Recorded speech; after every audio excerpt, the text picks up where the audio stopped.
it was rather disappointing I obtained nothing from all that other than a show of power. The weak naturally follow the strong in the world of monsters. Aren't we supposed to follow the absolute law of survival for the fittest? I think I know why now. Maybe this will convince you. I walked towards the fallen chieftain, preparing my halberd to behead him. Unlike last time, there was nobody to stop me, so it was rather easy finishing the job on a man that's already a half-dead corpse. Confirmed, intrinsic skill, ogre flame proficiency successfully acquired. It was lame that I got another flame-related skill, but it's not like I could complain much. This was probably the skill that the ogre used to spew fire, so it should be relatively easy for me to use. Actually, isn't this a battle will? Aren't battle wills not classified as skills in this world? Able to absorb knowledge and skills in my previous world, but to think it would be carried over in this fashion. I didn't really notice at first, but after learning more in Dworgen, it became more obvious that it was odd that everything was classified as an intrinsic skill, and the fact that I obtained combat knowledge that wasn't classified as skill. Well, it helps, so I'm not questioning it too much. I'll be back soon. Make up your minds by then. I left one final message before leaping away to find other monsters. Looking at their face again, the death of their chieftain certainly did more of a number on their morale than the 100 of ogres that died beforehand. Compared to the ogres, I've heard that Tengus, Gozes, and Mises are pretty strong. Insects were also pretty strong monsters here, but they were relatively unintelligent monsters, so they're not exactly my goal. Relative to my location, I should be heading to the Tengus. A sudden message came from Mamanga. What are you doing? Just hunting, I gave a reply in panic. It's been around 2 months since I've been gone, the longest time I've ever disappeared. At times like these, he really feels like worrywart. I found it troublesome, but now it felt somewhat relieving. Do you know how disturbed the ecosystem is from your actions? But don't you think we've been in hiding for too long? I made up a random excuse. Shouldn't we at the very least announce our presence and officially make this our territory? Mamanga contemplated aloud for a while. Don't be reckless. To Demiurge. As fast as he came, he left at lightning speed. It's a wonder how he knows what I'm doing, but I must have been pretty loud with all the abilities I've been using.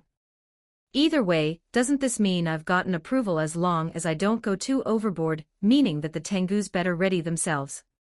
However, before going, I should practice more with my skills, specifically on combining them into one. The strings were a no-go likely because I didn't have enough proficiency in them, but I believe I know enough about flames to merge them on this topic. All my flame-related abilities include flame breath, flame enchant, flame manipulation, ogre flame proficiency, pyrokinesis, fire resistance, and fire. I don't really know the proper way to go about this, but let's try activating all of them without restraint.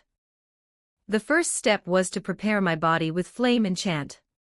Originally, it allows for swords to be lit on fire, but as a skill, it increases the temperature of my body and weapon to the point of burning with contact. Next, instead of activating flame breath as an external skill, I held back the release force, burning the inside of my body. I would have really been roasted if not for fire resistance, but as things are, it heats up my muscles and pumps my heart rate through the roof. Using pyrokinesis and flame manipulation, I turned on the heat. The goal was to reforge the body into one more adept for the flame element. At the moment, flame is something I treat as external, as something like another tool in the toolbox, but now my goal is to make it truly part of me. This idea was inspired by the way I saw Ifrit fight, changing his body into flame mid-fight, and wielding it as natural as breathing. Eventually, I do plan to incorporate my other elemental skills, but for now, I'll start with flames and end with demise. Then, the final step was to deactivate fire resistance and activate fire weakness to increase the effect. I've already done this 7 times before and all of them failed, but I'm praying it works this time. The moment my resistances were gone, it felt like I was being burned alive from the inside out, like I was thrown into a volcano. From every pore of my body, sweat and fat was pouring out like pus, turning my already toned physique into one akin that of a starved person. Even with my regeneration skills, after a few seconds, I became unable to sustain the skill, and my survival instincts turned them off by itself. Another bust, huh? Shame, but I'll try again tomorrow when I've recovered more. In the meantime, I'll resume the trip to the Tengus. Young ogre chieftain, what should we do? I asked my tribesmen who were still alive. If we chose not to submit, we would all die, and if we do submit, would we still be ogres without our honor? I say we submit. We've been so thoroughly defeated that there's no tomorrow for us. Live, there's always another chance to rise, a young ogre voiced his opinions. It was one from an immature warrior, an ogre who barely lived through hardship and hadn't understood the meaning of honor. We should fight till our dying breath. Another ogre shouted. Like the last one, this one was immature in his own way. Rather than foolishly disregarding honor, he foolishly chased honor, not caring for what happened around him. What will we be if we serve a master like thus, though extreme? These two voices sum up the two trains of thoughts the majority of the ogres here have. Young master, the old ogre swordmaster spoke up at last.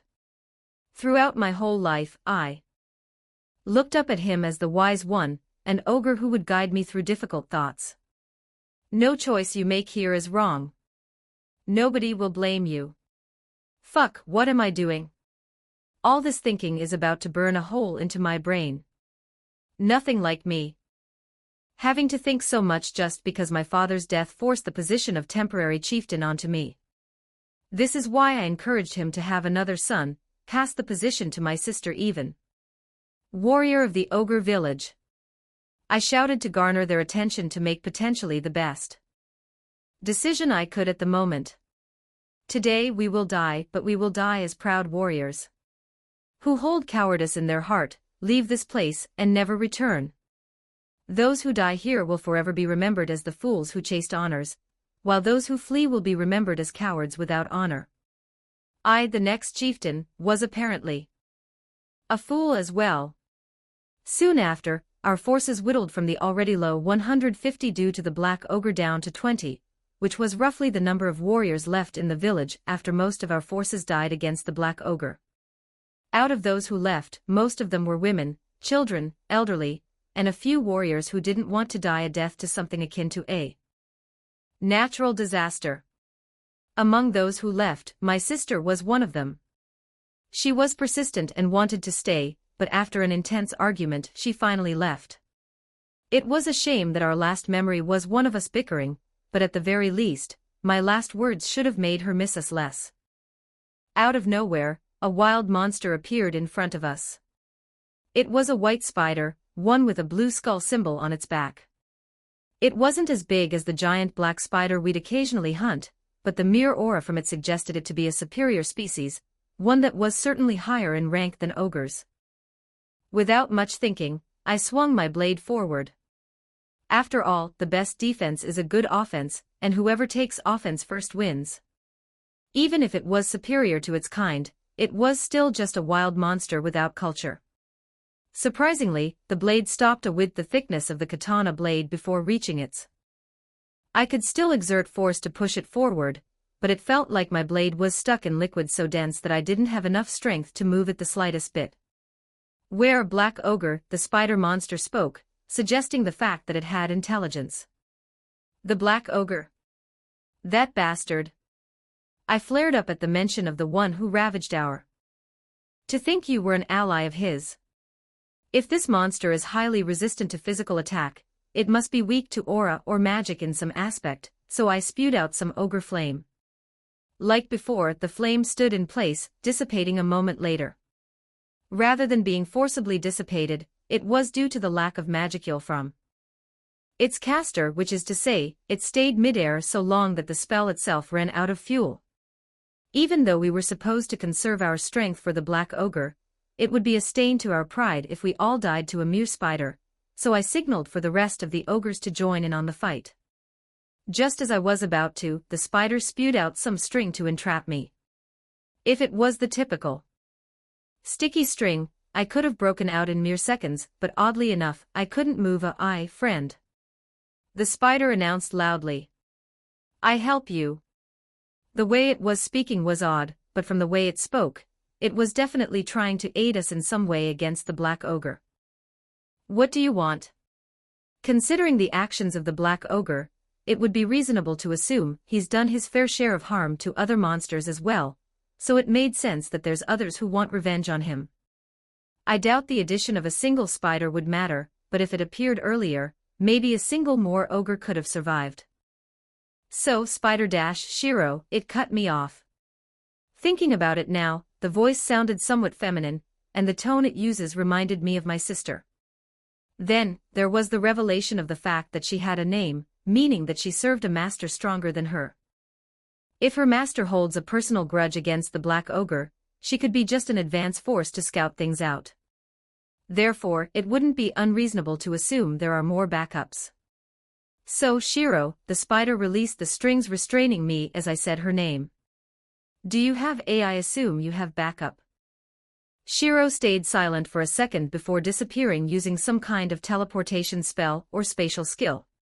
Chief, will we be ? An ogre attempted to speak up during the brief period she was gone. However, Shiro quickly reappeared with another monster, a purple lizardman with wings, Dragonut. Lord Shirari, where did you bring us? The Dragonut loudly proclaimed before taking a look around. The ogres.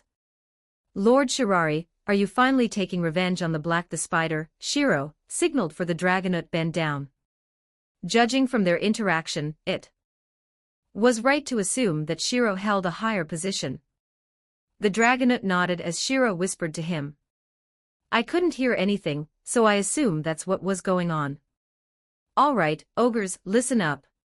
He shouted in a voice louder than any before. Due to Lord Shirari's mercy, we have decided to help you guys. You will follow all of our plans and Lord Shirari will not take a no. Shiro interrupted him by dragging his head down, telling him something in secret before releasing him. There were even a few slaps mixed in, very clearly showing that Shiro was reprimanding the Dragonut for saying something wrong. We would be grateful if you assisted us in the upcoming fight, the Dragonut spoke at a humbler tone than before. I didn't understand why his superior didn't want him to assert their greater position, but it felt good to not be looked down upon as pitiful losers who weren't of much help, especially when these two could probably wipe out all of us. Of waiting for him to find us, we will take the initiative and ambush him. Despite the fact that more than half of us were injured and a few of us were missing some vestiges, it didn't matter. In the end, we were all fools who chose to stay back. It didn't matter if we died a day earlier. At the very least, we should be able to choose the battlefield we die on, so I made the decision for the fools. Warriors. I started shouting some words of encouragement. We will follow Shiro's command and ambush the invader. Without saying much else, we marched forward, following Shiro and the Dragonut she brought along. Unnamed ogre princess walking out of the forest away from the village I lived my whole life, I felt the tiniest bit of you're useless here. You wouldn't be able to do a thing against the Black Ogre. Remembered the last thing my brother shouted at me. I know in my heart that he didn't mean it, but it hurt even hearing such words. Princess, the old ogre swordmaster called out to me. We mustn't let their sacrifices go to. I didn't notice it, but apparently, I stopped moving. In a situation like this, even a single second could mean the difference between being discovered and living to see another day. I'm lost. What would we do even if we escape? No nation would accept ogres, much less a group this large. Life finds its ways. If we struggle and follow where the wind leads us, we will eventually get back on our feet. On this note, countries ruled by demon lords would welcome us with open hands. We could also survive as a mercenary squad. There's so many options for us, and yet you say there's none. Right, sorry. I half-heartedly apologize. It's not that I didn't think of these options before. But none of them felt right. With so many of our people missing, what meaning does it have? So we trekked until we left the forest. Chapter 30, Deforestation 3. Unnamed Tengu chieftain atop the Kusha Mountains housing the Tengu tribe, It was yet another peaceful day, lazing around the temple with my mother and training for the eventuality that a demon lord would invade once again. Of course, as the strongest warrior and the matriarch of the Tengu, even a demon lord is no. I waved around my blade for a bit, and they retreated, shouting how they'll return one day with their main forces. To this day, they still haven't returned, so it must have been the last remark of a coward. Though my mother appeared slightly worried, so I must train myself for the inevitable event that it does happen. One of the guards outside shouted so loud that it was audible from meters away. "Name yourself." Taking a look outside, it was a black ogre. It was odd that a land-dwelling species would be able to make it to this high of an altitude, but this fact alone doesn't mean he's decently submit, or I'll eat you all, the invader shouted with a level of audacity never seen before. Even the previous invader had more courtesy to bow before requesting an alliance. I rejected all of their proposals, though, and kicked all of them out from the mountain. I screamed before leaping down from my residence. "Say that again, I dare you. Who's this sassy lost child?" Sassy lost child. I was having a great day, so I'll give you one last chance to apologize and get lost. Noticing that the ogre started reaching for the halberd on his back, he clearly had no intentions of backing off. Therefore, one who strikes first in a war wins the battle. Surprisingly, the ogre managed to block the strike from my fan made of adamantite. Shocking that his weapon didn't break upon impact, and much more so that he didn't falter in the face of my strike. Then, he struck back with his halberd engulfed by flames. An enchantment? Or was it a skill? Nonetheless, the mere fact that he's spewing fire, and is an ogre must mean he's related to the ogre tribe down in the forest. We once had an amicable relationship of non-interference due to our overlapping culture and my mother's relation with them, but to think their pride had gotten to their head, and they dare invade us. A few exchanges later with neither of us getting a solid hit in, it was obvious that the ogre was weaker than me, but not overly weak that it was a walk in the park. The real pain was that the ogre had a bunch of tricky abilities, ranging from his strings to his healing and manipulation over the elements. Since when can ogres do these things in the first place? If this keeps up and drags on, I might really lose to an opponent weaker than me. I'd be fine with it if it was just magic, but the way he's using those abilities seems more akin to instincts rather than acquired skills. Physical combat wasn't even my forte in my first place. By some time, I took a step back, casting protection, agility, and strength on the 3 guards present. In due time, the loud commotion would drag more guards onto the scene, and he'll eventually be overwhelmed by numbers. In the meantime, I started the preparation for Crimson Implosion, one of the strongest single-target arts I possess. I hadn't fully mastered this yet, but it was certainly more than strong enough to finish the job. Before I finished the art, the ogre lost one of his arms to the guard, and as a result, the guard let his guard down. Taking advantage of this opportunity, the ogre felled the one that took his arm, stabbing him right through the heart. It was a careless mistake that led to his death, but it wasn't meaningless since the loss of a limb pretty much assured our victory. If 2 strengthened guards against a single-maned ogre was a guaranteed win, what would happen if the ogre miraculously regrew his arm? Soon, the answer would be revealed as the 2 live guards weren't able to fend off the ogre, and their wounds started to accumulate. Whether it was mockery or mercy, the 2 guards were given a momentary break as the ogre started eating the dead Tengu's corpse. How brutal! How savage! This was nothing like the ogres my mother told me about. Off in the distance, there were dozens of Tengus flocking to this location, but by the time they arrived, it would have already been long over. Crimson Implosion. In the space the ogre was standing, a ball of dark red flame entrapped him, closing in a matter of seconds until it would leave nothing but ash. However, the ogre came out relatively unharmed compared to what should have happened. Instead of the gray ash that should have been in his place, there was an ogre that lacked any skin at all, with fat rendering from the muscles as if it was a pork cooked over an open flame. Even some white spots were visible from the exposed bone. "That shit hurts," the ogre groaned.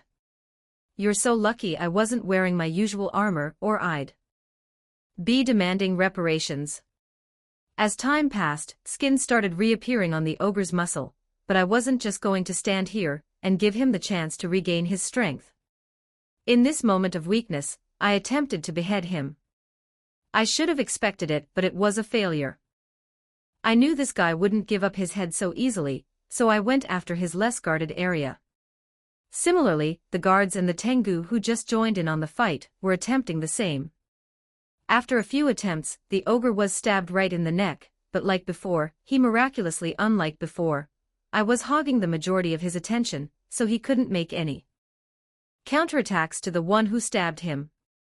Soon, we should be able to kill this guy at the cost of a few men, but somehow, without even retaliating, the Tengus were collapsing one by one, starting from the ones closest to the ogre and ending with some of the ones in the rear. This didn't make sense. His hockey shouldn't be so much stronger that it was able to knock out the Tengus, and he didn't attack in any way, so how exactly is he doing this? Though not dead, more than 2/3 of the present Tengus collapsed and my body felt worse than ever. Did he cast a debuff enchant in secret? Was this man actually both an amazing magician and warrior? As the number dwindled, his regeneration was outpacing the wounds we were able to inflict compared to before. Most of his skin and muscle were regenerated, and the cut wounds made by the Tengu warriors were no longer visible. Out of nowhere, another ogre appeared from behind him, followed by a spider and a winged lizardman. Did he have reinforcements? Was this why he wasn't backing down despite his life obviously being in danger? What would have Mother done if she was in my position? Putting useless thoughts aside, I steeled myself to fight to the bitter end. Lord Shiro! Gabiru shouted out to me. One of the ogres said they found traces of that blasted black ogre. At last, my chance at revenge has finally arrived. If I wanted to guarantee this victory, I would have brought everyone including Rimuru, but this is my fight, my revenge, and my satisfaction to have. Gabiru is just here to translate for me, but he'll be joining in on the fight too should the situation calls for it. Before heading out, I poured some of Rimuru's potion onto the wounded ogres. May only have 12 potions and I just used 4 of them by spreading it across the ogres. It's still like I have 8 extra lives in the upcoming fight. Shiro, let's get moving, the red-skinned ogre called out in a slightly haughty attitude. Like he's used to talking down to people his whole life. I didn't like it, but our shared experiences with the black ogre makes us comrades in a sense. Is it just me who feels this strange sense of friendship? Without saying a word, I followed Gabiru, who's following some scorch marks and footsteps on the ground. Rather, it was an ogre specialized in hunting, tracking, ninja, stealth, or something along those lines who's leading all of us. Then, he led us to the side of a mountain, one with no clear way up. Was this really the right? Looking at Gabiru for an answer, he exclaimed, Lord Shirari, calm down, this is really the right place. This ogre said that there's traces of him scaling the mountain. Fine, I'll trust him with this one. It may be no problem for me or Gabiru to scale up the mountain, but it would be tedious carrying all these ogres with us. Then, just like before, I signaled for Gabiru to come over to translate my words.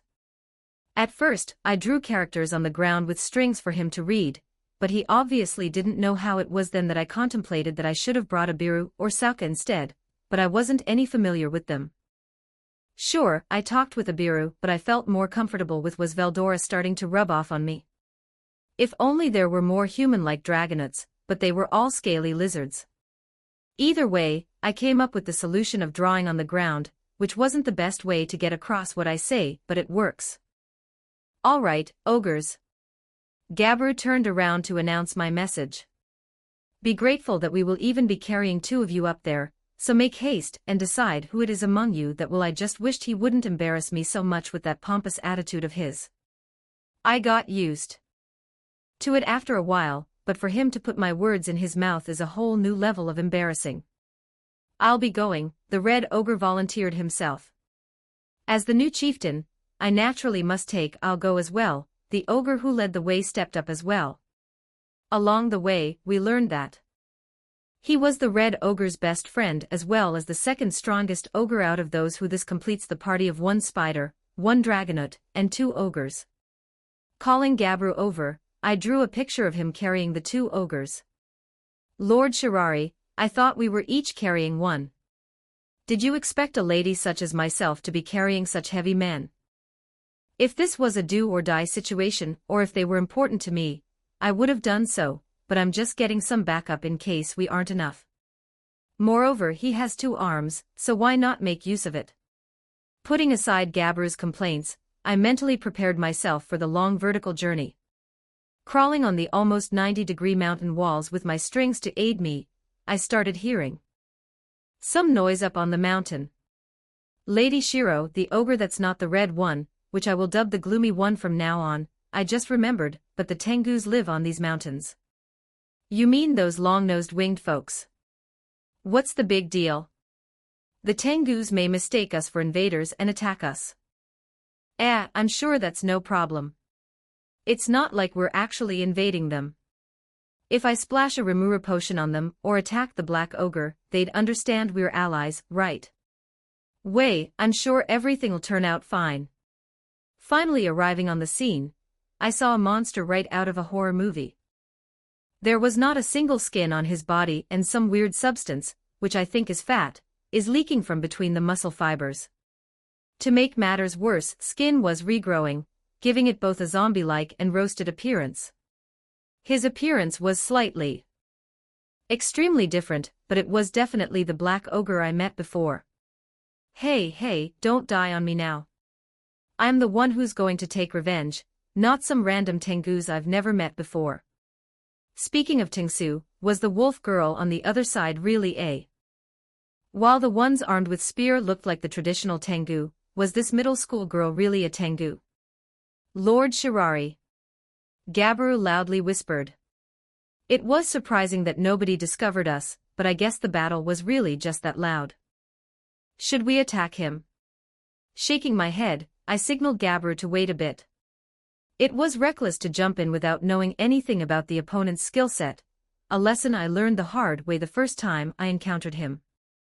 If I'd known what he'd been capable of, I could have maybe taken a limb or 2 on my first try. After a while, the Tengu's movements were all starting to slow down and some of them even collapsed. It certainly wasn't some AoE skill since it didn't affect the ogres beside me, but it appeared like one. What was it? Without even me asking, the gloomy ogre noticed my dilemma and answered, it's his blood. All of the collapsed Tengus have the Black Ogre's blood splattered on them. He used the same tactic when he fought against us as well. Looking at how things are progressing, the Black Ogre's rough but steady comeback was killing him is going to be like trying to kill a cockroach, a beast that wouldn't go down even after a stomp. Sorry, Shiro, the Red Ogre apologized out of nowhere. But I can't hold myself back whether it was because he was just reckless, or he made a rational judgment that this was the best time to intervene. The Red Ogre came out of hiding in an attempt to stab the bastard in the I'm going in as well. If he'll expose us anyways, might as well join in. First, activate Demonic Eyes of Curses to debuff him. Then, use Accelerator to speed myself up to get behind him. Lastly, the second skill of the Shiro-style killing arts with my 2 scythe-like front legs imbued with corrosion. It's a bit embarrassing, and I hate to admit it, but Veldora truly remade the flashy manga moves into a usable martial art style. Getting the first hit in, the Red Ogre followed up with another diagonal slice in the back. With both of our attacks, we barely managed to scratch the surface of his skin. What the hell is wrong with this steel-like skin? It's so unfair. Well, it's not like I can't break through it if I repeatedly debuffed him. The Tengu wolf girl, who just fell onto one knee, had a dumbfounded look on her face. Obviously, she was confused that the new invaders just helped her. However, worry not. We're here as friends. To signal that, I sacrificed one of my lives and splashed a Remura potion on her to recover all of her wounds and remove status ailments. From the fight I just witnessed, her power was relative to the Black Ogre's, but she was inexperienced in wielding it. Despite this, she might just be the key to winning the fight. Well, the Black Ogre started speaking out of nowhere. It was a fatal mistake, one that led to another stack of demonic eyes of curses to be placed on him. Through every use of it, a random curse would be inflicted on the aggressor. It's the spider that's with the slime. I let you off last time, but I won't be so nice now. One more time. Demonic eyes of curses. One more. Just as I was able to do it again, he used the black spear he threw at the end of our first fight towards us, which I promptly dodged, but the spear he threw stopped my skill. Of course, we weren't just going to let him chuck these spears at us like there's no tomorrow. So my companions started swarming him. Even the Tengus, which quickly understood the situation, accepted our help and joined in on the assault. At the same time, the gloomy ogre informed the wolf Tengu girl of the effects of his blood. Even when surrounded by a strong attacker who now knows of his skills, a fast support character, a long-range dragonette spamming breath attacks, and 2 ogre tanks, the Black Ogre looked to be in a better condition than when we first appeared. This didn't last for long as I went around the battlefield, sparsely splattering Rimuru potion on the wounded Tengus. Though I may only have 4 potions left now, things seemed more doable with the newly joined forces. Even when the Black Ogre attempted to chop my neck in half to get rid of the debuffs, it was of no use. Inspired by a manga Veldora read in Rimuru's stomach, I learned a new application of isolated space.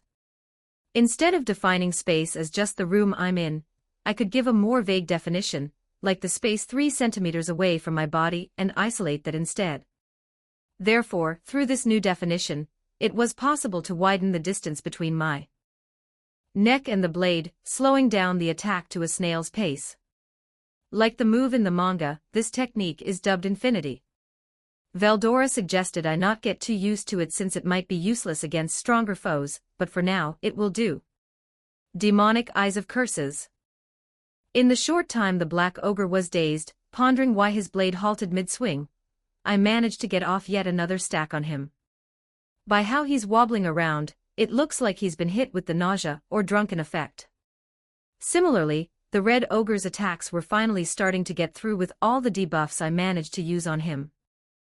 The most important part was that the gap between the wolf Tengu girl and the Black Ogre was widening, turning the tides. Fuck this, the Black Ogre muttered before activating some form of skills. In an instant, a dark sphere started expanding with him as the center. With my enhanced perception, it looked like it was in slow motion, but it was certainly dangerous. Sphere touched the Red Ogre's blade, it instantly evaporated into nothingness, almost as if they never existed in the first place. From just looking at it, the effect was similar to the black spear he used before, which is to say, it was extremely dangerous. For me, it'd be no problem since I can just move out of its range, but for the ogres I just met, they would evaporate instantly without even knowing what happened. Such a pain in the ass. If only they could move faster or teleport, I wouldn't have to risk my life for people despite being risky. I started teleporting around the battlefield, grabbing only 4 out of the dozens of combatants surrounding him, and escaping his attack radius.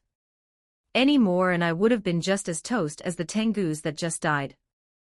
Safely rescuing the 2 strongest combatants on the field, the black sphere disappeared, rendering dozens of Tengus into nothing, not even dust. Well, see ya, the Black Ogre waved goodbye.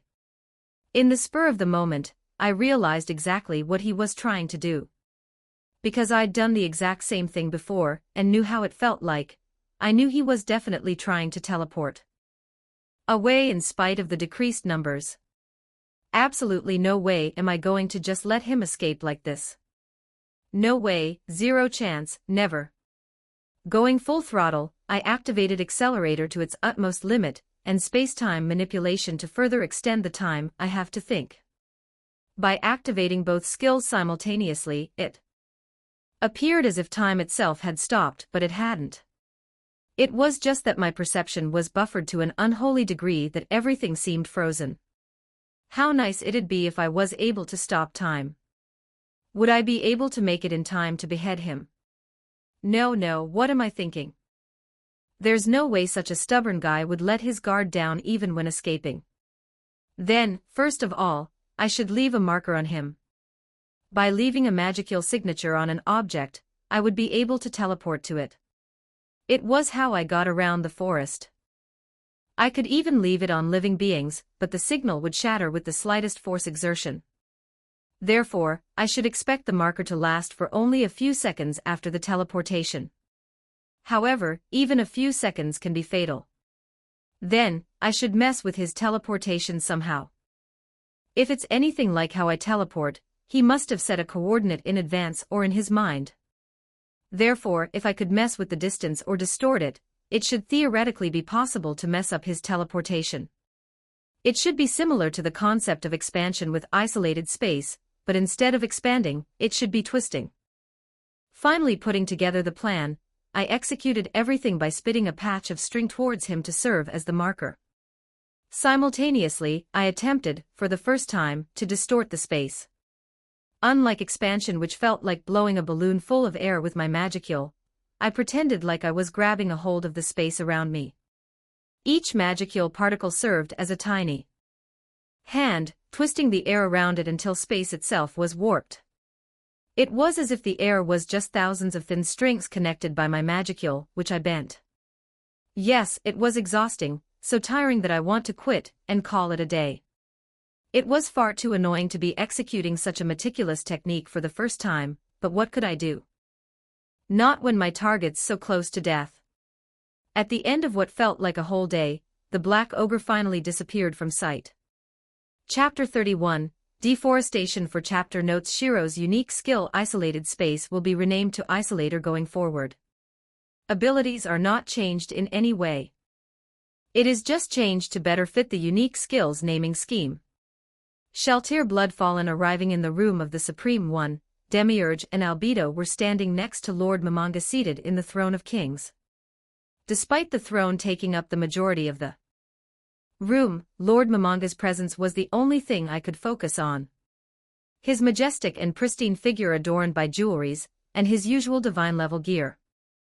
Without a single word, it was suffocating to speak in front of him, a fact worsened by the fact that I know very well what this meeting is for. Shaltir, Mamanga began, and I unconsciously kneeled before him, knowing the reprimand that's about to come next. Your punishment is to conquer the forest with a few of the goblins. If you were to encounter the orc disaster along the way, do not engage with him, but do not allow him to advance further into the forest. If I were to assume things were just as Demiurge explained before, I could roughly grasp Lord Mamanga's intentions, but there was just something about his order that I couldn't understand. Why bring along the goblins? Even after conferring with Cositus and sparring with one, their strength was nowhere near even with 100 years of growth. There's simply no chance they could catch up. He's suggesting to bring along liabilities as a test to see how I'd be able to protect the civilians in the future. Of course. There's simply no other explanation. As you will. Alone with the two smartest individuals of Nazarick, I had to keep up my act for just a moment longer. While I don't doubt Shaltir's capabilities, I don't think she understood the assignment. Much like last time, it was an assignment to teach Shaltir the dangers of this world. Faces it herself, she might finally understand the disparity between this world's strength and ourselves isn't that big. Moreover, there is the secondary goal of leveling up the goblins and evolving them. Shaltir is in a similar condition to I am, then it could be reasoned that she is at level 100. Without the ability to level up. If possible, I want to bring along a few Nazarick denizens on this trip to level them up, but the risk was simply far too great without knowing what truly lies in the forest. Therefore, the goblins, while still somewhat valuable, can just be resummoned with the horn of the goblin at the very least. It's been proven that NPCs can level up and even evolve through the summoned goblins. Demiurge, inform Aura to assist Shaltir if needed. Albedo, accompany me. I believe it's time to go to that place, they said simultaneously as if trying to beat each other on being the first to respond. Since a war might be oncoming, it might finally be time to go to that place and test the capabilities of the items I've been hoarding all this time. Teleporting to the closest place possible with Albedo, I arrived at a massive door, one that was just slightly smaller than the one to the throne room. Back when we redesigned this place, there was real debate over how the treasury should look. Bukabukagama and Peroroncino would often bicker, and one of those arguments was about the size of this place. Shouldn't the door be disguised as a normal entrance to prevent intruders from looking too? Bukabukagama once said in the past. In response, Peroroncino would refute, a man's treasury door represents their wealth. Ought to be as possible as it can be. Though sometimes it felt like Peroroncino was just arguing back for the sake of angering his, it might just be a form of retaliation for all the times his sister would talk down on him. Ultimately, Peroroncino won the argument, and he mocked his sister for a week. May have ended quite badly for him since his sister's scolding got worse for the following month. He said it was worth it. Finally opening the door to enter, I was greeted by the area guardian of this place that is likely even stronger than the floor guardian. He was one of my own creations during my chunny phase. Lord Tabula. Albedo questioned upon seeing the figure of her creator in front of her. You're not her. Who are you? Pandora's actor. Enough, I gave the command for him to stop being cautious and return to his original form. Almost as if it was impossible, Tabula started to change form, shifting into a man without any and all identifying facial features, bearing the outfit of a Nazi soldier. Indeed, this was the greater doppelganger Pandora's actor who served as the guardian to the treasury. Greetings, Greece. Lord Mamanga. Pandora's actor gave me a quick salute as he screamed at the top of his lungs towards me. It was the very salute that Rigard used when I saw him after his training with Seabass. Could he be the cause? Sorry, Albedo, but I'll have a quick aside with Pandora's actor. Dragging Pandora's actor into a corner of the room, I started reprimanding him. No more. This creation was the very definition of middle school syndrome. When looking at him, I felt a sense of pride, almost as if I was watching my children grow up. There was also a slight, extreme sense of disappointment and embarrassment watching your child resemble your younger, more embarrassing self. Gans we do whilst. No German.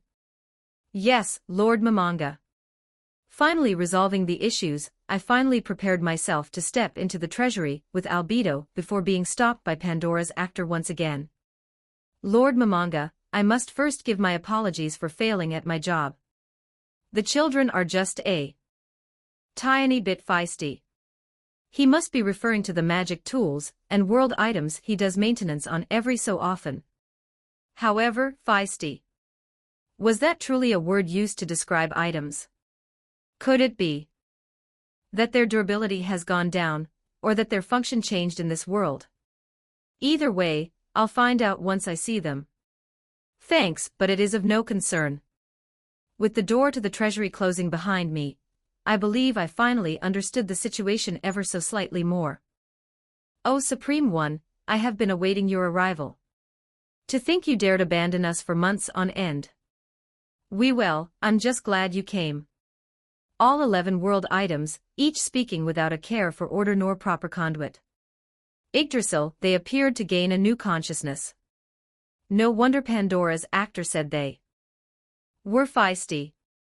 If this is the case, Albedo, does Janungagap possess a will too?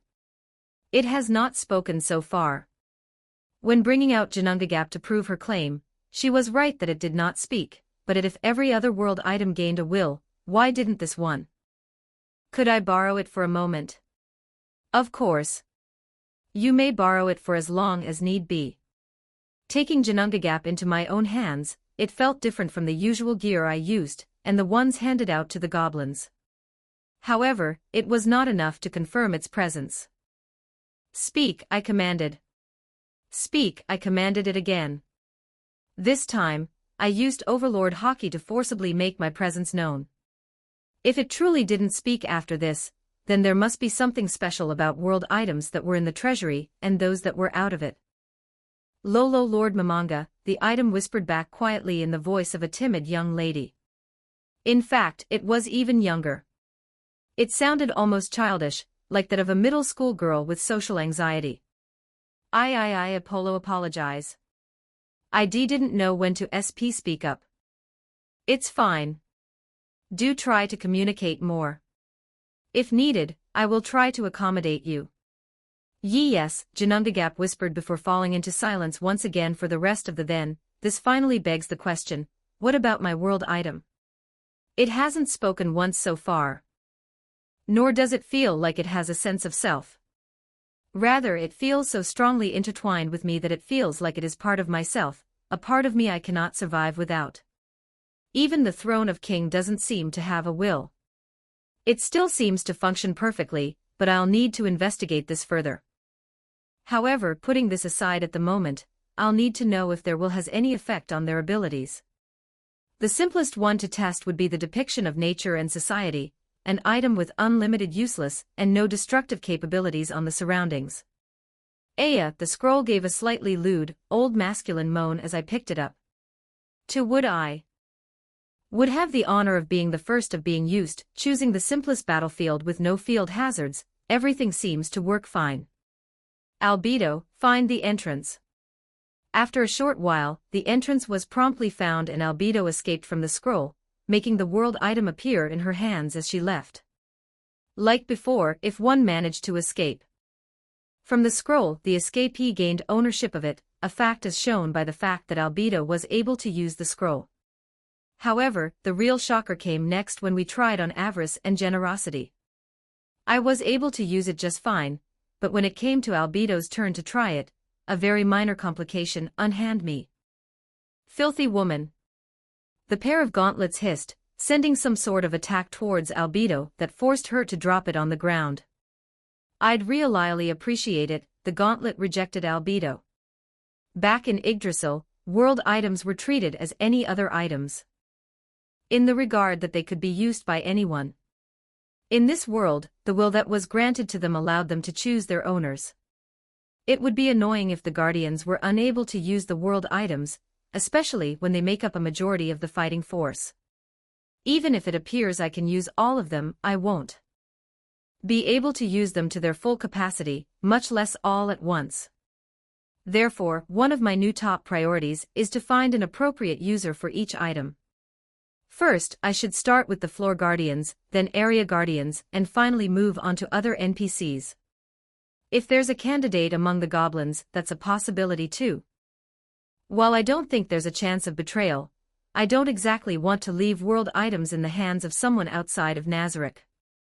Wait, no, shouldn't my first priority be to find suitable users even if they're not from this should especially be the case since it's been proven that items could evolve with the user, so if a goblin were to evolve, the effect it would have on the world item is tremendous. Albedo, find suitable candidates for each world item with Pandora's actor. She confirmed while trying to pick up avarice and generosity from the ground, but it was to no avail as she was unable to even pick it up. Ignoring the embarrassment, she continued, I will do it within a day. Damned bastards, I cursed as I recalled how terrible the fight turned out. For the first time in my life, I had to escape from a fight I could have won. With all the blood spewing from my body, this is bound to attract the wild monsters in no time at all. However, to say I've gained nothing at all would be a lie. From the Tengus, I gained holy attack resistance, beast transformation, and light manipulation. Light manipulation will be relatively easy to use, but it'll be reckless to something like beast transformation, especially when similar abilities in my past life could make one lose their rationale. Now, I need to assess where I am. Clearly, I intended to teleport into my private chambers, but I'm in the middle of nowhere. I knew I was going to be off because of that spider's curses, but to think I'd be this off.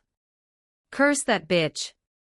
Drowsiness, dizziness, weakening, delayed cognition, and probably a few more debuffs that I can't name off the top of my head.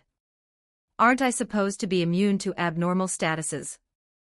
Why the hell does it still work on me? I know Momonga's spells were able to bypass my immunity due to his ultimate skill, but I don't believe that spider had any. If it did, I would have been dead the moment I encountered it. Now, what coordinates do I need to teleport to again? Shadow motion. Again, yet another part of the forest. Clearly, it wasn't a part one explored before since I don't recognize this area nor are there the markings I've made before. Out from the bushes, a sword grizzly jumped out at me. Normally, these monsters wouldn't even dare approach me, but now, I was just a wounded ogre, a prey as easy as a horned rabbit from his perspective. Without any movement, I used geokinesis to send a stone spike right through its throat, cleanly finishing it in one blow. Thinking as I eat the raw meat, I pondered about what tactic I should employ against with the Tengus by its side. They have enough firepower to take me down, but considering that they likely just met, their cooperation was likely to not be that good. Therefore, the best answer would be a drawn-out fight since none of them appeared to have regeneration skills except for the potions carried by the spider, only if the spider didn't have that annoying curse skill. It's not like I could catch it anyways since it looked faster than I am, especially with that Tengu girl by its side. Therefore, I should employ a hit-and-run tactic against them, thinning out the weaklings before moving on to the main threat.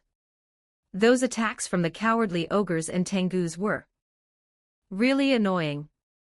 Now that I'm full and no longer high on adrenaline, I noticed a small piece of thread with a magical signature on my back, but it was too late as the spider and its gang appeared before to think I was too distracted to notice something so simple. So you couldn't beat me by yourself in round 1, I mocked them in an attempt to make them lose their anger. Now you need to gang up for round 2. Yeah, the spider spoke at last, taking the taunt surprisingly well. Moreover, it was surprising that it could talk, much less the fact that it had a feminine voice. I thought it'd be some revenge-hungry raspy old man. Well, not like it matters since they'll all be in my stomach soon enough. Playing different from last time, I started with smoke screen to block their vision. Wouldn't do much to those with magic perception, but a few of them were bound to be. However, as I was about to go in for a kill, one of the Tengu used wind magic to blow away the smoke. Alright, ice is next, but it was also negated by the ogre chieftain's son's flame. Geokinesis would have been my next move to create a favorable terrain, but it would hinder my moves as well. Plus, that Tengu girl would likely just use her brute strength to flatten the ground again, so I deemed it useless. Then, it was Shadow Motion's turn to blend me into the environment, but I quickly found out I couldn't merge myself into the shadows. Just like when my teleportation was interfered with, it was a very familiar feeling. Don't you think it's a little unfair to have so many against one pitiful ogre?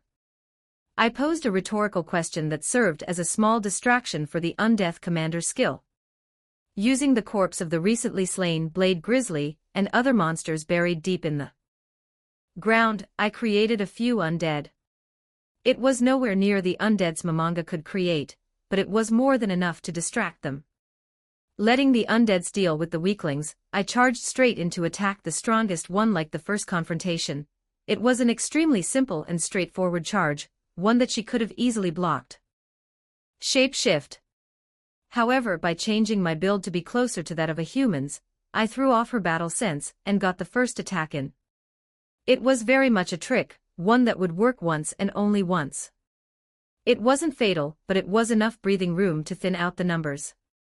If not for the fact that I was almost out of magicules, I would be attacking with much more force and aim for a one-shot with all-ending demise.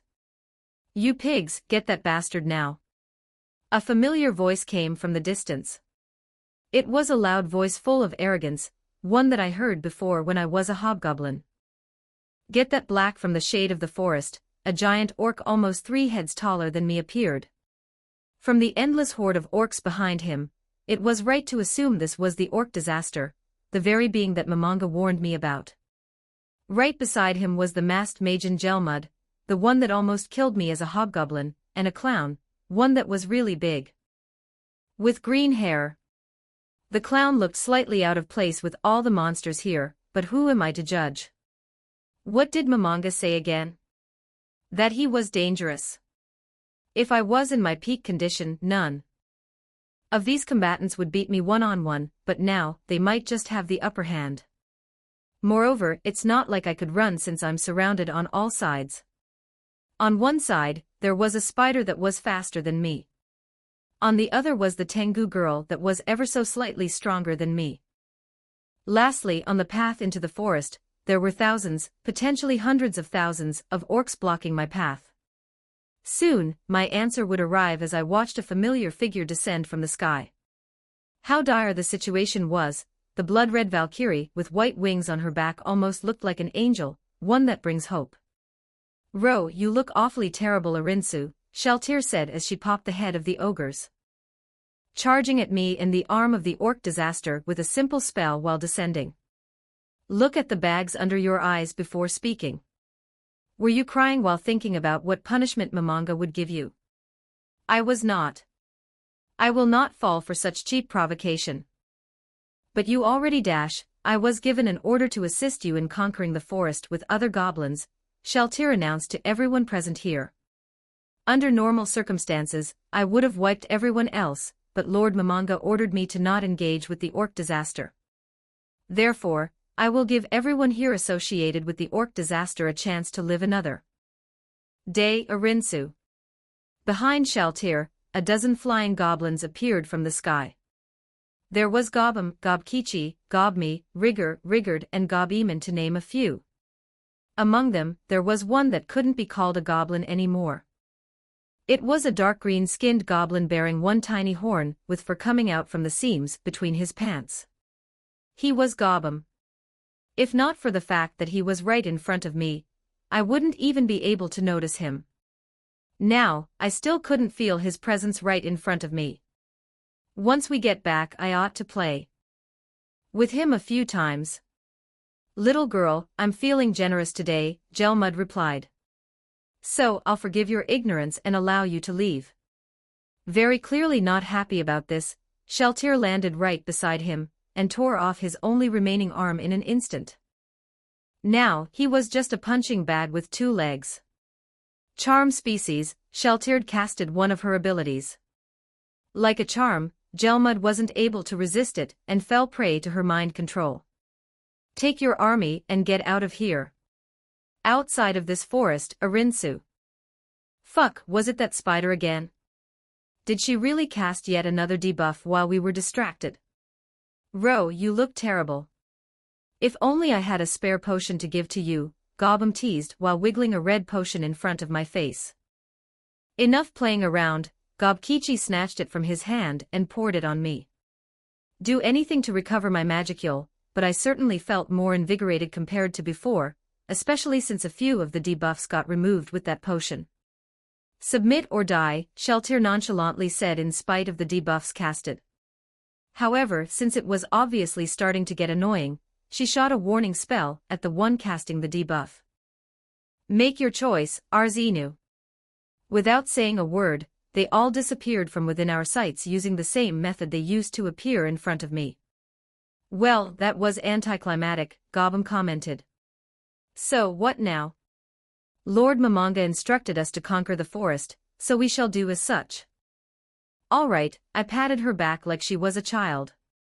Clearly, she did not take well to it, but it's not like she could start a fight, especially when she's already failed once before. "Let's get race, Necroreaper Spider Protection, Storm Dragon's Grace, Divine Protection of Great God of Spacetime and Star." Title: None Magic, None Intrinsic Skill, Fear Aura, Neurotoxin Fangs, Dark Vision, Corrosion, Demonic Eyes of Ultimate Skills, None Unique Skills, Isolated Space, Accelerator, Extra Skill, Spacetime Manipulation, Sticky Steel Strings. Common Skills, Thought Communication Tolerance, Physical Attack Resistance, Pain Resistance Arts, Veldor Shiro Style Killing Arts, Onagiri, Infinity, Kamehameha. Isolator, Space Domination, Isolation, Separation, Domain Declaration Isolation. Substances not permitted in the user's body can be isolated and ejected out, including sound, objects, entities, and so on. Separation, releases the properties inherent to the target and separates them from the laws of the world, including space itself, skills, foreign entities, and so on. Domain Declaration, certain boundaries and space around the user can be declared to be an extension of the user itself, allowing for skills normally not usable on external substances to be used on them.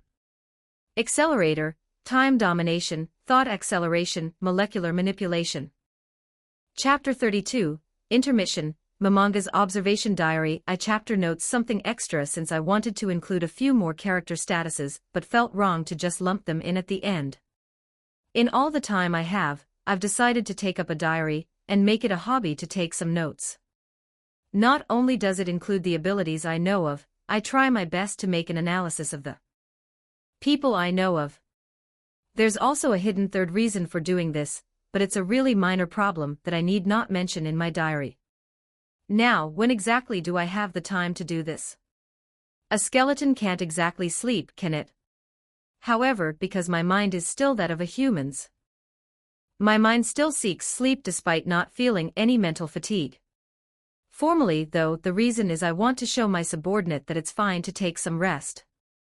Therefore, by showcasing a lazy behavior, it might inspire them to do the very same and take a day off. Alright, onto my first diary entry about Gobda. Gobda, Gobum, race, Dakiabi protection, protection of Ain's Ulgaun title, none magic, none intrinsic skill, silencer. Ultimate skills, none unique skills, none extra skill, shadow motion, danger sense, darkness manipulation common skills, thought communication tolerance, pain resistance. His build is great for stealth and assassination.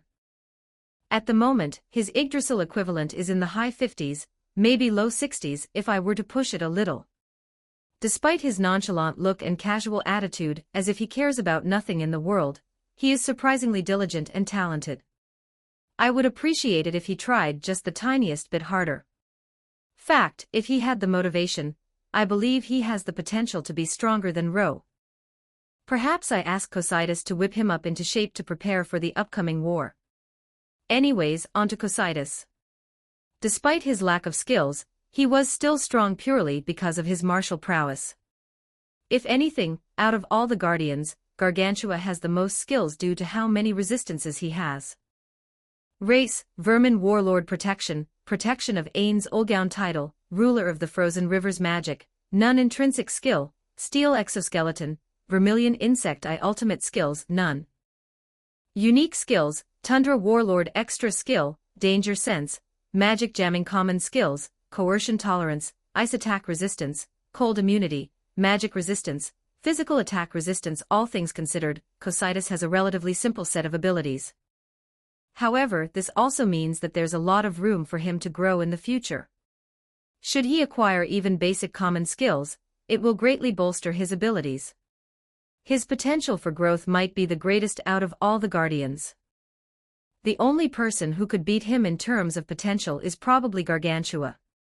In-game, Gargantua was just a massive damage sponge, but with the addition of sentience, it might just bring about unexpected results and bolster him to be even stronger than Shaltir. Now onto the main dilemma of the day, the problem of Ro. He's been far too reckless. Hopefully it's just a meaningless concern, but any more and he might put Nazarick into a situation where it's made too many unnecessary enemies. It's not like I can even warn him since, surprisingly enough, even Demiurge agrees with his just why is everyone around me so eager to get into fights. I just want to live a peaceful and happy life with everyone around me, with the occasional goofing around as adventurers and touring other cities. Of course, if it takes waging war against the whole world to make my people happy, I'd gladly do so, but I'd much rather not lose any of them in a reckless pursuit of happiness. At the moment, we have made two terrifying enemies. One of whom is the Demon Lord Clayman, whose face we've never seen, while the other is the slime that hosts the storm dragon Veldora. I wish to avoid conflict and make peace if possible, but the plan that I supposedly made seems to be purposefully antagonizing Clayman. Not only am I intentionally trying to defeat the orc disaster for fame, I've just happened to anger Gelmud, who is one of Clayman's lackeys. If someone were to do this to me, I would certainly not accept any peace offerings unless I was on the losing end. All in all, I just have to see how my plan, which I am 100% informed about the details, plays out.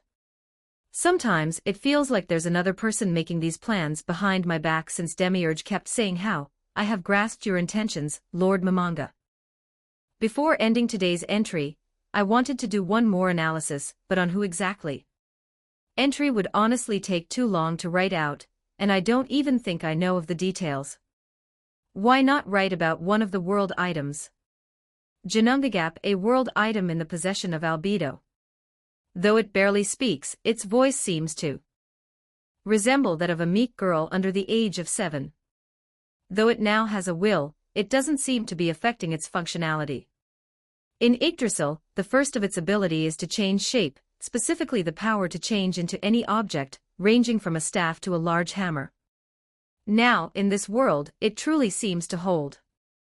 It's even able to a black liquid that seems to have no limit on how much it can. Its second ability is to destroy everything it touches, an ability truly befitting of the primordial void it was named after. I fear that if combined with the ability to transform, it might just kill every NPC on the weaker side in Nazarick. The third ability it gained upon coming to this world was the ability to spawn monsters. Little hesitant to call the things it spawns monsters since they are just vaguely monsteroid and humanoid black blobs, each with their own features, ranging from giant humans to wolves with horns and wings. Like the item it originated from, the creature bore the ability to destroy anything it touches. It's just a theory, but I believe this ability was due to a combination of its transforming ability and the will it has. Since it's able to transform into whatever it wants, the creatures it transforms into have shared will with the weapon itself, making it possible to spawn monster-like creatures. It's a little ridiculous, but I think I might actually lose to it if I were to fight it back in Yggdrasil one-on-one with the ability it has now. Anyways, I'll end my diary entry here. The sun is about to rise, so I'll need to swap out this book for a more intellectual-looking one. Chapter 33, Bad Omens. After Shiro left to do something in the forest, I decided it was finally time to test out my human body. Over the past 2 days, I've learned I can change the gender, height, and even leanness of my body. When I aged myself up, it looked like an androgynous blue-haired person. If one thought of that body as a man, it would be a flawlessly handsome man, and if one saw it as a woman, it was a mysterious beauty. However, upon inspecting the lower regions, it was revealed that there was absolutely nothing there. How tragic this was, but I've gotten over it and tested the 2 gender modes I have. The man version was a man to say the least, while the woman version looked exactly like embarrassing. Now, what am I doing? Of course, since I obtained a human body, I ought to eat some good. With how I'm unable to eat nor lose my bachelor status, I ought to at least correct one of the wrongs by eating my heart out today. Inform everyone that once Shiro returns, we will have a Fia's dash, I conveyed to Ibiru, who was helping me examine my human capabilities before being interrupted by a loud sound from Shiro's room. When Ibiru helped me, such activities included sportsmanship training, testing my flexibility and physical abilities, and the usage of abilities in this form. After such tests, I found out that my human body was somewhat weaker than my slime body, which was mostly due to the fact that I regained my 5 senses, something I haven't used in a long time. Moreover, I've gotten so used to mana perception that the addition of new senses messes up my balance, but it's something I'll get to over time. I never agreed to run. A loud shout came from Shiro's residence. There were a few other voices, but they were inaudible because they weren't shouting like this loud one was. What do you mean we would have lost? At the very least, we could have taken that bastard's life even with the reinforcement. Since I'm just the tiniest bit curious about what's going on inside, I decided to introduce inside. There was the most amount of people ever seen in her room, ranging from wolf people with wings and Tengu masks to ogres almost 2 meters tall. Has she finally gotten over her introversion and started making friends by herself? Confirmed. There are 5 Tengus and 6 ogres, so they were Tengus after all.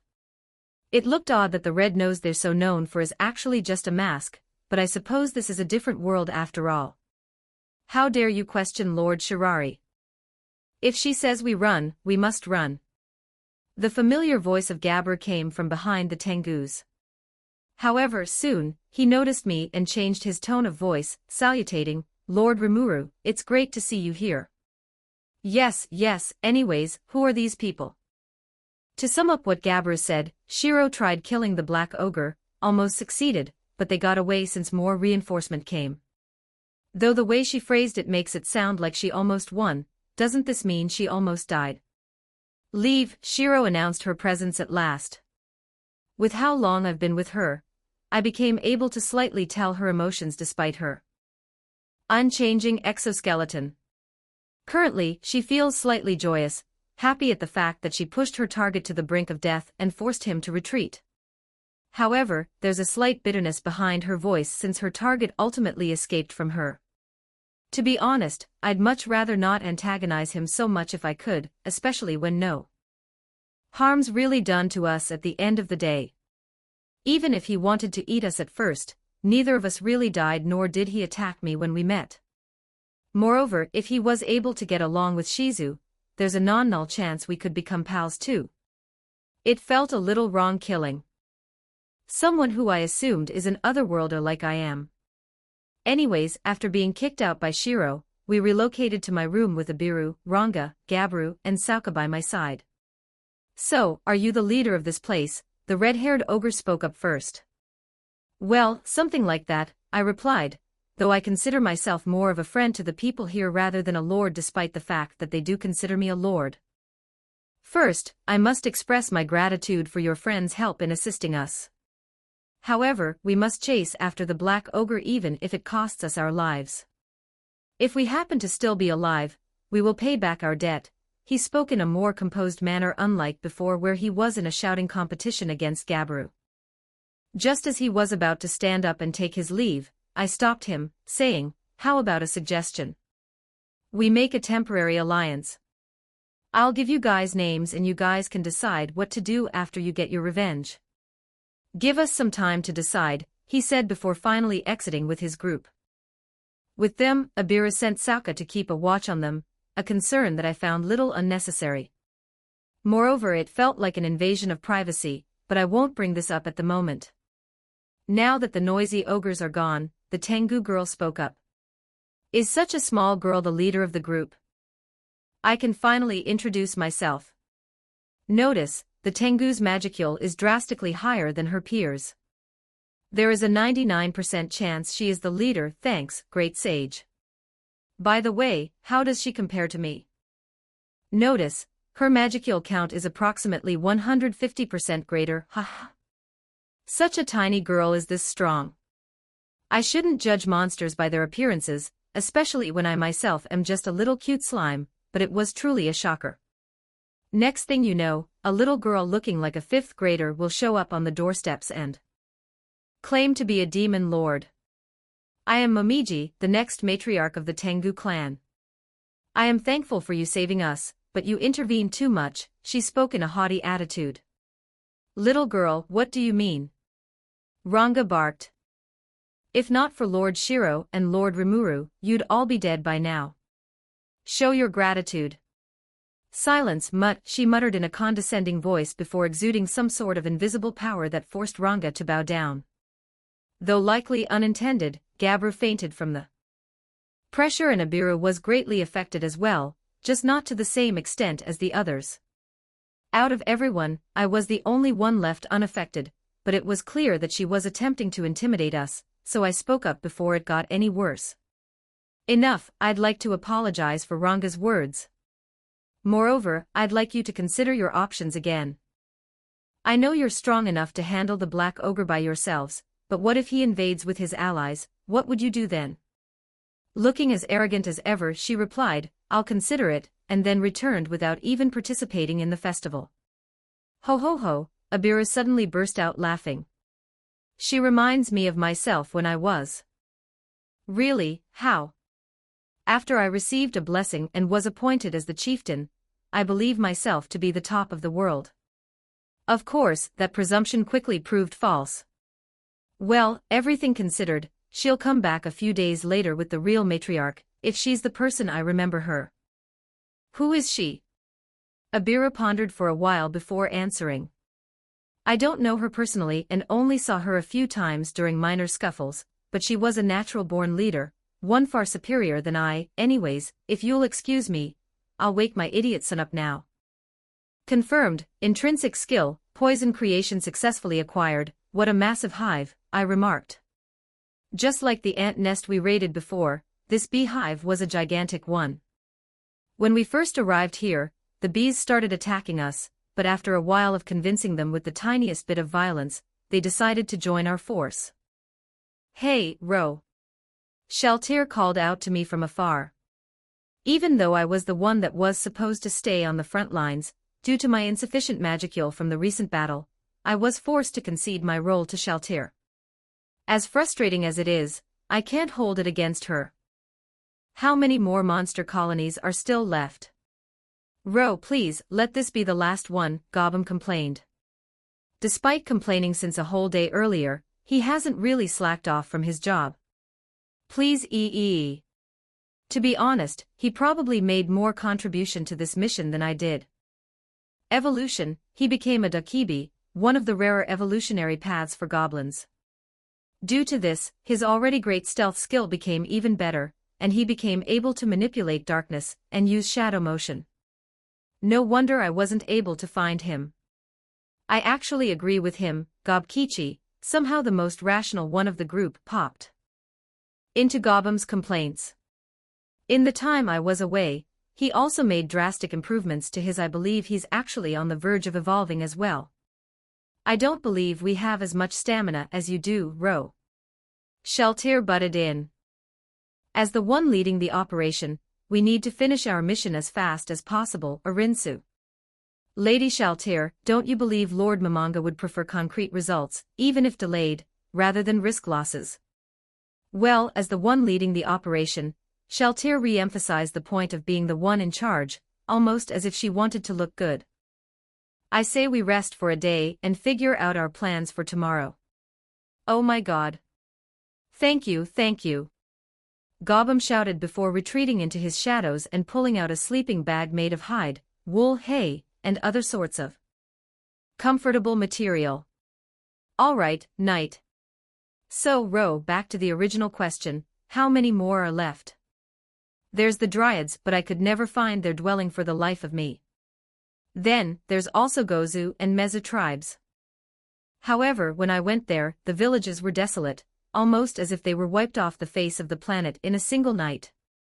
Next, there's the Tengus that I failed to wipe out.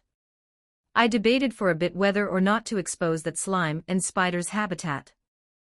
If I wanted to, this would be the perfect opportunity to wipe them all out, but would it really be my victory?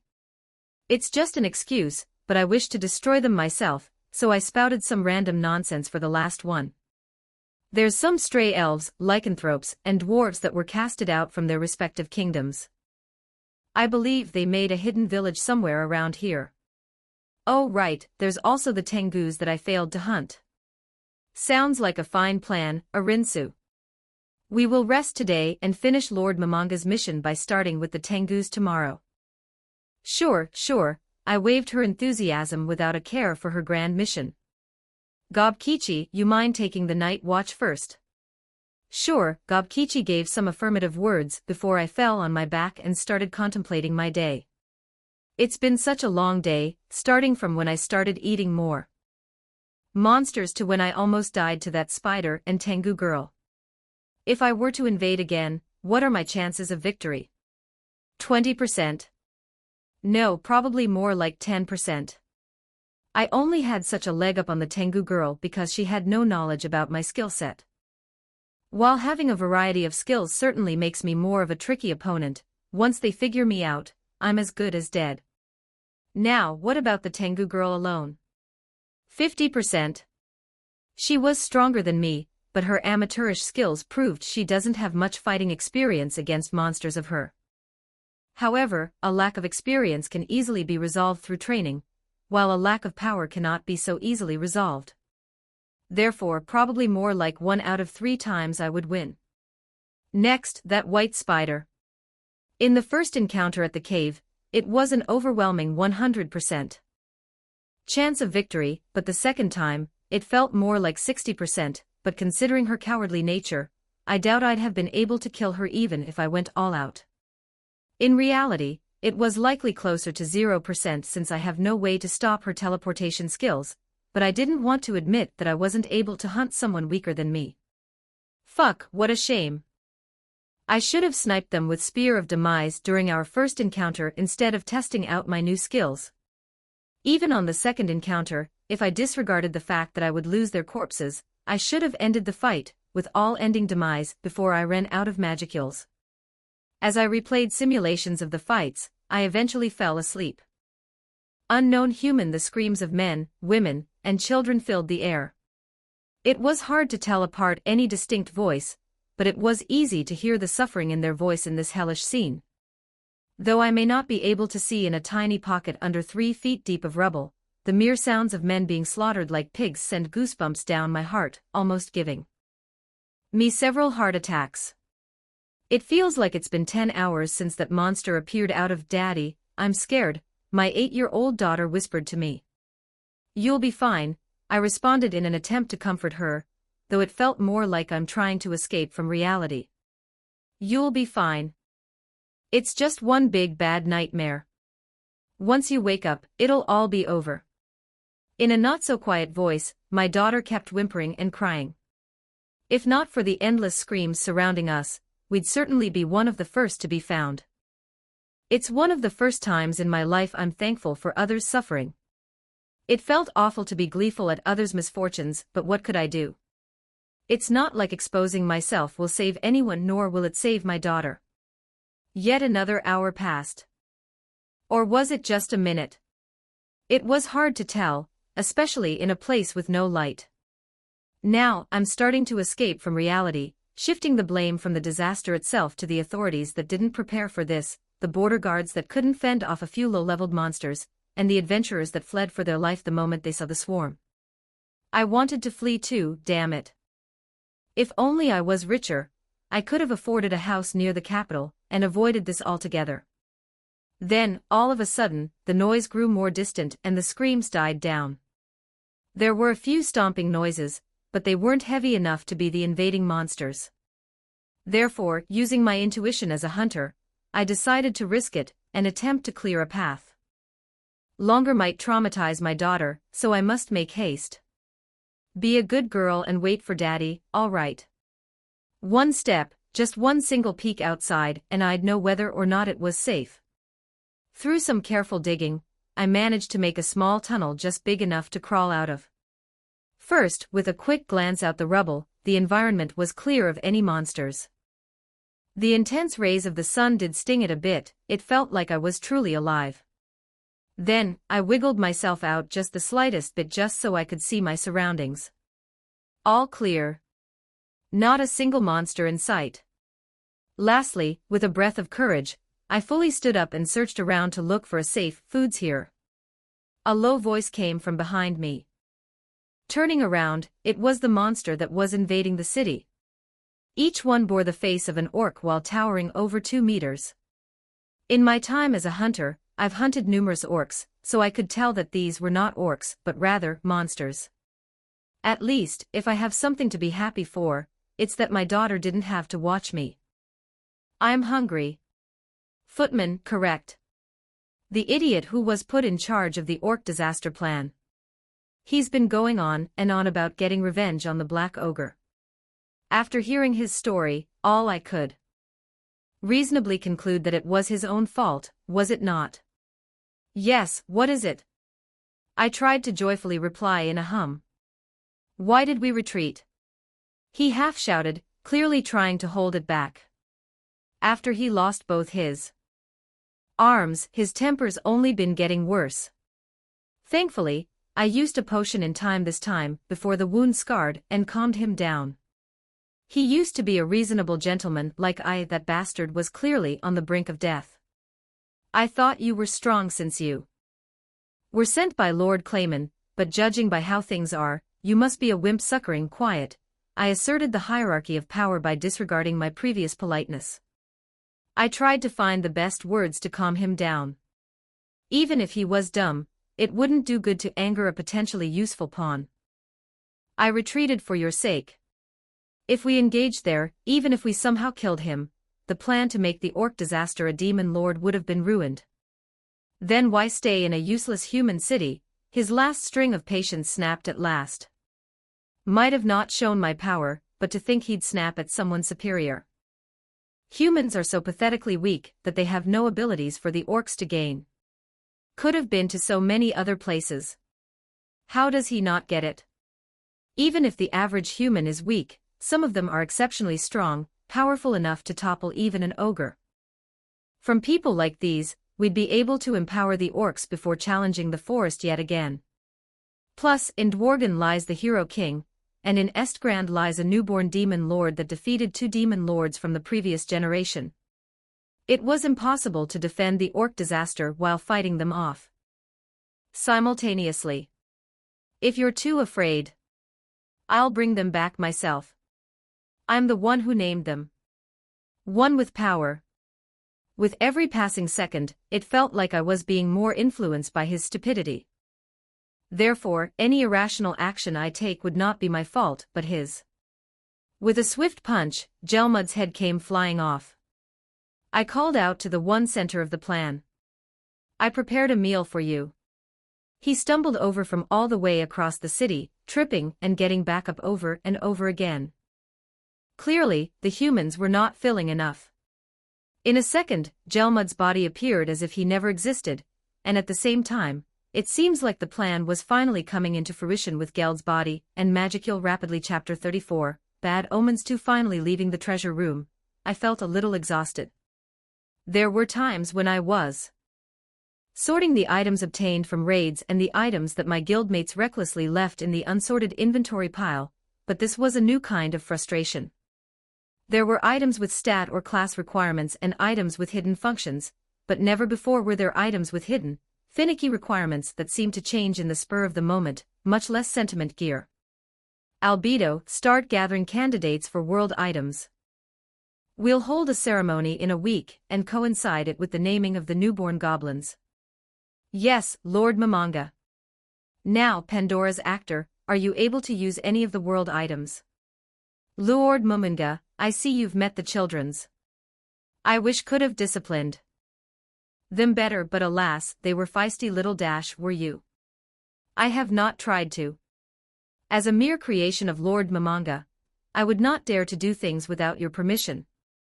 Again, they hold in me such high regard, seeking my permission for every little thing they wish to do.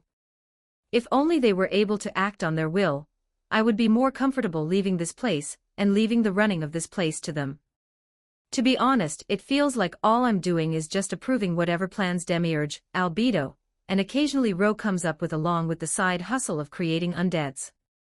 Honestly surprised we still haven't run out of corpses yet, which makes me wonder where we're farming them, but if Demiurge reports there's no concern to the ecosystem, I shouldn't worry much. It was his happy farm, as he called it. Pandora's actor, I grant you autonomy to act within reason, I requested, but I doubt anything would change even with this order. Your first assignment is to inform me of your abilities and test out the world item's capabilities. If my theory proves right, Pandora's actor should be able to use every single world item. Of course, then, I shall start by showcasing every single one of my forms. Then, one by one, Pandora started shifting through his forms, starting from me before becoming Hero, and then Perorancino. It felt slightly nostalgic, watching the appearance of my old friends cycle before me. They were here with me. I wonder how their Yggdrasil skills would translate to this world's. I wonder if they'd berate me for being too careful, and not take the opportunities presented before me. Or would they complain that I wasn't putting my power to a good use? At last, Touch Me came up and I became curious about something. Pandora's actor, are you able to use the skills of a world champion? Back in Yggdrasil, because the world champion and world disaster was on the same tier as a world item, making it so that they can't be copied through skills. This specifically referred to the skills bestowed by the class itself, so it was still beneficial to have Touch Me's genuinely broken stat spread as an option. However, if this restriction was lifted in this world, it would be great. Apologies. Pandora's actor shouted while exaggerating his movement, as if he was have gotten used to seeing it in his normal form, but to do so in Touch Me's body. If you're referring to Yggdrasil skills, I am unable to. However, I am still able to use their equivalent in this world. List Touch Me's skills. I can demonstrate Lord Touch Me's skill, but I have no knowledge of their names. Command it, I shall do it with the utmost haste. It's fine. Could you try transforming into me and using the world items? A while later, after thoroughly testing every world item in the treasury, it was found that Pandora could use none of the world items. I would attempt to do the same with my world item, but I can't remove it from myself for whatever reasons. However, Pandora's actor became able to use depiction of nature and society after fulfilling the condition of escaping from it and stealing ownership. Later, I would also find out that Albedo became no longer able to use it until she once again escaped from. Of course, I could still use it no matter whose possession it was in. It was good that the use condition was so simple, but it also meant that it was simple to steal if I misused the item. Then, it probably meant that other world items restrictions would, at the very least, be somewhat consistent with either their Yggdrasil equivalent conditions or related to their founding mythos. What a headache. Next, I called in the next person outside of the office. Last week, I found an issue with our gear, so I should promptly resolve it, but I can't carelessly expose important items to even trusted allies. It was even truer when considering some of the goblins' loose mouth. Thus, though tedious, I decided to individually call in each goblin, while hiding the world items out of sight. It was a sort of interview, one which I disguised as a living standard. Soon, Rigger too walked in, and I asked him a question. Any complaints about the housing? What about the facilities? Comments. I am satisfied with the life Lord Momonga has bestowed upon us. Thank you, you may leave, I sighed after Rigger too left my sight. Out of the hundreds of goblins, potentially thousands by now, Rigger was the 57th one. This was going to take so much longer. Out of the 11 world items I have, only 7 of them have found a proper owner, 2 of which were already mine. Excluding the single-use items that are part of the 20, and the world item required to prevent divination attack on Nazarick, only Hygiea's Chalice and Avarice and Generosity remain ownerless. I'm still trying to find potential users for the other 3 as well, but I would not be handing them out unless the situation is really dire. It was a little surprising that Soul's Light, the item that effectively gave a second wind to the user by cleansing all status and replenishing all resources, chose Mare as its user. It's a shame I can't give him the item since it's part of the 20, but at least every floor guardian, with the exception of Victim, Demiurge, and Gargantua, has ownership of at least one item. After Rigger 2 left, I asked the world items in the room if they liked him or not. If they did, a second round of interview would be conducted where the person themselves held the item. Unfortunately, none of them fancied Rigger 2. Yo, Momonga, I see you're drowning yourself in paperwork again. Ro entered the room. Like usual, I asked the question to which Ro answered like he usually does. You know, we should go be adventurers again. Be away from all the pressure, Ro approached me casually, healed from all his injuries the week before. Maybe I should. But a war's coming, and I have no idea on how exactly to wage one. Yes, Panitomo's Piking for Dummies did somewhat assist me on what to do, but nowhere on it did it tell me how to prepare for a war. After I finish all my cautionary preparation, I should leave and allow Demiurge to put the finishing touches without me to interrupt. If I say the wrong word, I might just mess up our preparation, so all things considered, I responded. All right, see you soon. Despite his seeming nonchalance, his near-death experience the week before definitely affected him. He seems more pensive, sensitive almost, but he's been hiding it by smiling and laughing far more. He's also been training far more than before, but has been making zero progress as far as I can tell.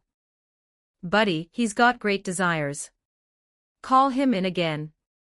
The avarice part of Avarice and Generosity shouted before Generosity continued. Sorry, but I'm not too sure. Brute like you may like him, but he is far too selfish. It was mixed, but it was better than any other ones so far.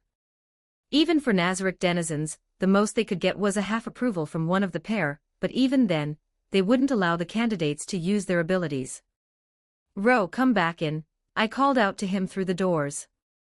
Promptly, Ro reappeared, wondering what I called him again for. Try these on. I handed him avarice and generosity. Without hesitation, Ro equipped avarice, but was unable to equip generosity. Accurately, he tried putting it on, but it looked like there was some invisible barrier on the gauntlet's entrance preventing him from doing so. Is this a prank? No, these items have their own will. They choose their owners through a vague set of requirements. This one's a little obnoxious, but oh well, better than not being able to use it. So what does its basic effect is absorb and release, I explained using Yggdrasil terminology. Been anyone else, I would have just told them to figure it out in a majestic tone, but since it was Ro, I could refer back to our past lives. As for the specific, I have no clue. In Yggdrasil, avarice just stored experience points to be used later. Of course, you'd use generosity to release the experience as spells and skill, so I'm not sure what you'd be able to do with one. For now, keep them both and see if generosity becomes usable someday in the future. Thanks, Ro brightened up a bit, his fake smile turning into a more sincere one. You later as Musasabi. Instead of a fully grown goblin, it was an immature hobgoblin that barely learned to walk. For these goblins, I would just name them and skip the interview process altogether since the ability of a child to use a world item is questionable, much less their qualifications to use it. You will be named Kokobu, I said before gesturing to her to leave. If these children evolved after being named and they were to give birth to new children, doesn't this effectively create an endless evolution bug? The world probably has some system in place to prevent this, but it'd be funny if it was the case. This went on for the whole day, maybe even slightly into the next since the sun was down by the time I finished, and I only found 2 more candidates for the world items. Surprisingly, they were both chosen by Hygeus Chalice, one of which was Kokobu and the other was Rigor Eye, both of whom were unsuitable in terms of power to properly exercise the items full. I could instead just hand it over to one of the guardians and hope they'll eventually fulfill some mysterious requirements, but it wasn't worth the risk considering the possibility of losing the item. It's a shame, but I'll await more candidates to show up. Lupus Regina Beta, hey, Ro. I called out to him as I saw him walking out of Lord Mamanga's office. Time we met, we were posing as adventurers. I didn't know why we needed to mingle with inferior humans, but I'm sure it was part of Lord Mamanga's grand plan. What's the black and white gauntlets you have? Oh, Mamanga gave it to me. He called it avarice and generosity, though I'm only able to use avarice as it seems. Could it be the fabled world items? You must be feeling like your head's in the clouds right now. I attempted to tease him a little, but his response was rather dull. Perhaps so. I was feeling stuck for a while, but Mamanga showed up with the answer. Boring, but I decided not to say it out loud and choose another method to prank him. You remember that promise you made with me? You mean to Nazarik's cafeteria? Of course. Let's go now. I dragged his hand to exit Mamanga's castle on the surface. Wasn't bad being here, but I'd much rather stay in Nazarik. Surprisingly, Ro just went along with it, not even resisting being dragged, but rather running alongside me. Back when we had our food trip in Dworgen, he didn't like being the one dragged around. Chose where we went, what we ate, and even the path we took. When I gave input, he just didn't brush it off, but it's like he didn't care, and put his own spin on it. Hey Lupus, Ro, are you guys going on a date? Gobda called out to us. At first he tried ogling my body, but a quick punch quickly corrected that. Now I feel like another order of knuckle sandwich just got placed. Surprisingly, he avoided it. He avoided even Ro's attacks, a true surprise. Hey, just go on your date. No need to get so embarrassed, Gobda snarked before disappearing into the shadows. This is not a date. Ro tried to shout, but Gobda was clearly long gone by the time even the first syllable came out. You don't like me, I attempted to pout, though it came off a little fake. It's just a little amusing watching such a big man, especially one who usually says whatever's on his mind, get so flustered and meek. Am I not pretty enough? Erg. No, I think you're beautiful, decently so in fact, but you're just teasing me, aren't? What if I'm genuine, I tried my best to conceal my smile, but inevitably, the sides of my lips did curve up, so I turned away from him. God, if this was a week ago, he would not nearly be as fun to tease. I'd probably only be able to enjoy this for a short while anyways, so might as well make the best of it. Let's go eat, Ro rushed off, ignoring the question. Alright, fine, you do you and brush the question aside, but I do have a second surprise in store. At the canteen of Nazarick on the 9th floor, Fifth approached us to guide us to our seats and take out orders. Out of the dozens of homunculus maids, it looked like she was the one, such a pure and innocent girl, but it's such a waste. She's no fun to tease with her dull reactions. Lady Lupus Regina and Sir Ro, what might I get for you? Give Ro a number 23 special, and I'll dash, are you sure?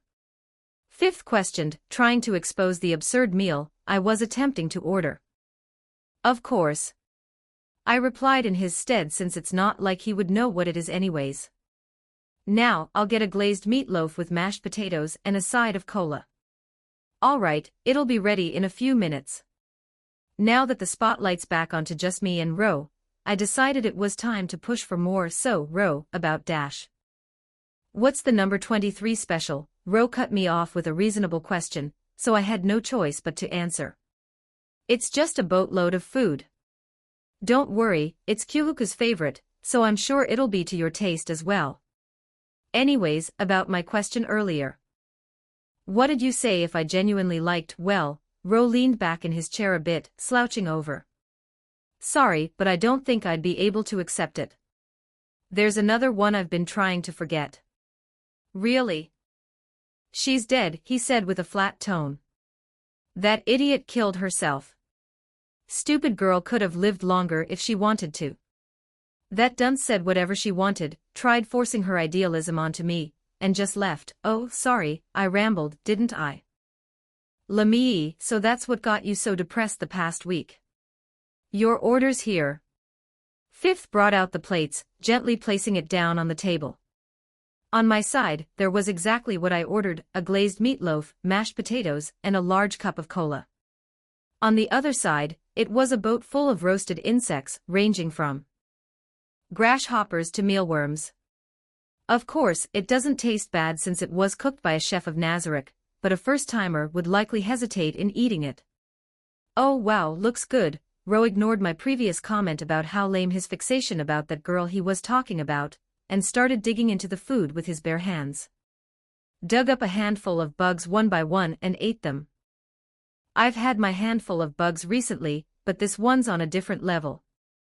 I guess that's to be expected of a guy who stuffs literally everything and anything, whether raw, cooked, rotten, or even inorganic, into his mouth. This just meant that pranks with food are a no-go. I'd have to tease him about that girl mentioned then. It's even more fun knowing that I could tease someone who's technically in a higher position than me, and get away consequence-free. I wouldn't dare tease Momonga nor any of the Guardians, but Ro, who holds the position as Momonga's first companion in this world, is totally fine. Even if I go overboard, he's not the type of person to report me and ruin the fun. I wonder what I'll do next. Chapter 35, Bad Omens. 3 Young Ogre Chieftain. What a lively crowd, living without a care in the world. Back in the days, we were also like this, living as one of the strongest clans in the forest. To think the lizard men that we tried to recruit at one point would reign as the strongest, or maybe not. Maybe we're just alive because of someone's whims. That black ogre has got to lie somewhere within this forest with a sizable force backing him. Hey, who handed her alcohol? The slime Rimuru who offered us an alliance shouted in the take it away. I.e. Rimuru, why so tense? We ought to enjoy life while we can. The voice of Shiro who helped us ambush came after. If not for her, we would have lost far more of our men to infections, bleeding, and the black ogre. This is my celebration for forcing that ogre to retreat like a coward. Next time we meet, I'll behead him. Next time, we'll kill him. A few of my fellow clansmen joined in on the party. See them enjoying life once again even after experiencing such tragedy somehow brings joy to my heart. However, it wasn't really my type of thing to enjoy the festival, much less after half of our clans been massacred and so much more of them are currently in some foreign land, seeking. So, what do you think we should do? I asked my childhood friend, the most logical one out of all of us. It's not a bad offer, but we'll follow whatever you choose. Not a bad offer, huh? What would my father do? Once a Majin came to us, offering to give the strongest of us a name.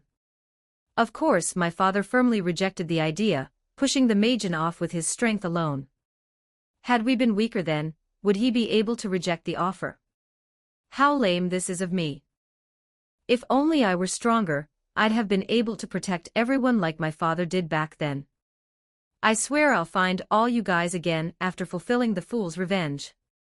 Finally, Shiro fell asleep.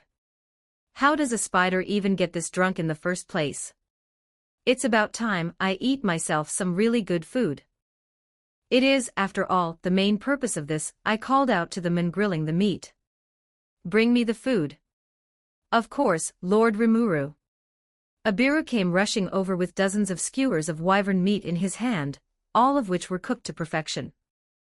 Following behind him were Gabiru and Ranga, both of whom were eagerly awaiting my reaction. Taking a bite into my first meaningful meal since my reincarnation, I could feel the juices spewing out from the meat as I chewed. It wasn't as good as Wagyu, much less a properly seasoned meal with salt, pepper, and soy sauce, but it was my first meal in months, maybe even half a year at this point. It was akin to the feeling of quenching that unsatisfiable thirst after wandering in a desert for months on end, or having a meal after finally finishing a stressful company project. Bring me more. I shouted, but someone I didn't recognize started to approach me. Looked slightly similar to the Tengu girl I saw before, but she was far more mature than the then. By her side, there was the sassy Tengu girl that called Ranga a mutt. Are you Sir Rimuru? She asked. Notice, there are a dozen more unfamiliar presences behind her. You dare return after insulting our lord? Ranga barked, seemingly affecting the approaching lady greatly. She started wobbling a little, but nothing too major happened. Ranga, it's fine, and yes. I am Rimuru, I answered with a stern voice. Despite the festivity, it was obvious that this was not the time to be taking it lightly. And you are? I am Keed, the current matriarch of the Tengu clan. Well, previous matriarch to be specific, but my daughter has been rude. Mother, I was not rude. I was trying to establish the order of power. Momiji, silence. Her actions were immature, which I apologize for, so I'll be temporarily taking the seat of power. Wow, such a beauty, one I would be able to confidently call Mo, I mean, she doesn't look that strong, perhaps even weaker than one of the guards serving under Momiji, so how'd she become chieftain in the first place? Great sage, any answer? Notice, individual Keed's current magicule count is roughly 3% compared to yours. That's not exactly what I was looking for, but I'll take it. Also, isn't that far too low for a apology? Accepted. So what did you come for? I hope your offer from a few days back is still valid. Of course, I'll welcome you guys anytime. All right, everyone, come on out. She clapped her hand, signaling for the unknown presence. That great sage first notified me off to appear. From behind her, a few Tengus appeared, all with wounds and wrapped in bandages. Upon closer inspection, Keed was running out of breath, and there was blood seeping through Momiji's clothes. I hope you won't take back your words. Just as she said that, she fainted, falling face first onto the ground. Thankfully, I was able to catch her before any further injuries were sustained. Momiji, unable to say anything else, bore an expression of extreme worry unlike that of her usual high and mighty attitude. Even her tone of voice changed when her mother collapsed. So, could you take care of her for the time being? Sure, I spat a portion of full potion onto her. Though it will restore her injuries, it doesn't do much for her depleted magicule, much less recover her from whatever traumatic event she's been through. Could I ask what happened? Of course. That damned ogre attacked again, but with reinforcement this time. There were goblins and even a woman with white wings and shining red armor. The ogre was one thing. But each of the goblins were as strong as Tengu's, while the red-armored woman was stronger therefore, with two opponents around my level, one stronger and the other weaker, our mountain. Her voice shuddered, whether it be from frustration or sadness. Our kin was taken from us. These bastards putting my mother into such a state. Already retired, but she had to put up with such nonsense because I was too weak. It's fine now was what I wanted to say, but what did I know? I never lost anyone important to I lived a relatively upright life before reincarnating, and even after becoming a slime, the only person I lost was Shizu, someone I barely knew for a few days. It couldn't be comparable to losing your whole clan and home. Even so, it felt wrong to not say anything. It's fine, you're fine now. I'll protect you all. An empty promise. It was all I could make. I suppose any option of peace is off the table now with how many people here likely despise the Black Ogre Ro. I wonder how'd they react if they found out me and Ro were both of the same origin, both of us hailing from Earth and being otherworlders. Would they forsake me? I'll deal with the roadblock when it comes. At the moment, I'll try convincing them to see the positives, even if the chances may be less than 1%. Momiji started crying slightly, but she still held the emotion she's been feeling for a long while now. For the first time I've seen her, she's finally starting to act more her age. The day after, Keed managed to wake up without much major complication. However, her magicules has certainly taken a hit for the worst. Even after recovering, she wasn't as strong as I expected her to be for the prior matriarch of the Tengu clan. Sir Rimuru and... She called out to me after waking up. By my side, there was Shiro, which she hadn't properly met before. To be honest, it was somewhat admiring to watch her maintain her composure in spite of everything that's happened. Shiro, she said. I don't know why she's here nor why she's so insistent on being here.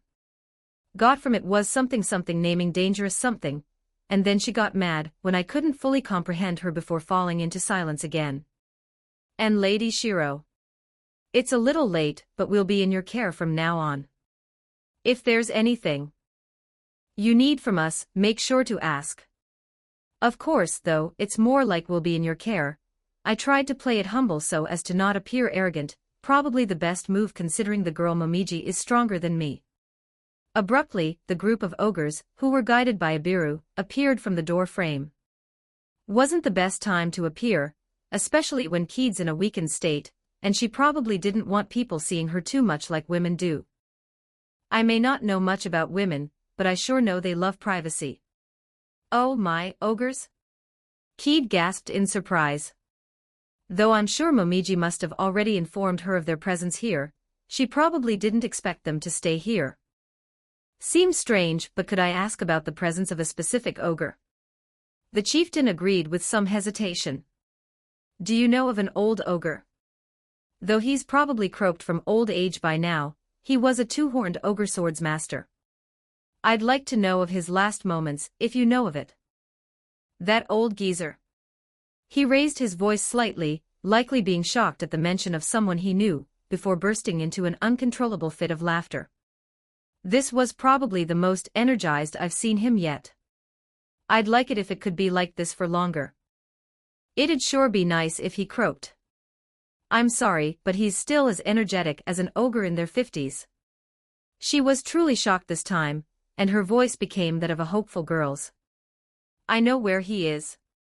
The ogre chieftain's voice grew somber yet again. I'm not sure. We were all attacked by the black ogre, so we decided to have the weak and old leave. He left with them, so I'm not sure where they went.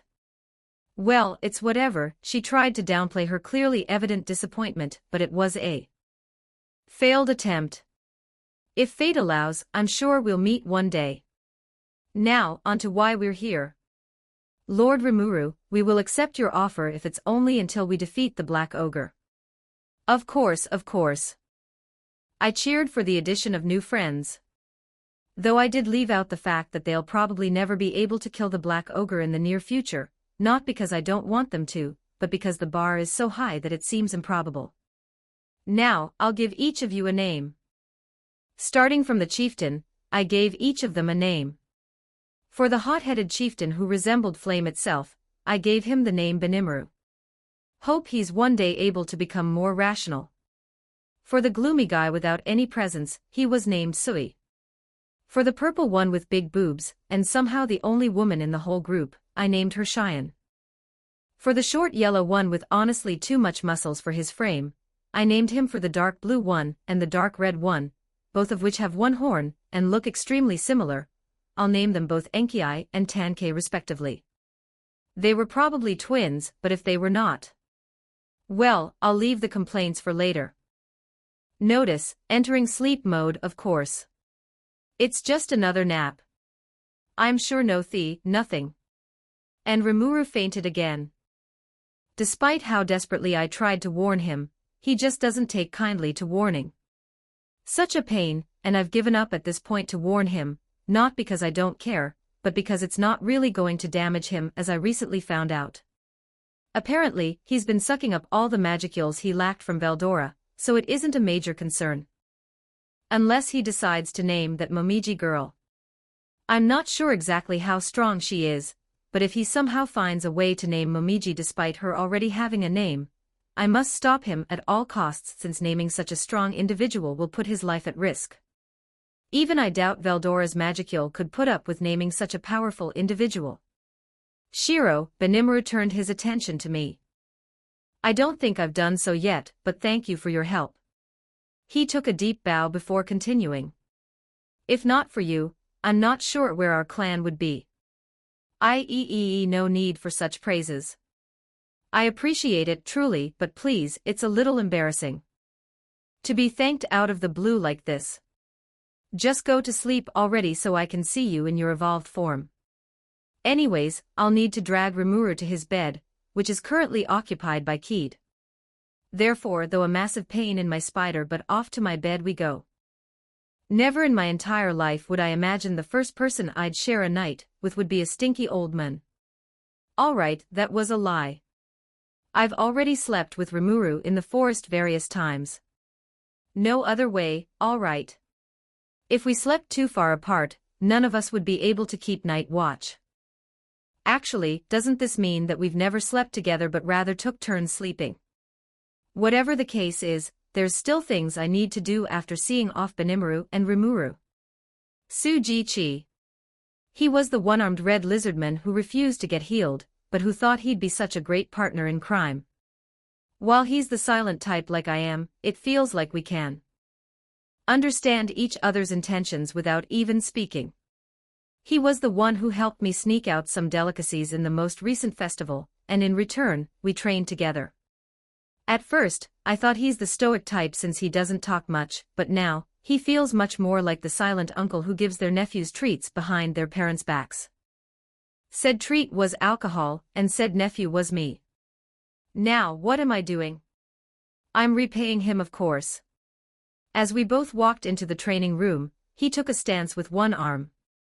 While he used to use a spear, the long reach of the weapon made it rather uncomfortable, so he recently switched to a sword. Lord Shiro, I'm thankful for the opportunities. I myself do need to train as well, so there's no need to be much thankful. You're making me. As we were sparring, Benimaru walked in. I was wondering what the noise was. To think I see a twerp swinging a sword around with a stick while his senior bullies him. Rude, I shouted quietly. I was not bullying anyone. I may not know how to use a sword myself, but through countless hours of sparring, I'm sure even someone without an ounce of experience could pick up on how to properly use a sword. Let me teach you some things. I may not be as good as the old geezer, but I know a few tricks. Benimaru drew his sword. There was once an ogre who lost his arm as well. An old stubborn fool in his 70s, serving under my father. Despite everyone asking him to retire and leave behind the next generation, he would not do so. Benimorus started to wave the sword around like a drunk man. There was no pattern to it nor was the usual elegance found in sword fighting, but it strangely carried some sort of profoundness. Or so I think. I'm not one for sword fighting since I have zero experience, but I'm sure if I did, it would look quite cool.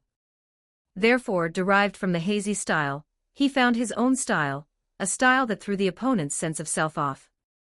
He dubbed it hazy style, downpour. Just like a downpour, the world seems to be at a standstill, yet the loud sound of the water hitting the ground shakes you back into reality. All of a sudden, Benimorus stopped in his tracks and created a single strike that sent vibrations into the air. It wasn't fast nor powerful, but it would catch an opponent off guard. This style solely focuses on the suddenness of the hazy style, disregarding everything that might happen afterward. It embodies the motto of entrusting one's own life into a single, "Thank you," Tsujichi loudly proclaimed, as if he had rediscovered his life's purpose. Well, it's not that great of a martial art style since the user died after missing the attack against a pack of wolves, and I'm also not that good at teaching, so you'll have to make do. With what trash I spout.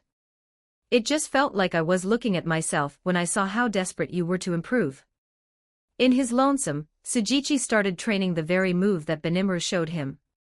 So focused that it seems like he forgot about me. Have it your way. I'll just go have fun by myself as well then. Chapter 36, Bad Omens for Adventurers.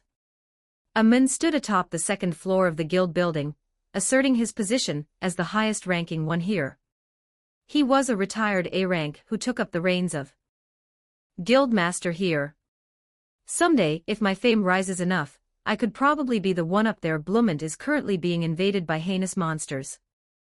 As righteous adventurers, we must save mankind from those swines. The crowd erupted into a shouting competition. Albeit I didn't like the way he was phrasing things, knowing I was an unfeeling undead myself, this was certainly an opportunity to break through the B-rank ceiling and obtain the A rank, if not A+ rank. Looking around, I realized Ro and Lupus Regina had gone off somewhere again. They'd been spending a lot more time together recently, so much so that it makes me wonder if there's something going on between them. As myself, it makes me glad to see the NPCs grow, but as a friend to my guildmate, I worry about their creations being sullied. "Hey, Musasabi," someone called out to me after the cheers calmed a little. "Isn't your soul burning with excitement? Think about all the gold we'd get from this." The moon was trying his hardest to make small talk, but after my previous roundabout as an adventurer, I decided to keep a cold but heroic personality to avoid getting into trouble. "No, this disgusts me." I accidentally leaked my true feelings, but upon looking at his dissatisfied face, it was clearly not what he expected. I wanted to be cold but not to the point of isolating potential allies. "It pains me to wait when I know there's people suffering out." It was a fake response, one that anyone aspiring to be a hero would give. To be dreadfully honest, I have no idea what I'm supposed to be doing. Even Demiurge, who would normally disapprove of such hasty action, gave immediate approval and urged me to do whatever my heart desires. Even when I attempted to ask for the details of the plans I most definitely concocted myself, he just gave me a note that says, "Lord Momonga's action has no flaws. Any step I advise you to take would only hinder your activities, so please disregard my feeble planning and execute your grand plan." Is that so? Is that so? The man who approached me patted me on the back. "Aiming to become a hero?" "Of course," I replied without much thought. "Even so, you should take some time to enjoy life." He handed me a cup full of beer. Little like a taunt, but knowing that he doesn't realize I'm unable to get drunk nor drink anything, he probably just meant no harm. "No, thank you." I saw myself out the door before I made any more of a fool out of myself with an accidental slip-up. What a bummer, he tried to whisper to himself, but I wasn't that far away that I was unable to hear it. It might be because I was a B-rank adventurer and he a C-rank adventurer, but people have been approaching me more and more, trying to form a party with me. It's not all bad, but I shouldn't risk my identity getting exposed.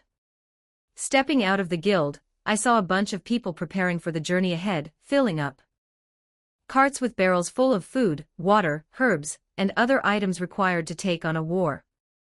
Odd for a kingdom to hire adventurers to wage war against monsters, but if they had to do this, their military might have already been doomed in the first place.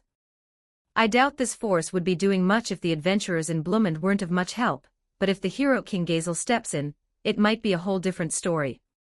It's questionable for the king himself to step into such a dangerous battlefield, but the single time where I witnessed his power made me realize that kings weren't just mere figureheads.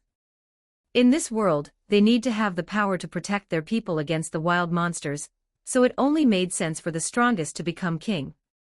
Off in the distance, I could see Ro and Lupusagina enjoying food and drinking their life away, blending in perfectly with the adventurers present.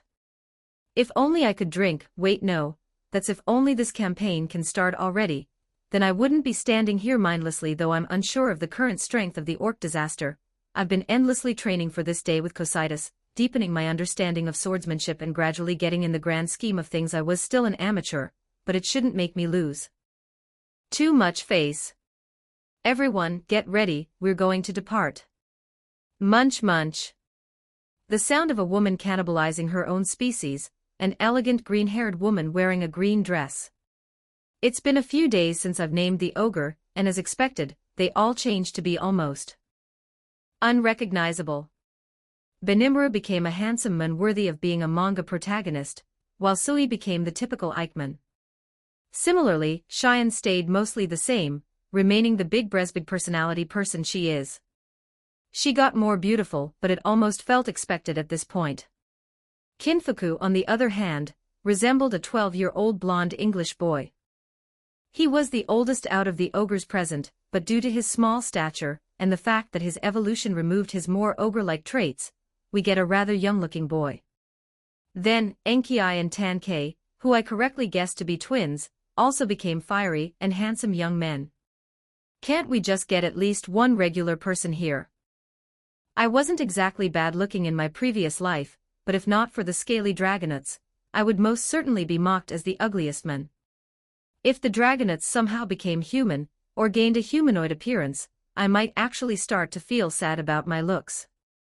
Anyways, moving on to the present, this green-haired woman, trainee as she called herself, was a dryad of the forest. She came to warn us of an existence that would put the forest into the orc army, though it may have unexpectedly changed course for the moment. I expect it to return very soon, as it gains newfound strength through eating many more monsters and humans.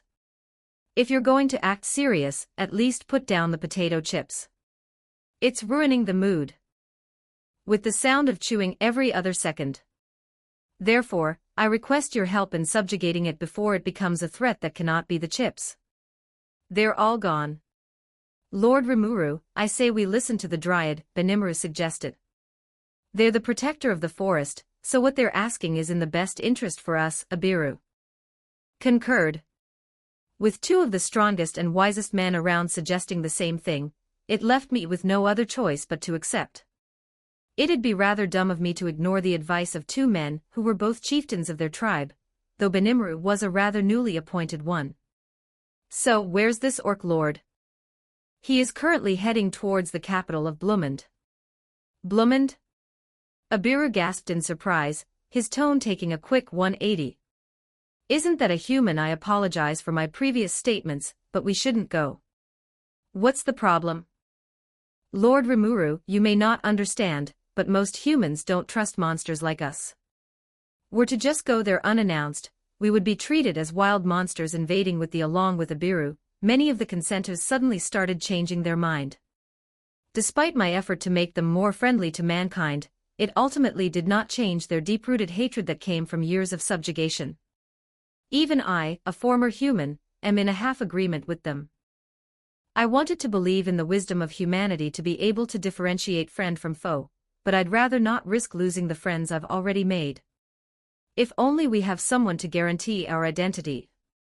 Kavul's party could work, but I fear the possibility that the Blumend would be long gone by the time we got Kavul to get here. Great Sage, any ideas? Answer, it could take 8 days with individual Sui's and Shiro's skills. 8 days, huh? It isn't the best, but it's better than traveling by foot and hoping we come across them on the way. Even if it takes 8 days, this should only account for the way there, since Shiro should be able to teleport them back. Now the only problem is actually getting Shiro to agree to help. Shiro, could you help bring Kaval's party over here? Sure, she haphazardly replied. It wasn't the best energetic answer, but it was better than true to her word. She brought over Kaval and the group, but not in the 8 days that great sage promised. Rather, it was around 3 minutes with how she teleported away and reappeared. Shiro, you can't be appearing in my bedroom like that. What if I was showering? Kaval yelped like a girl, but upon realizing the serious mood in the room, he swapped over to a more charismatic leader voice. Rimuru, what's the problem? Well, it's a tough task, but we just need someone to bring us to Blumend. Ellen screamed. My papa friends told me to not go there no matter what. What reasons do you want to go there?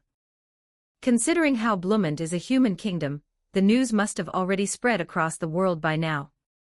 Best case scenario, some hero appears and subjugates it. Worst case scenario, it eats everyone in the kingdom as well as the reinforcement before evolving into an orc disaster and returning to the forest. We're going to stop the orcs, so we need someone to vouch that we aren't hostile monsters. Listen, we would love to help, but this is far too risky, Jaido replied. Plus, they aren't going to take a couple of B-rank adventurers' words seriously. If we were monster tamers it'd be slightly convincing, but none of us had any track record of doing so. That's fine. Sorry for asking the unreasonable. We'll find another method. I'll help, Ellen volunteered despite the impossibility of the task. Ellen, please reconsider this.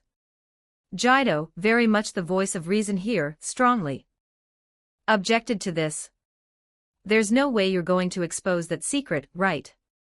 What's the use of power if I can't help a friend in need? Ellen placed her hands to her ears, undoing some sort of spell. I'm actually Elian Grimwald, the daughter of Duke Erald Grimwald of the sorceress dynasty of Sarion. Would it be bad to say I have no idea who either the kingdom or the duke is? Like I should, since this feels like a pretty major reveal, but I just haven't ever heard of any of these names before. While I may not have much power myself, I'm positive I can convince my father to help. Thanks, guys. I'll be sure to repay you someday. To be honest, if you want to repay me, I'd much rather you all just stay where you are in this. There's no need to take on such a massive risk, but I'll doubt you'll listen. Alright, let's get going then. Gazel Dwargo, a few months since the meeting with Rimuru, and that group of weird adventurers. Their insistence, it was honestly hard to believe they were not connected, especially when I could read none of their minds. The slime, I could read his surface thoughts, but if I remember right, I couldn't read any of his thoughts at all. Even his companions, who I don't remember the names of anymore, none of their thoughts were visible to me. What I do remember was that the Black Ogre was certainly a blessed individual. At the very least, he's been chosen by a god, potentially a great god. No, I highly doubt that would be the case. As far as the history books went, there has been zero interference from them throughout the past thousands of years, almost as if the gods abandoned this world. The only ones left are false gods, or those who were unable to leave. Is he a threat or a blessing in disguise? Lord Gazel, Henrietta, the spy who I placed onto Musasabi and Rimuru, interrupted my train of thoughts. Considering her past missions, something like spying on 2 people should have been a simple task. May I report the situation? Proceed, I permitted. Now we're sitting in the meeting room within the chambers of Dworgen's castle. I'd much rather not talk politics, but it is something a king must do at the end of the day. The slime, Rimuru, has been growing stronger at an alarming rate. He defeated the greater fire spirit Ifrit, gained a human body, and seems to be on track to finding a kingdom. Recently, the ogres and tengus seem to have found their way into their military force. Their military mainly consists of dire wolves, dragonauts, Kijins, and tengus. Dragonauts. I don't recall there being any in the forest. What happened? Rimuru has been naming every monster he has come across. The only monsters he has yet to name are the Tengus. What an amusing slime. It could only mean that he's just that reckless, ignorant of the consequence of naming, or he is simply that strong to not feel any burden. Assuming the last scenario to be true, could he be on the level of a demon lord? Lord Gazel, Jane the Archwizard advised. If anything, it might be the best time to nib a problem in the bud before he blooms. It wasn't wrong to remove complications before they became a bigger problem, especially when they haven't been officially recognized yet. If we were to subjugate them, it'd just be in the name of a routine monster culling session, so there wouldn't be any problems with them. However, the potential of it drastically backfiring irked me in the wrong way. To put things more bluntly, he didn't seem like a bad guy when I met him. I want to believe in him for the if only Vesta was still around, then he'd have made a great gift for Rimuru, but he ultimately succumbed to the effects of the demon summoning before any meaningful information was extracted. Denied, we will be watching Rimuru's action for a while longer. On to the adventurers trio Musasabi, Mao, and Puree, or rather Momonga, Ro, and Lupus Regina. They are in a similar track to founding a new kingdom. I believe that they will be able to accomplish their goals first considering their population. Out of those I can find, most of their population were hobgoblins with an assortment of different monsters, varying from insectoids to orcs and even the occasional demons. I believe their military strength to be far superior than Rimuru's, but this remains uncertain since I wasn't able to infiltrate the deepest part of their city. Henrietta, to think you'd have trouble after all this time.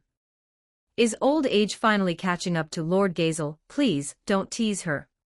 She's still a young girl in her prime, Jane refuted. Fine, fine. So, any information about their capabilities? Momonga is an undead spellcaster who appears to be the king of the nation. From presence alone, I presume him to be a white king, or a greater existence. Ro is a combat mage, and from his, rather provocative actions, he is at the very least calamity class, potentially disaster class even. Lupus Regina, on the other hand, hasn't been seen doing much except other than serving as a maid in Momonga's castle. The only other notable individual I've managed to extract information about was an insectoid swordmaster known as Cositus, but it was hard to estimate his strength without seeing him in action. Not only are we getting a second nation of monsters, it appears we might be getting a third one as well. I wonder how the Holy Empire will respond to this. Probably not very much because they're currently at war with the demonic empire, but there is always the possibility that they might send a group of knights to exterminate everyone. Insectoids. Does this suggest the possibility of insectars existing within the nation? The past, each and every one of them is at the very least a hazard class individual, while strong ones are disaster class as strong as demon lords. It seems the better choice might be to ally ourselves. Alright, we'll discuss who to ally with later. Now onto the topic of the monsters invading. Should we send reinforcements? It's not like we have an agreement, so we won't really have to do anything, but then we'd be looked down upon by the Western nations, Jane said. I was thinking the same. So Dorf, Vaughn, could you do it? Are you sure? Sending both of us to battle when there could be new foes arising from the forest is a dangerous act, Dorf objected. Am I alone not enough to defend this nation? Of course I wasn't suggesting such a thing, but I worry about the possibility that there won't be enough manpower. Dorf, since you're such a worrywart, Vaughn and his men will stay behind. I'll go with the Pegasus Knights since they're the most mobile force. Should anything go wrong, we can retreat with 0 casualties. Thank you. Henriette, thank you. You are discussed. Anytime, Lord Gazel. She turned around before disappearing into the shadow. Just as she disappeared, I saw a piece of paper attached to her back with some words written. Don't pry too much, Demiurge, the loyal subordinate of Momonga, ha ha ha ha ha. I couldn't help but silently laugh at the absurdity of the note. To think our spy was discovered and yet nothing was done. In every other nation, they would have killed the spy, but to think all we were left with was just a warning. It seems I've utterly lost in this war of information. Should assume that at least half the information fed to us is to make us careless, or straight up, what an amusing guy this Momonga fellow is. Next time I meet Henriette, I'll be sure to tell her to cancel any activities in Momonga's. It'd leave a bad impression if we were to ask for an alliance while continuing spy activities. In the meantime, there were a few other miscellaneous topics to discuss, but we pretty much got the main topics out of the way. Chapter 37, Fight for Fame. I clatter. The sounds of the wooden carriages dragged by horses tumbled against the rocky hard surface of the unevenly paved road. In all my time here, it was my first time traveling in a carriage, and I must say, it was rather loud. It's not a bad thing as it brings the feel of being an adventurer, a rather calming sound despite its loudness. Off to the side, Ro and Lupusagina were perfectly blending into the charade of annoying adventurers, both of them telling tales of their time as adventurers. There was a little bit of exaggeration, such as almost dying to a demon, but there was no need for them to know that. It was a good move to bring up morale and build camaraderie. I wish someone would approach me, but after that encounter at the guild, it looked like they marked me down as a stern individual, keeping their distance away from me. It didn't help much that I didn't drink with them at the party before departure. Coachman, how long until we reach our destination? I tried initiating a conversation to rid myself of the boredom. No need to rush, we'll be there soon. With my years of experience, you should be able to start seeing the front walls of Bloomen soon. As the carriage slowly carried on, I could see the peaks of the watchtowers stationed along the fortress walls, but soon, the cruel reality of the mission would be revealed. Though the top looked perfectly fine, the walls were crumbling, and there were dozens of meters wide holes in the walls, a size large enough to fit an army, and then some through. The closer we came, the stronger the stench of blood and iron grew. It didn't really affect me much, but for some of the adventurers present, it was clearly not a sight they were used to. Some of them might even be from Blumend, and were merely traveling to Dworgen for a mission, while some of them might just be inexperienced to slaughter of their own kind. Regardless of the reason, the morale clearly dropped. Judging from how things are and the fact that the goal of the mission was to eliminate swines, it seems too gory to just be the work of the wild monsters. Is it possible that this is the work of the orc disaster I've been keeping tabs on? No way, right? Last time I checked, wasn't the orc disaster's path directly headed to the forest? Could have happened for them to suddenly swap tracks like this. Suddenly, an answer popped into my head. Sheltir. I just told her to leave the orc disaster alone, not to redirect to a human kingdom. What will happen if they find out this was our doing? I'll just plead ignorance. Mao puree. I called out to my two adventuring buddies. Let's go ahead. Jumping out of the carriage, we sprinted full speed ahead just so we could get there even a single hour faster. Inspired by us, other strong adventurers, likely B ranks and A ranks, started following in our footsteps. Haste, puree casted. I wanted to use spells too, but under the effect of Perfect Warrior, I was not able to. I debated using magic armor and conserving my magicules, but if I was just a standard B-rank adventurer, I would be unable to gain recognition in this fight. I must stand out as an exceptionally strong individual, and therefore led to my choice to create specialized armor for the adventurer Musasabi, and use Perfect Warrior. Upon arriving at the scene, there was not a single monster in the city nor a single sign of life. At times like these I would cast Detect Life, but again, Perfect Warrior limited it and Lupus Regina didn't know many arcane spells due to being a cleric. Musasabi, I can hear breathing, Ro informed me. Even without the aid of spells, his senses were really amazing. Flipping over a crumbled wall and boulders that likely weighed hundreds of pounds, there was an unconscious girl likely not even 10 years old with bruises and cuts all over her body. Her eyes were red, not from bleeding, but likely from crying. Even though the roads of my old world was scattered with the corpses of homeless starving people, had I been my old self, I likely would have felt sympathy for the girl, guilt for not arriving earlier, or disgust at the monsters that caused this, but as I am now, I've become desensitized to things like this. It's not like emotions ceased to exist in its entirety, but I began to view outsiders as nothing more than that, just outsiders who I have no concern over. Everyone.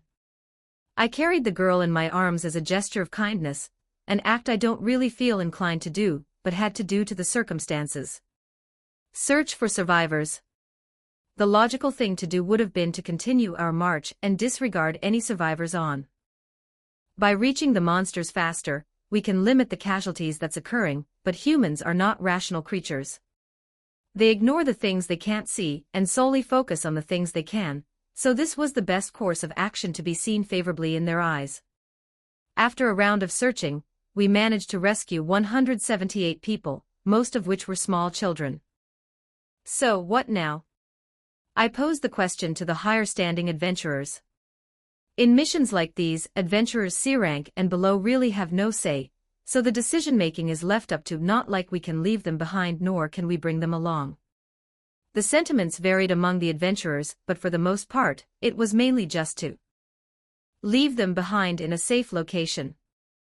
They would send a group back to the guild to report the location of the survivors, but there weren't enough carriages to haul every survivor back to. There were some carriages intact throughout the ruined city here and there, but there was not a single horse in sight to carry them back. We could use summons to pull the carriage, but summoners were at the very least C rank, while most of them were B rank. The problem was that the C rank didn't have enough power to upkeep the summon long enough for the whole journey back, while sending a single B rank would greatly diminish our fighting choice. Therefore, in an attempt to move up in the good guy ladder, I used one of my artifacts. Statue of Animal, War Horse. It was an artifact that summoned a construct, specifically a golem in the shape of a horse. Despite appearances, it was several times stronger than a single horse, so even one of these would be able to transport every survivor here if there was a carriage large enough. A few of the adventurers gasped. Was something like this really that impressive? There was summoning magic in this world, so someone must have made an artifact at some point with summoning effect. How'd you do that? Well, either there isn't or it just isn't commonly known. I found it in an ancient ruin. To think you'd use such an expensive artifact without expecting anything, one of them patted me on the shoulder. I thought you were a cold bastard, but I was wrong. With the aid of an adventurer who knew carpentry, he constructed potentially the largest carriage to ever exist. The survivors in the most dire of states were placed in the carriage, while the more able ones walked alongside the carriage, occasionally swapping out when they were tired. They brought along a few C rank and D rank adventurers for safety and food to sate their hunger. With that problem resolved and our morale raised, the rest of the journey became a relative. On the other side of a city, there were holes in the walls much like the ones we came through. The beautifully paved road was now ruined and the grass 10 meters along the road was stomped out without any mercy. It might recover in the near future, but judging from the purplish ground, the chances seem slim. Whatever skill caused this, it was suspiciously similar to the effect of the orc disaster's corrosion skills. The more we traveled, the more the evidence pointed towards the culprit being the orc disaster I've been eyeing. I should prepare for the worst-case scenario, that I'd have to face a fully bloomed orc disaster that ascended to the level of a world enemy at this careless mistake. Certainly, but now I know that every existing demon lord is at least on this level, if not greater.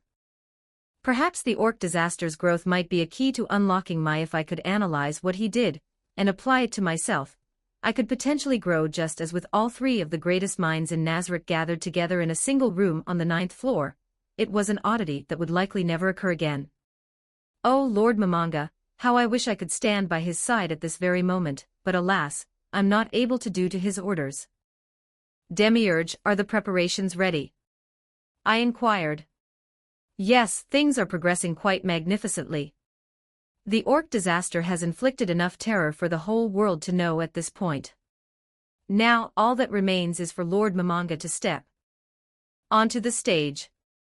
What about the new entrant? I referred to the clown that Ro reportedly saw alongside the orc disaster. It was a variable unaccounted for, one that could possibly ruin the show. I'm confident Ro will take care of him. In the event he doesn't, Demiurge revealed a scroll, one that contained magic unknown to Yggdrasil. It was a new type of scroll invented using this world's magic system, one that summoned a demon into this world. This little guy will take care of it. It's a rather disgusting hobby he's taken up, sacrificing livestock that could have been repurposed to better uses, but failing to understand one's capabilities would prove to be even more fatal. And if that fails? I questioned, knowing full well the downsides of summoning magic in this world. Instead of the minion being fully obedient, it was a sentient being capable of rebellion. It was the main reason why Demiurge failed in eliminating the slime in Dworgen. Intending on disguising it as revenge, Demiurge gave the mustached dwarf in Dworgen a summoning scroll that took its user's lifespan to eliminate the slime.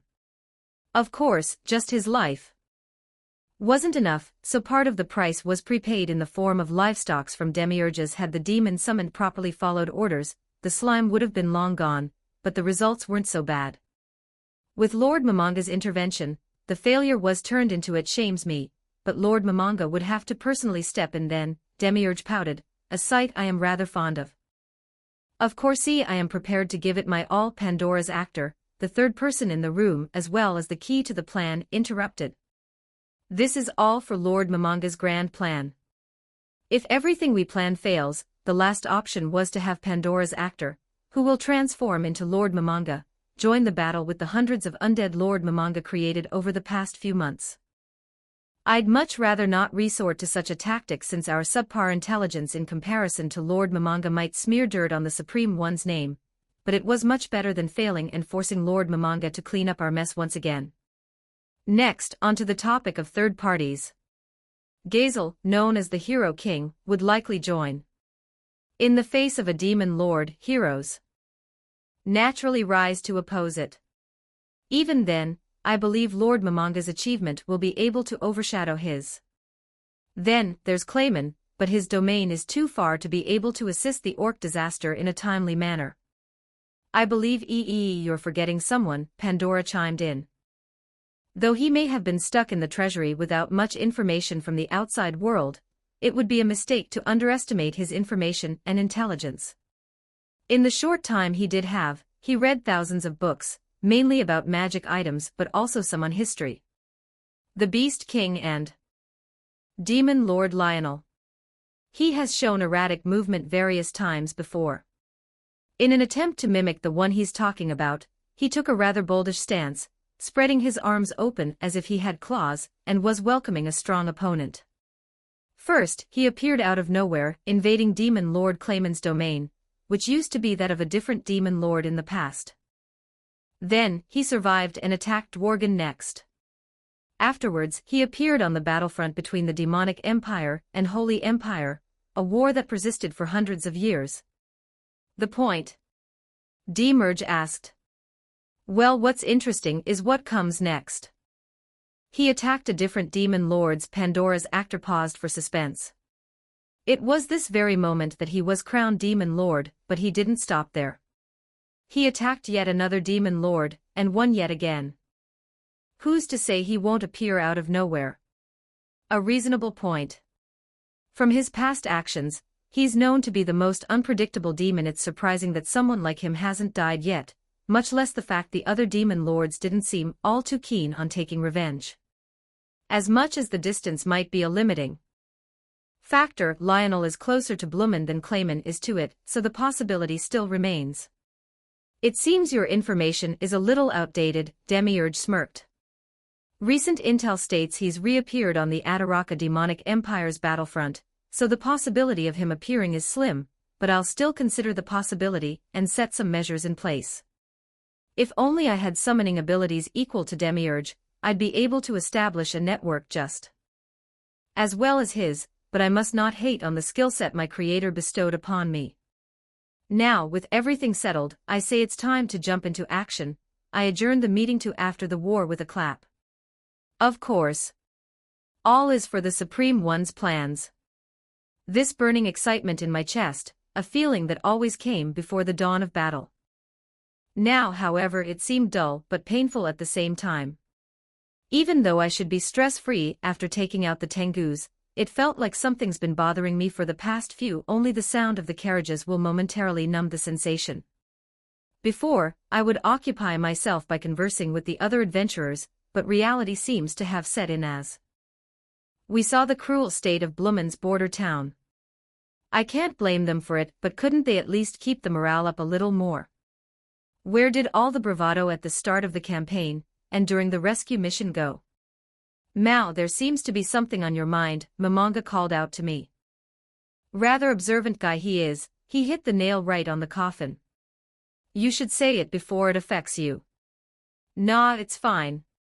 Since I'm bored, it might be time to advance my usage of Akashic records. Putting it off since it wasn't the most useful ability in a fight, but I can't keep neglecting the usage forever.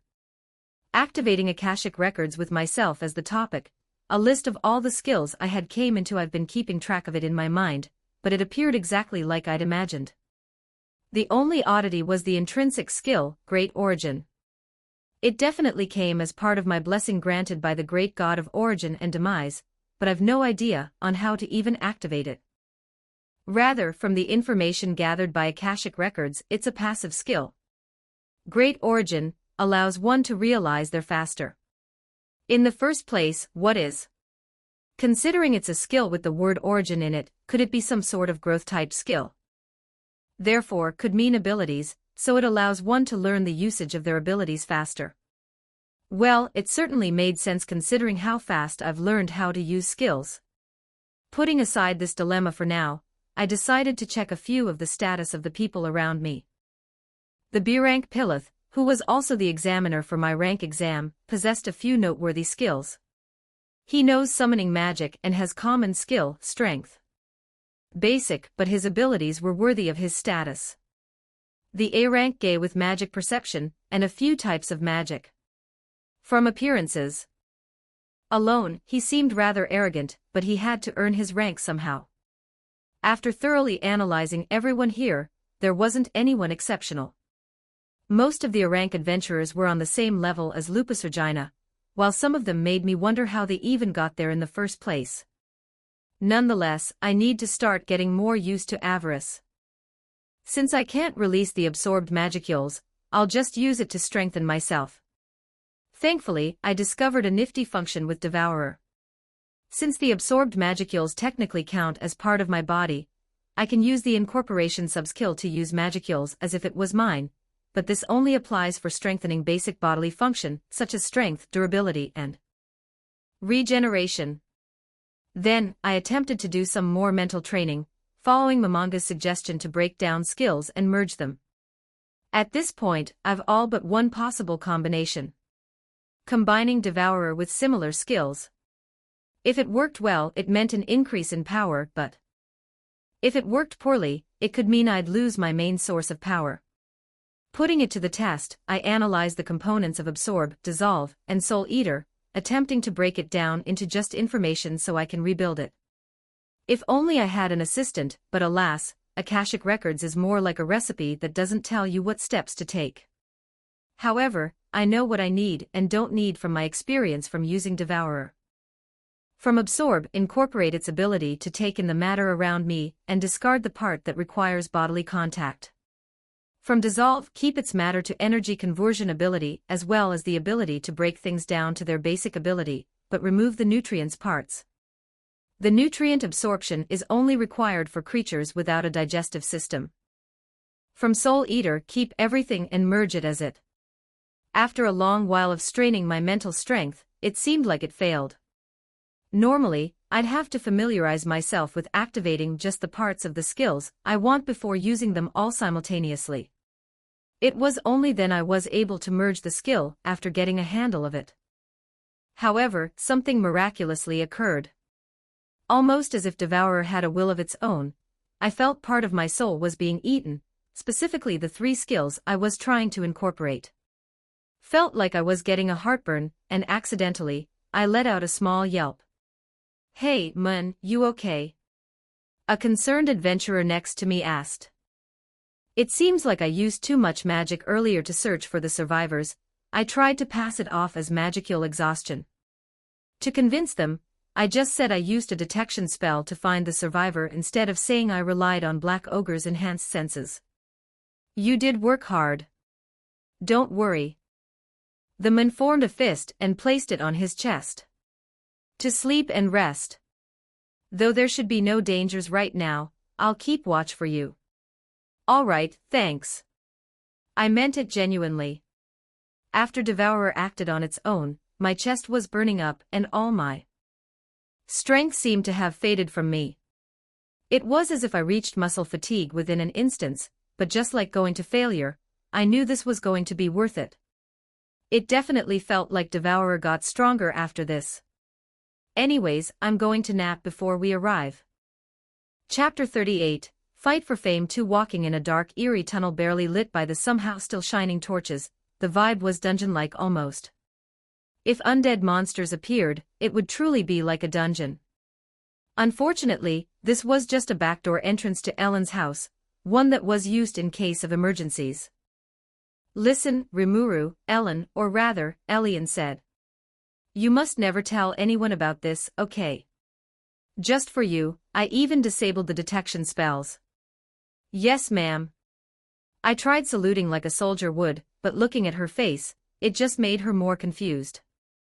I wanted this to feel like some sort of secret mission sent down by the top brass, but perhaps I really should keep a serious tone in this situation and limit the jokes. Whoever her father is, he will certainly be in for a surprise when he sees a group of dozens of monsters approach him from the secret entrance. For courtesy's sake, only I would accompany Elian outside of the secret tunnel, while everyone else would stay within the opening the hatcher that leads into her house. A bundle of ash came rolling down, which was followed by sticks of charcoal. Well, there goes the perfectly fine set of clothes that the dwarves made for me, but it should be washable. This should have been expected when she said it was a secret entrance. Why are you coming from there? A masculine voice above the surface shouted in surprise, and as I followed along, he continued, and who's that man besides you? Father, this is Dash. Have you come to ask for Elian's hand in marriage? I shall not allow that until you have proven yourself.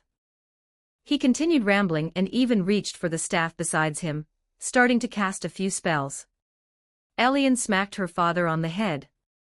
Was this really the right way to treat your father? But I can't say much about it since this is a different world. All right, sorry. That was just a minor joke. He passed off his prior aggression as just some tomfoolery, but no matter how I viewed it, he was definitely serious. So, Elian, did you finally decide to stay home for the time being? Elian shot a glance at me, almost as if telling me to speak my request myself. Intention of leaving her to speak in my place anyways, so this works out wonderfully. What was their surname again? Notice, Elian's full name is Elian Grimwald, so her father is Duke Grimwald. Duke Grimwald, I've come to request your help in stopping the Orc Lord's rampage. We just need you to guarantee our identity as peaceful monsters, and not monsters who are invading with the Orc army. And what do we gain out of it? Duke Grimwald sternly replied with firmness, as one would expect of a duke. What a menacing aura. I can't exactly give you much at the moment, but we'll give you the achievement of defeating the Orc army. Fame, huh? The Duke leaned back into his chair, placing down his staff as he started to think about it. Sorry, but that's not convincing enough. Suppose you do defeat the Orc army, what's next? Over hundreds of years I've been alive, I've seen dozens of Orc lords come, and none of them were able to wreak as much havoc as the present one has, so I fear there might be someone behind his action, potentially a demon lord even. To defeat this Orc lord would mean to draw the ire of an unknown demon lord, a risk I'd much rather not take. If you go, I'll stay under house arrest as you wish until the disaster is over. Elian started to join the bargaining. Well now, that changes everything. Young man, I still don't approve of your relationship with Elian, but I'll at least assist you. We are not dating. Elian shouted, which prompted the Duke to get only angrier. You're not. Are you just playing around with my Elian's heart then? He returned to the state he was when we first met, reaching for his staff once again. "We're just friends," I tried to calm him down, but it yielded no results. With Elian's swift intervention, the situation was quickly defused. "Anyways, I'm Rimuru Tempest. Glad to gain your assistance," I reached out for a handshake. "I'm Archduke Harald Grimwald, and well, you're not that bad of a man I suppose." He reciprocated my handshake, revealing that he was actually an archduke, and not just a duke. "It's a little awkward, but if I were to become a lord as the Abiru wished for me to do, I needed to get used to politics. I'm not exactly used to it since I held a middle management position in my company in my previous life, but I'm sure it'll work out fine somehow even if the responsibilities have increased by a few multitudes." "So, where are your forces?" Archduke Grimwald asked. "The main forces are actually right under your house," I nonchalantly revealed, but looking at his face, he seemed slightly worried. It's understandable that he doesn't want his secret tunnel exposed, much less the fact that there's several monsters right under his basement, but nothing can be done at this point. Upon returning back to the tunnel, we were greeted by an overly enthusiastic Gabbru standing at the front of the crowd. "This is where I, the great Gabbru, will become a hero. I will save monsterkind from the orc." It doesn't seem like he's aware I've returned, so I'll play a little prank and let him realize it. "Son, quiet yourself," Abiru ordered upon seeing my image. What a killjoy. Looking at the crowd again, this really is a formidable force with only the top brass present. Starting from the left, we have Abiru's family, consisting of him, Gabbru, and Sauka. Them were scaly dragonauts, and if not for the help of Great Sage, I'd have high difficulty telling them apart. It's a little rude, but they all look somewhat similar to me. Right beside them were Shiro, Ranga, and Momiji. Recently, Shiro has been getting more joyful and outgoing, a development I'm rather happy about. It's not to say her drive to become stronger disappeared, but it's at a more moderate state. Ranga, on the other hand, looks a little depressed over how he got dominated by Momiji, but now that she's joined us, there's no grudges held. Similarly, Momiji calmed down a little compared to when I first met her.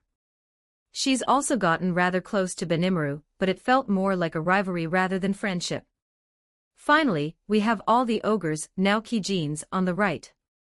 Since they were all warriors, each of them was a formidable force in their own rights.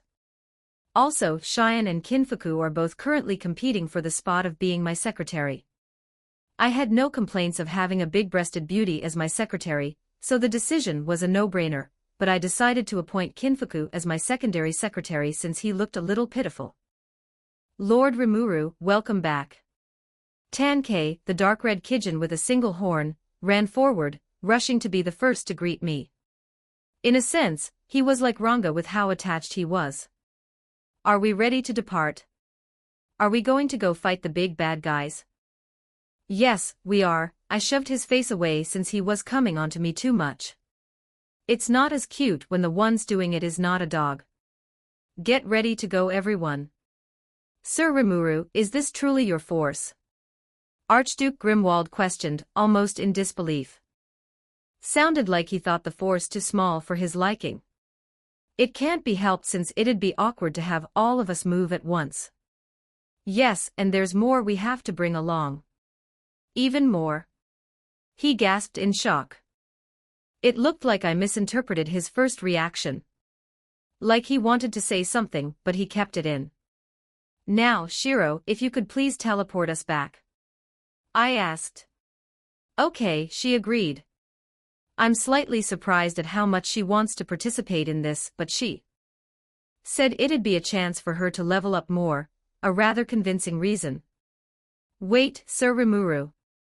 Are you attempting to dash?" As Archduke Grimwald was trying to say something, the latter half of his speech was cut off by the teleportation. It was only after the scenery changed did he finish his speech. "Attempting to use mass teleporting. What about it?" I inquired. "Shiro's been able to do it since day one, so I paid it no. Was it that strange?" "Never mind," he waved it off. Now I'm really curious about what he has to say, but I shouldn't push further if he didn't want to elaborate. With the addition of the Tengus, Dragonauts, and Tempest Wolves that stayed back at base, we were fully ready to stop the Orc Lord. Watching the Orc Lord rampage through Bloomin truly brings a tear to my eye. Though the plan may have deviated a little, it's progressing well nonetheless. Hey, Clayman, you're sure this will work? Carrion questioned. At first, I intended on inviting Lionel, but instead, Lionel sent Carrion as his representative. When I first got to know him, he was a rather prideful individual who became wiser as he came to rule his now. He felt like a shell of his former self, devoid of all the bravado he once had. It's a disgrace to an old demon lord in such a sorry state, with both of his eyes missing and 3 large scar marks that looked like claws running across his face down to his chest. But a dethroned demon lord is a demon lord nonetheless. Still, I'm thankful that Lionel decided to agree to my plans since it sounded slightly interesting. Of course, when has my plan ever failed? I smirked, knowing full well I'm about to receive a subordinate in the Demon Lord Council that I'm able to control at will. Gelmud might have reported to me that there was a hobgoblin village in the forest, but it is of no concern. Means there's more nutrients for the Orc disaster. Watching the actions of the Orc disaster, previously Orc Lord, it was somewhat terrific even from a bystander's perspective. All of the humans in Bloomond, regardless of if they are children, women, or elderly, are being eaten at a tremendous pace. At this rate, a kingdom might be wiped off the map. I wanna fight him, Maleem said. If she were to fight the Orc disaster and accidentally use a little too much power, it'd ruin the plan right then and there. Maleem, we can test his strength at Valpurgis. I calmed her impulses like I would a child. Not for the fact that she's a demon lord, especially one of the strongest ones, I would not be putting up with this. You're such a bore. Wouldn't it be more interesting to face him when he's stronger? Fine, fine. Anyways, Carrion, could you convey to Lionel to lift the non-interference agreement for the Great Jura Forest?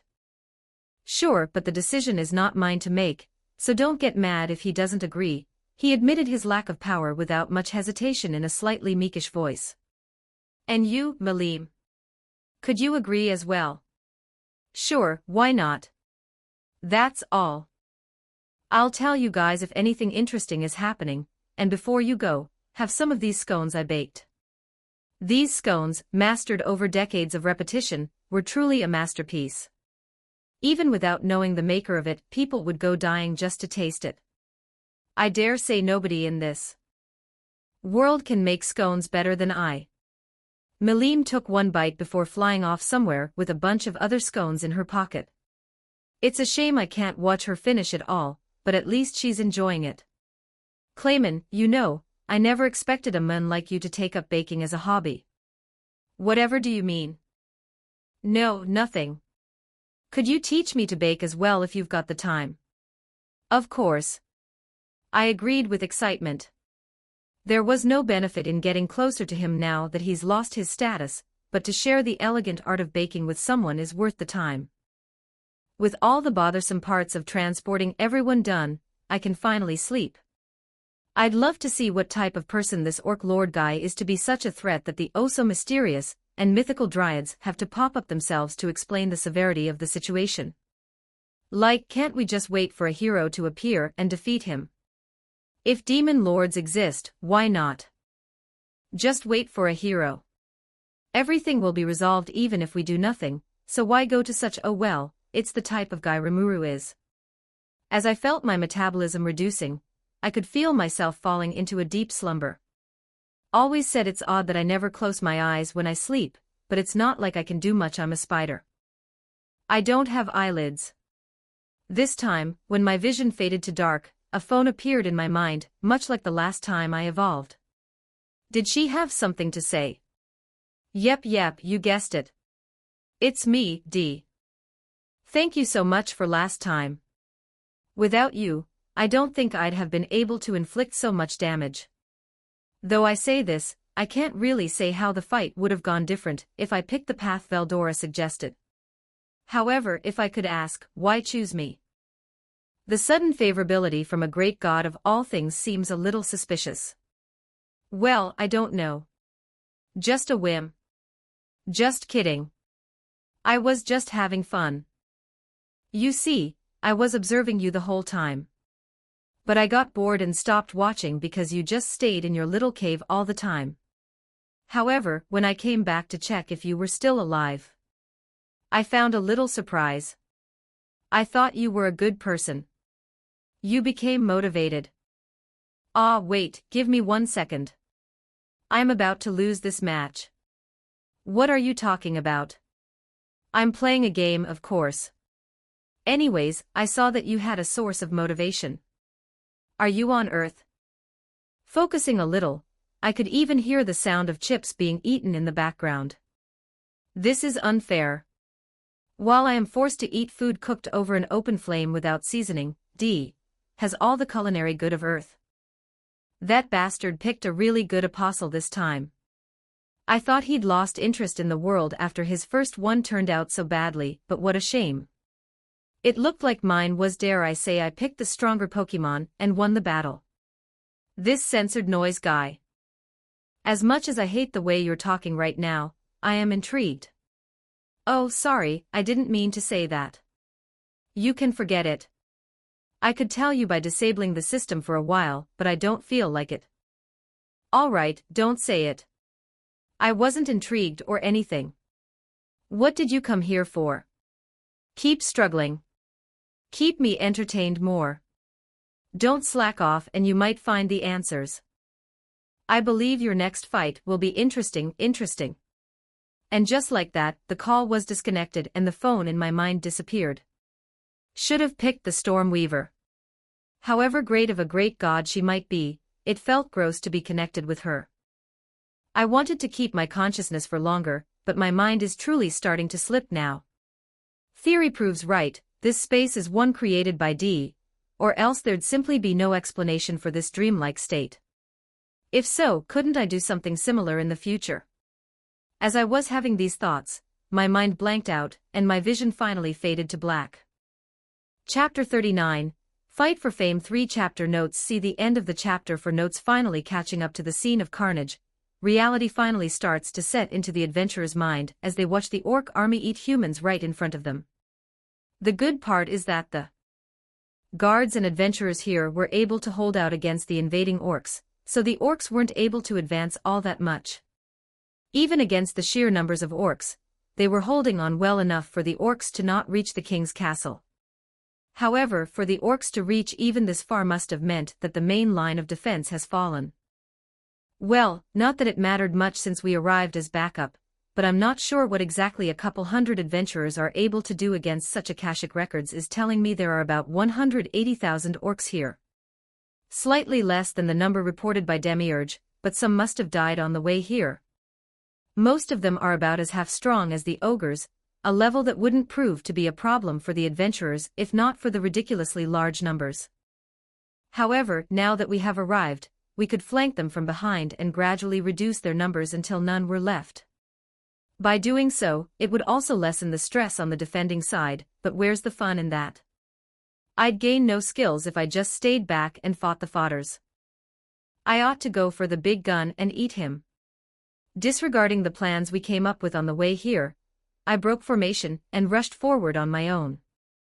It must have looked weird for the others for a mage to be taking up the front lines by himself, much less blindly charging him, but I needed more power. Momonga shouted in my ears through message. Get back here. Ignoring the message, I activated Avarice, absorbing the magicules from my surroundings. While the absorbed magicules empowered me, it also weakened foes as the magicules were directly drained from them. This, however, had less of an effect the stronger the foes were. But in the face of thousands of orcs, even just 1% of their magicule meant I would be receiving a massive boost when the power of all 180,000 were bedump. With all the magicules rushing into me with no outlet, I could feel it stress my body to the extreme, as my heart started racing 1,000 miles per hour. It might be an illusion, but I could feel the surface of my skin burning up as if it was molten lava. I don't believe I'd been able to endure this without regeneration or durability-enhancing skills. Momonga shouted yet again, but his words were drowned out by the adrenaline flowing through my veins. In the middle of the whole army, I could see a gigantic figure, one double the size of other. Compared to the orc I saw in the forest, it was clearly bigger, but it was no doubt the same individual. The clown that was by his side was nowhere to be seen. It's not like I have any particular grudge against him, but letting someone who likely had great skills go as such, how dare you approach our king? A black-armored orc slightly bigger than me held his axe with one hand. His intent to behead me was as clear as day, but I wasn't going to give up my head so easily. Intending to merely deflect the blow and counter afterwards, I accidentally blew away his whole arm. It was the first time I've ever wielded such power, so I might have used slightly more power than intended. Noticing the dent in my halberd, I realized my weaponry was likely going to be useless in the next few confrontations. If I wasn't able to control my strength, I might as well go barehanded. The orc, still left in a daze as he wondered how his arm went flying, was swift decapitated with a single grab to the head. This would make a fine snack on the way over to the main. Confirmed, intrinsic skill, armor fusion successfully acquired. The taste of the meat wasn't bad at all. Albeit a little lean, it tasted like the highest grade Wagyu. Perhaps it was because of the heat emitting off my body, but the pork melted at the slightest touch of my mouth. Finally, I'm here. The newborn demon lord, the orc disaster that has brought tragedy upon this town, and also my main course for the day.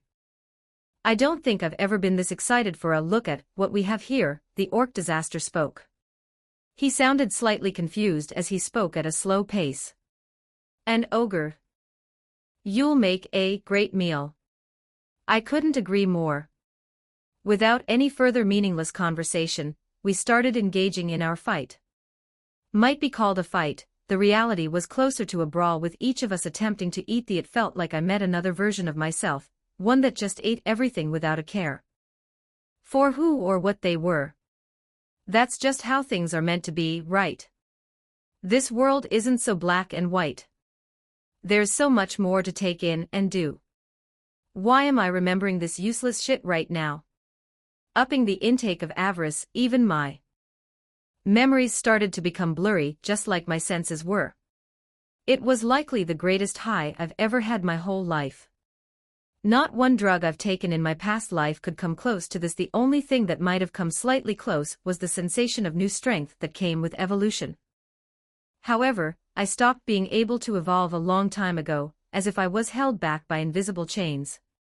Ever since my attack on the Tengus, I've stayed at level 100 with no way of evolving. Wondered time and time again what the problem was, and I believe I finally found it. If I hit a cap, I just needed to get stronger through whatever means necessary. You taste wonderful, the orc disaster, and I simultaneously screamed out of ecstasy. Confirmed, intrinsic skill, Chaos Eater successfully acquired. Whenever I would lose an arm, it would immediately regrow back.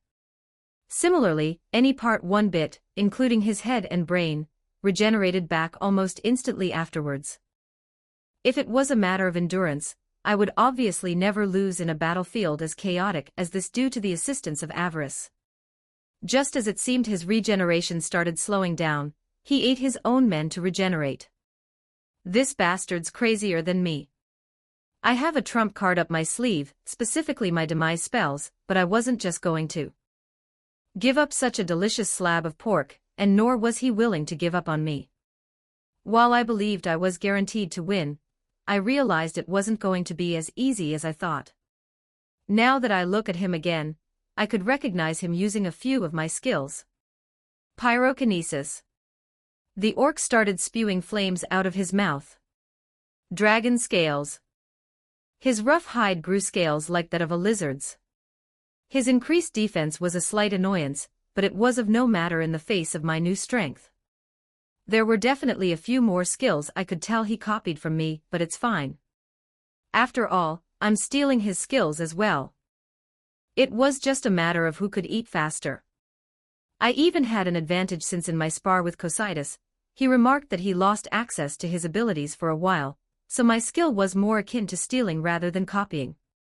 Now, what matters is if he manages to copy my demise magic first, or if I steal his copying, the soldiers at the front lines pathetically yelped like a little girl. The short time we were trying to devour each other, we unconsciously moved the fight onto where the soldiers were. Though unintended, the stray attacks from our hits were starting to kill bystanders. Generosity, I'm unable to use the magicula stored from avarice for external skills, so I'm only able to strengthen my bodily abilities with it. Therefore, any death that comes as a result of our eating showdown is purely the fault of the orc disaster. Off in the distance, I could spot the figure of a small blue-haired girl that bore a perfect resemblance to Shizue if she was a child. Considering the flow of events from when I met Shizue last as well as the magicule signature, this was likely Rimuru. This was perfect. If I can't copy the orc disaster's skills fast enough, I just need another skill like Devourer to compensate. I'm so hungry right now. Arriving on the battlefield with the Archduke's personal forces, we started reinforcing the front lines that were barely holding on. While his army aided the humans directly, he also took some time in explaining the situation to ensure none of them would attack my forces by at the same time. We flanked the orcs from the left side. I'd much rather this not be a drawn-out fight, hence my choice to bring along only the elites, but with everything considered so far, it's highly unlikely for the war to not be a long one. Even excluding the numbers, this was a disadvantageous position for us where the terrain was unfamiliar, and any careless actions might hinder our chances at building a well-meaning relationship with the humans. At the forefront of it all was Abiru. Though he's obviously not the strongest here, his experience as a chieftain proved plenty valuable in this war. For areas that the great sage cannot directly manage, Abiru took charge of coordinating the fighters. Right by Abiru was a detached force, one that would advance by themselves and take out the said force included the Kijins, Ranga, Momiji, Shiro, and Gabru. In the meantime, I, or rather, Great Sage, was providing information in real time to the important figures of my tiny army by flying above the battlefield almost as if I was a radar. Might be insignificant, but who knows what unexpected variables might pop out. Also, it's not like I'm conserving my energy for laziness' sake. I'm preparing for the eventuality that I would have to face off against the orc disaster myself. In front of the detached force, a lone black-armored orc, likely one of the generals, appeared in front of them. This one definitely had a presence, especially due to it being almost a head taller than the other orcs. There also seems to be some sort of strange aura around it. Big bro, let me take care of this, Enki gestured to the rest of the Kijins. Being the youngest of the group, slightly younger than his twin Tankei by a singular minute, he was the most eager one of the group to prove his worth. Much like Benimru, he wielded a katana, albeit it was closer to a nodachi rather than a katana since it was quite long. Well, that's fine. We'll clean out some trash then, Benimru approved. Similarly, the others agreed as well. There was no point in arguing in a war. When the first meaningful contact started, Enki had a clear upper hand against the orc general, so it was obvious where this one was going to end. However, the kid's clumsiness, despite his overflowing strength, left some gaps for the orc general to take advantage of. Was still obviously his victory, but it'd take a while. Some of the orcs charging in shouted. There were other vulgar words thrown in as well, such as, "I'll eat you," or "I'll kill you." Their arrogance quickly proved wrong as Momiji utilized her magic to cleanly sweep the orcs into hundreds of slabs of meat. On closer inspection, isn't what she's using closer to mystic arts and not magic? By coming into contact with the ogres, they taught me how to use my aura. I did receive instructions from Abiru before, but I really never fully grasped it until the skillful ogres showed up. Then, the Tengus explained the concept of mystic arts, a new subset of abilities made by combining aura and magic. Similarly, Benimru recently acquired the extra skill, Black Flames, from me with some with it. He created Hell Flare, a type of mystic arts made by combining his prior techniques as an ogre and his newly learned ones. He can't do it many times at the moment. But even a single use of it was able to wipe out thousands of orcs. Cheyenne is being quite crude. She's just swinging her weapon with all she's got. Monstrous how she was able to wipe out dozens of orcs in a single blow. Like her, Gabiru was pretty much doing the same thing, except he was spamming his breath attacks from afar. Neither of them had much grace in their fighting style, but there was no need for such complexity when all we're doing at the moment is thinning out the army. Ranga, probably the one contributing the most, was using Black Lightning. In the middle of it, he started evolving and began using a new skill. Notice, individual Ranga is evolving from Tempest Wolf into Tempest Star Wolf. Instead of Black Lightning, he started using Death Storm, an ability that summoned dozens of storms that tore the orcs' heads apart from their body. If that didn't do it, the upward force from the tornado lifted the orcs into the air before their bodies splattered onto the ground like a water balloon. I wondered what could have caused this, but I have a few theories. 2. Range reached level 100 with the EXP he got from killing the orcs just now. 1. He was at level 100 for a while, and he just managed to unlock some evolutionary conditions with the new skill he learned. Or 3. He discovered a new way to evolve that didn't involve the level limitation, a phenomenon that was similar to the power granted through naming. Speaking of levels, my current level is 89. It's a considerably good pace since I last checked. Perhaps I'll finally reach 100 after this fight, but it was really of no concern. I didn't care much about leveling up since I was able to grow just fine without the evolution system. Much rather not get too strong and attract unnecessary attention from others. Returning back to the battle, the last of the ogres, Kinfuku, was moving forward at a slow but steady pace. Though he might look like a child, his physical might was on par with Cheyenne's, and he was as fast as Benimaru. The only flaw was that he had no area of effect moves, so his kill count was quite low. Off in the distance, I spotted quite a bloody scene. An aura similar to that of the orc general blinded my vision, but with the aid of magic perception, I had no difficulty seeing beyond the red and black aura that appeared like fog. One of them was obviously the orc disaster, but the other person that was mounting him looked oddly familiar. The black skin, the wizard hat and robe, 2 horns. Remembering what the fortune-teller elf told me, his appearance matched to the T with my second fated one, and the only difference was the black glove that didn't seem fit for a mage. As well as the missing staff. Just to make sure, Great Sage, what are the chances that he's the one I'm thinking of? Answer: there is a 90% chance he's the second divine person, and a 99% chance he is the individual named Ro that sucks. Whether it was a good or bad thing, I'm still unsure, but my instincts are screaming at me that something major was bound to happen if I met him again. After all, the last time we met, we left off on an ambiguous note. He didn't say it back then, but I certainly felt strong emotions from his words. Watching them trying to eat one another, I feared I might become like that one day, but worrying too much might snap it into reality. Therefore, the right choice is to not ponder too much, and just hope I don't turn out like that. The more I watched, the more I realized there was collateral damage happening on both sides, including both the orcs and humans. When their fights started going into Blumen's front lines, I decided it was time to intervene. However, before I could descend from the sky, Ro appeared before me in the blink of an eye and ripped off my head. If I wasn't a slime, this would certainly be fatal, but I'm just a slime. Great Sage, take over for me. Understood. Initiating auto-battle mode. In a split instance, Great Sage wrapped my katana in black flames and multi-layer barrier to prevent the flames from breaking shape. This way, with minimal use of magicules, I was able to generate cutting power that sliced through everything with butter with heat even hotter than the sun's core. Instead of how Ro did it when we first met, I realized how inefficient his technique was. Ro just poured all of his magicules into the flame and raised it as high as he could, so a lot of it just leaked out inefficiently. As a side effect, the heat also affected the user since it was not contained by a barrier.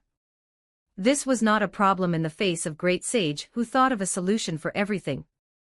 Including the scenario where I would lose my head, probably not, but let's believe it did, since it countered by aiming right at Ro's heart. The calculation was slightly off, but it did manage to take one of his arms, which promptly, I hate to say it, but he resembles more and more like a cockroach each time I see him. Notice, individual Ro is attempting to seize unique skill, Predator, looking at Ro again, he was chomping away at my detached head. Question, prioritize auto battle or preservation of Predator, obviously, both. But that'd be asking a little too much, so prioritize Predator for now. Might be a bit lackluster, but I can still defend myself by playing passive. Affirmative, attempting to strengthen connection between Predator and individual Rimuru's heart core. Successful. Notice, individual Ro is attempting to seize unique skill, Predator, that was too fast. In an attempt to regain the flow of the situation, I flew to a higher elevation only to be chased down by Ro, and had my wings ripped right out from me. Didn't need them to fly, but the suddenness of it all made me lose control and plummet to the. Attempting to strengthen connection between Predator and individual Rimuru's heart on the way down, the crash took out a few dozen of the human soldiers, sending the surrounding ones into a panic as well. A whole lot more started running, when the orc disaster bursted in by following Ro's trails. Successful.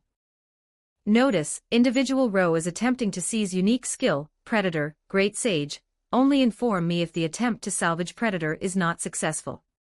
Affirmative. Without the constant notifications, I could focus slightly more on the fight. If only I was able to coat my black with black flames like Great Sage, then this fight would be a whole lot. Lord Rimuru. I've come to assist you, Tankei stepped forward. Out of everyone here, he was the first to break through the thousands of orcs and reach my location. Tankei, stop. Don't come here, I tried warning him to no avail. Even if he intervened, I doubt he could do much in this battle. The only one that might be able to help me was Momiji, but in my most recent mental map, she was 2 minutes behind Tankei. Of course, he didn't listen, and the consequences for that were grave as both Ro's and the orc disaster's attention turned to him. As if they called a temporary truce, they both started raging towards the young Kijin's location. I tried holding them back by transforming into my slime form and inflating my mass, but Ro easily broke free from my grasp like he just melted all of the slimy restraints. The only one I managed to restrain was the orc disaster. Even then, we were in a competition on who could eat the other faster. Best case scenario, I finish the orc disaster before Ro returns and Tankei holds on until help arrives. Tragically, things don't go the way you want. Chapter End Notes. Question for the readers, what are your thoughts on the EP system? Should the statuses include EP? I haven't included so far in the statuses due to my general dislike of power scaling characters with numbers. I know it's not a direct measure of people's strength as evident by outliers like Hikuru, but some people take the numbers as law and argue how X character must be stronger than Y character due to having higher EP. However, as things progress, Rimuru will inevitably create the system in the future, it might be better to just have them early on. Chapter 40, Fight for Fame 4. One down, another one, and yet another orc down. Mwahahaha. None of these pathetic orcs can match my speech when I'm using Accelerator. I'm starting to sound like Veldora. Better watch my words from now on to make sure I don't end up bald as well. It is a little slow and tedious to go around like this, slicing off each and every one of their necks. It was slightly pissing me off how some godlike entity D is watching me like a plaything, but there's nothing I could do about it. I wish I could ask Veldora about her real identity, but unless I want to go into Rimuru's stomach again, I can't visit him. Therefore, my answer to this is to just do absolutely nothing. If I just fly around the battlefield and farm the mobs, D will just get bored and stop watching me, a perfect plan if I say so myself. As much as she helped me in satisfying my revenge, nothing good comes from unnecessary after this orc disaster feud is over. I'd love to stay in my room all day, do the occasional training, and laze around. Nothing's better than a lazy life. Rimuru sent me another mental map of the forces around me. To the side, the allied forces were doing just fine, but the humans were still dying by the second, dwindling ever faster the longer we took. The real shocker was the addition of new humans that came from the other side of the battlefield. Reinforcements. Unlike the defending humans, the newly arrived ones were pushing forward. At a steady pace. They were evidently a level stronger than those already here. Lady Shiro, Archduke Grimwald called out to me. In the short time we were together, he managed to discover that I had the second most power here frighteningly fast. Might you make the call to redirect our forces to assist Sir Rimuru? Not only was he smart, he was traveling around in a homunculus body, so there was zero risk to his real body. I ought to ask him one day about the secret so I can obtain a human body for myself. Following his suggestion, I used thought communication to send a message to the commanders, mainly Abiru, Benimaru, and Momiji, to follow me. The commanders would, in turn, tell their subordinates to follow along. Though I don't believe anything major is happening, and would much rather leave everything to Rimuru if I can, it's always good to follow the wise's advice in the slight chance I was Lord Shirari. I could feel my connection with my brother fading. Enki, I shouted over the chaotic battlefield. Due to being a twin, they had a bond in which they could sense one another's presence and approximate the other's location at all times. It was probably correct of me. This was a skill, right? It would be awesome if his intuition was wrong, but if it's not, it might just mean something. There is zero chance I'll allow myself for a second to be all doom and gloom. Ignoring every orc except the ones in the path to Rimuru, it would soon be discovered that Rimuru was engaged with the orc disaster, but his face revealed a different story. Wasn't the disaster bound just fine the way he was? Looking at the direction Rimuru's staring in, I noticed a headless body, one that resembled impossible. As a Kijin, Tankei was stronger than every orc here excluding the orc disaster, so the culprit was very obviously the black bastard standing in front of me, chewing down on Tankei's. I hadn't known the guy much since all I did the majority of the time was laze in my room, but a friend's a friend and a loss nonetheless. As if trying to kill me wasn't enough, he killed one of my people, my friends. So you should look happy, arrogant, and on top of this world to make my rage justified. Do you bear such a half-assed smile with sad-looking eyes? Why do you look like you're the most miserable person in the world right now? From one side of his lips curving up in an almost forced manner, looking like a squiggly line rather than a genuine grin, to his flat cheek muscles and bloodshot eyes. To be honest, I didn't really care, but realizing this was the type of guy he was, it almost made me lose all motivation for revenge. Nonetheless, there was still a burning flame raging for his blood. Stand back, Archduke Grimwald warned when he sensed my motives. This was the best chance to nab a sneak attack in. The magicules in his body are beyond what he could. The steam coming off his body, and the bulging veins are clear indicators. It pains me to say this, but he might explode at any time, taking everything in the vicinity with him. Would be the wisest choice to evacuate and come back later. Sounds reasonable, but I can survive that. I doubt the explosion would occur faster than I can. Heck, I break the sound barrier when I'm moving at my fastest, perhaps even multiple times the speed of sound. For most, they wouldn't even register me in their brain. Oh well, I tried, but I won't be involved in the upcoming fight. Archduke Grimwald retreated with his men. Demonic eye of curses. Little spider came to play, eh? Ro smirked as he threw away Tankei's half-eaten head before stomping it into a ground meat. But you're not the main course today. Ro turned his attention to Rimuru and the orc disaster, who were currently engaged in a deadlock for who could eat the other faster. If it lasted a moment longer, Rimuru would have won, but with Ro's intervention, it freed the orc disaster from Rimuru's grasp. Their eating competition would make its way further and further into the royal capital until it breached the final line of defense, reaching the evacuation location. Since Demonic Eye of Curses was barely slowing down the black bastard, I decided to focus my attention more on saving the humans. Before the three could reach them, I used my strings and flung the survivors out from their way. I still threw a few curses along his way whenever I could though. Tankei's dead, but I didn't even have time to grieve in the heat of the battle.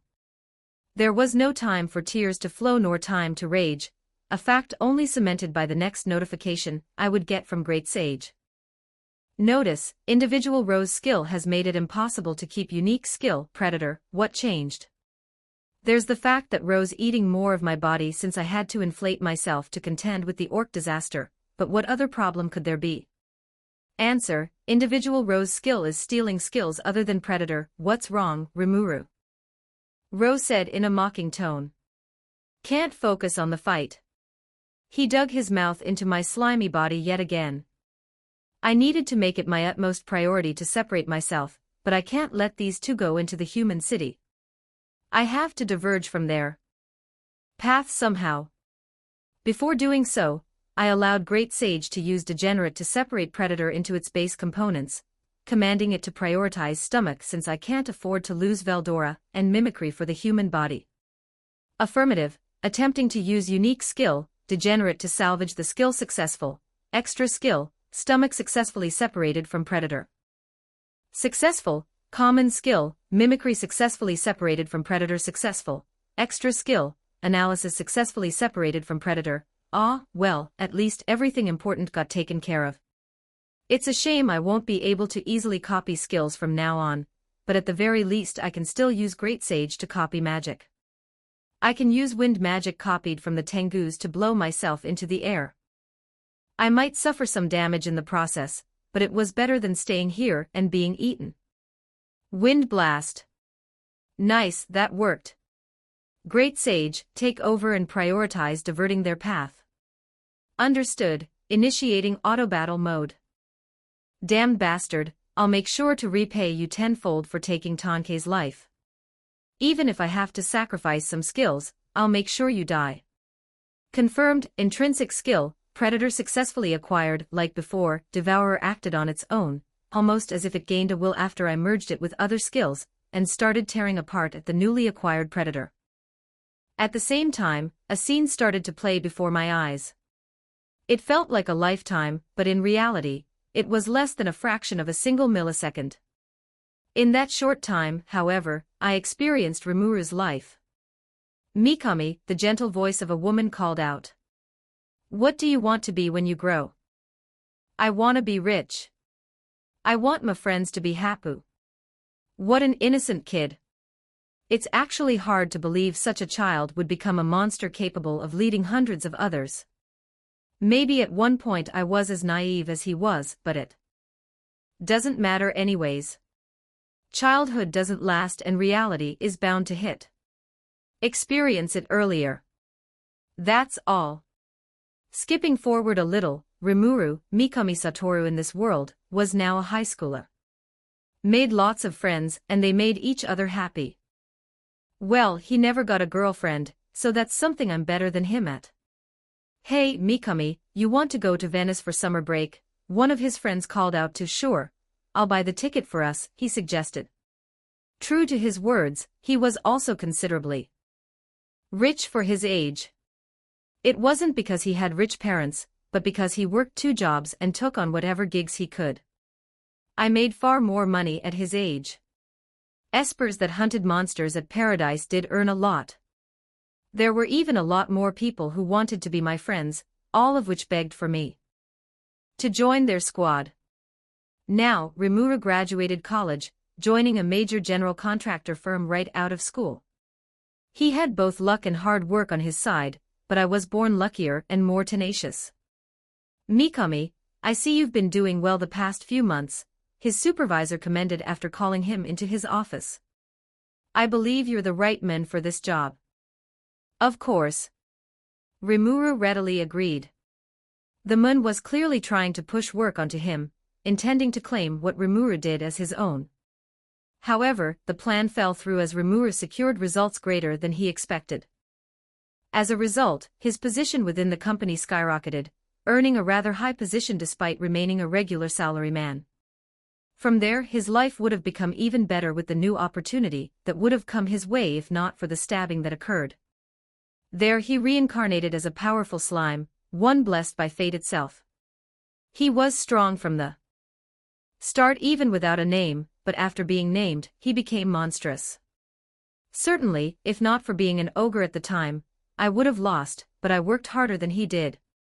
Starting from a goblin, I crawled my way all the way up until becoming an ogre, so why is it that no matter how much I crawl, I can't get past this level 100 restriction?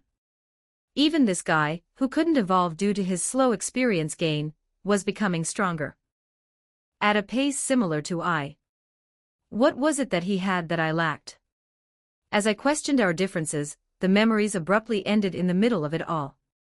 Reveal everything about Rimura's life, but it revealed enough for me to know him, as if I was his best friend.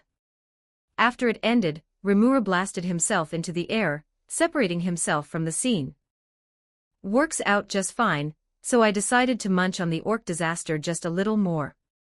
Confirmed, intrinsic skill, starved successfully acquired, what did you do to me? The orc disaster screamed, trying his best to peel me off of him, but I wouldn't let go no matter what. I can't die here. Give back my skill. Notice, unique skill, Devourer is attempting evolution.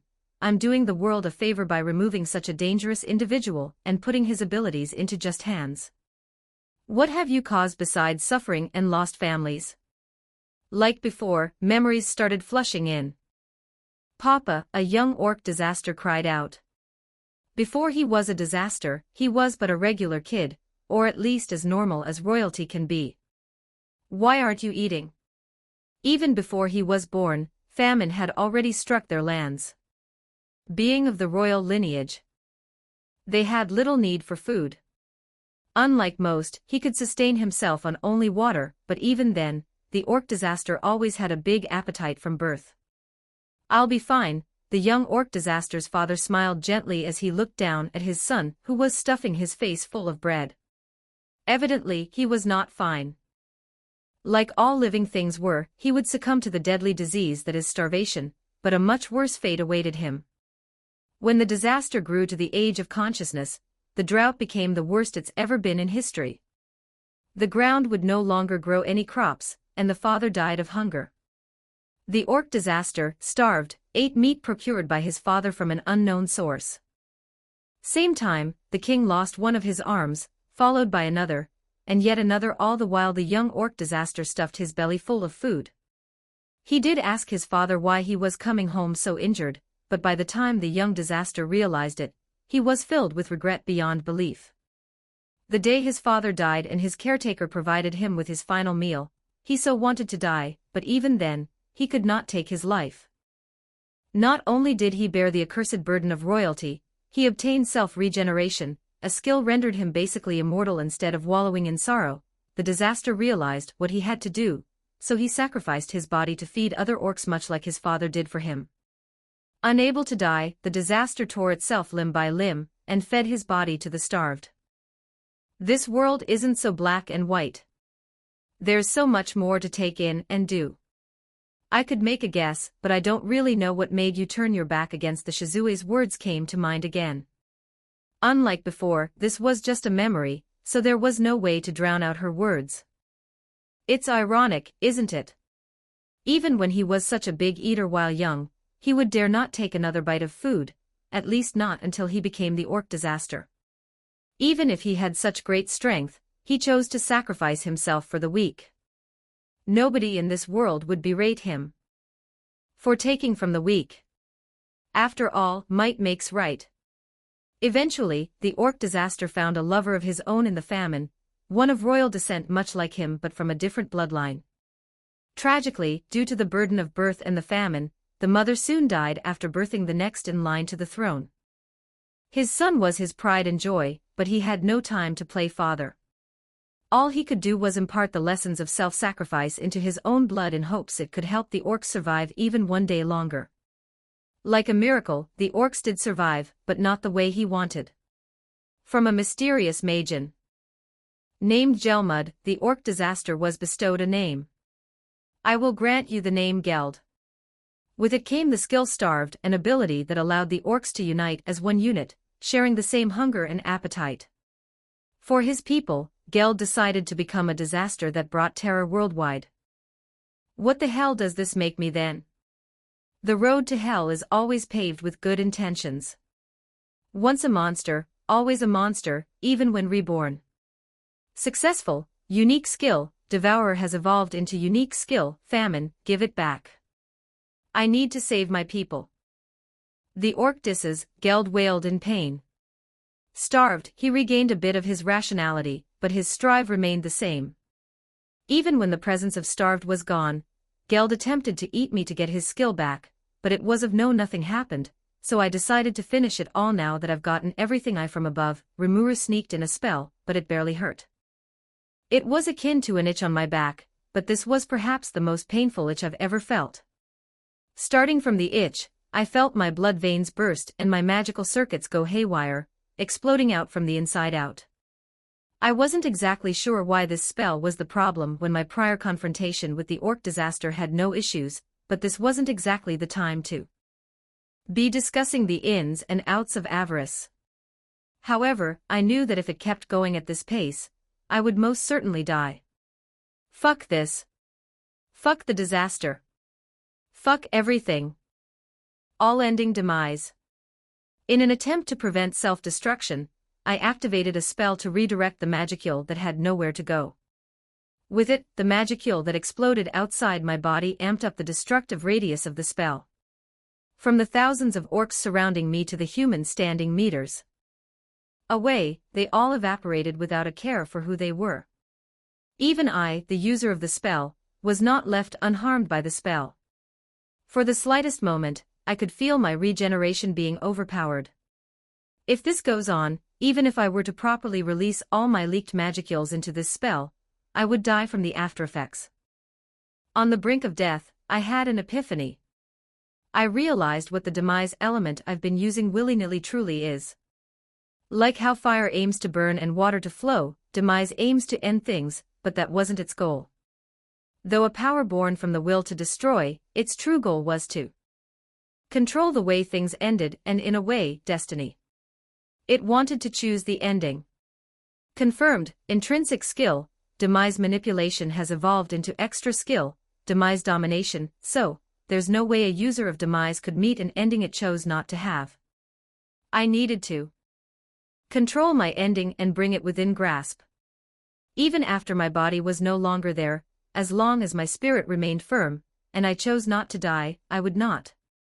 This was not the end I desired. I couldn't die to such a pointless death. Similarly, Geld held on with sheer willpower. Rather, something different was going on. Cocoon was forming around him in the midst of the pillar of demise. Individual Geld's existence has been acknowledged, even after the spell ended, and there was nobody within a football field's radius. The black cocoon stayed.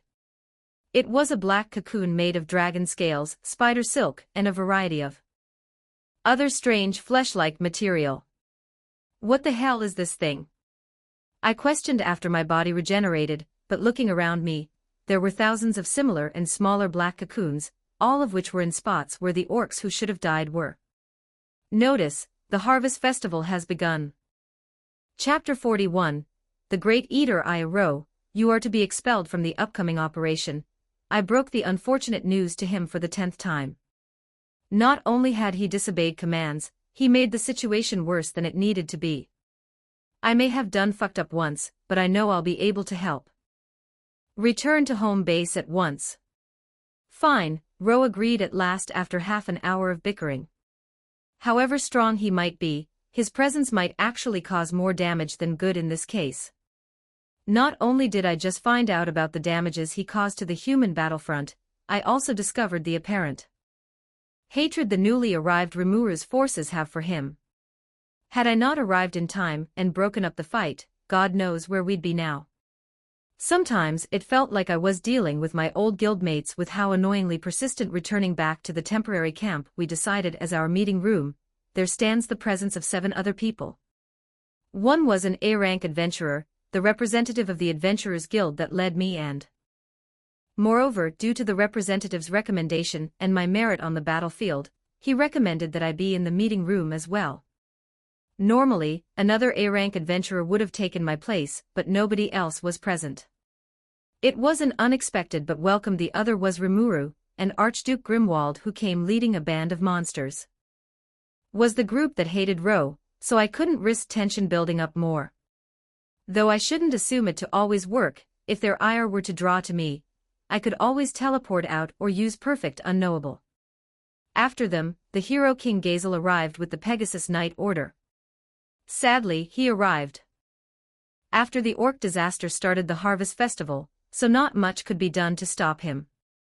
The moment, he stood at the head of the table with his supreme commander Va. Right next to him was Blumend's king, Drum Blumend, who wore a panicked expression. Being the target of an invasion, it was very understandable and quite commendable that he hasn't escaped thus far. Lastly, a new force of undead and monsters arrived, and representing them was Mamanga, who led hundreds of death knights, hobgoblins, insects, and other species. More specifically, it was Pandora's actor disguised as me. Apparently, after Pandora's actor explained to me, it was part of Demiurge's plan to have me arrive sometime mid-battle to claim the credit. But Ro ruined the plan a little. This was also part of the reason I wasn't truly concerned about my safety. With my forces here, if something goes wrong, I could always use the Death Knights as meat shields and escape from there. Musasabi, where's your companion Mao? Gazel questioned. He was sent back home due to his recent actions. Such a power is much needed in the upcoming scuffle. Gazel sighed with disappointment, to which Rimuru breathed a breath of relief. I could guess why he was relieved, specifically the fact that he wouldn't have to face Ro again. Anyways, who are you? Gazel questioned Mamanga. You haven't heard of me yet. I come from the Great Jura Forest, leading thousands of monsters. As the Lord of Monsters, I sensed a presence that might be a threat to my people's well-being, so I came to investigate. God, this is so embarrassing. This is not how I speak. I won't ask why you have such force, Gazel snarked, implying that he does want to ask. Such a statement also implied that if Pandora's actor were to disclose the reason, he might be more welcoming to us. But I assume you'll be cooperative, right? Only if the plan is not utterly stupid. I'll take that as an agreement, Gazel finished before turning his attention to the Archduke. Duke Grimwald, what's the situation? The orc disaster undergoing a harvest festival, a scenario heard of only in myths. Ascending to become a true demon lord, which is to say, he'll become immensely stronger. Why not strike it before then? Also, what's a harvest festival? Rimuru asked a question I was curious about as well. We could, probably the best course of action, but the cocoon surrounding the orc disaster is too hard to break. The Archduke took a pause, slightly hesitant of answering the second. After receiving a nod from Gazel, he finally continued. It looked like there was some secret agreement among nations to not speak of the existence of a harvest festival. Harvest festival is what I described before. The details aren't clear, but hypotheses state that after fulfilling certain conditions, a Magian can undergo a drastic leap in strength. This time, it was the destruction of the kingdom of Blumend that caused this. Harvest festival, huh? If I could replicate the conditions the orc disaster made, could this finally be the key to unlocking my strength? It's hard to pinpoint the exact conditions, but after some analysis, it should be plausible to reason out a few conditions. One such condition was probably mass genocide, but it's just a baseless assumption at the moment. Messing up, I should ask Demiurge to create a plan. I'll break the cocoon, Pandora's actor volunteered. But I'm not too sure if the orc disaster will die with my spell. That's fine. A partially awakened demon lord is better than a fully awakened one. Demonstrate the spell you plan to use. Of course. With everyone walking outside of the camp, an earth dummy summoned by Gazel was used for demonstration. From rumors gathered by Demiurge, Gazel had a contract with the elemental lord of earth, so I must assume that the dummy summoned using it is a good test of what it takes to break past Gazel's defenses, information which I would need in case a war with Dworgen were to ever occur. As Pandora's actor prepared a spell in my body, the magic casting animation appears to be that of Fallen Downs. It wasn't the best choice against a dummy made of earth since it dealt fire and holy type damage, but against a demon lord, it should be one of the more effective without the aid of any support spells nor top-tier equipment. It fired onto the dummy, charring it until the dirt became charcoal without any resemblance of what it once was. It wasn't to the exact extent that Rose spells would do, but considering the fact that Earth-type entities should be resistant to fire, it was a pretty impressive result. Impressive, Archduke Grimwald, being a spellcaster himself, commented. When could you do it again? If I strain myself in an hour, but preferably, I'd need a day to recharge. Pandora's actor, if he wanted to, he could reuse it right now with the help of cache items, but feigning weakness was a great move in case one of the figures present were to become our enemies. Alright, we'll commence the operation tomorrow. The Harvest Festival typically lasts for 3 days total. The Black Pillar of Destruction. I didn't have enough time to evacuate everyone. If only I wasn't blinded by rage from Taniki's death, I could have saved a few more lives. Among the elite forces, nobody died, but among the Dragonauts and dire wolves led by Abiru, a total of 13 individuals died. Nanso, Saika, Sukaru, Ikaru, Gazette, 6 unnamed dire wolves, and 2 unnamed Tengu all died from Ro's final attack. Could I revive them? Notice, based on past magic information, the secret art of resurrection could be performed. The chances of success is 1,618%. And what if I undergo a harvest festival like the Orc disaster? What army is there to slaughter to fuel mine? I could sneak in some kills in Bloomond, but it'd ruin the trust I'm trying to build up with humans. Do the orcs provide enough energy to perform a harvest, Lord Rimuru? Benimaru's, Abiru's, and Momiji's shouts have finally gotten through my thick skull. Ah, sorry. I was contemplating things. Lord Rimuru, I can tell you're burdened. Benimaru tried to comfort me. But I'm sure Tankei is proud to die for his lord. Please, don't be so grief-stricken. Any of us Dragonauts would gladly die for you as well. Lord Rimuru, I know how you feel. The dead Tengus wouldn't want you to be like this. That's not the point. Whether or not your convictions are strong enough for you to die for me, I'd much rather lose any of my friends. Moreover, I'm more mad at myself for dragging all of you into this when I should have listened, and never have gotten involved with humans in the first place. If not for my selfishness, nobody would have died. I'm the most frustrated about the fact that I've shed not a single tear since Shizu died, but this must really mean I've become a monster. For the moment, I've managed to suppress my rampaging magicules caused by my rage for the weaker monster's sake as well as to prevent any troubles with the humans, but what am I to do with this feeling? Notice, cannot computate, we couldn't even give them a funeral because all of their bodies were destroyed by the spell. The only one we could potentially revive is Tankei. Thanks, I tried to calm down. There was no point in getting mad again, when I should be focusing on the orc disaster. Let's talk about the situation.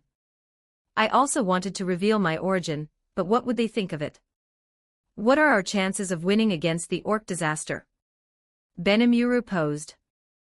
Before the Harvest Festival, I could estimate myself to be slightly stronger than the orc disaster, but now, I'm unsure.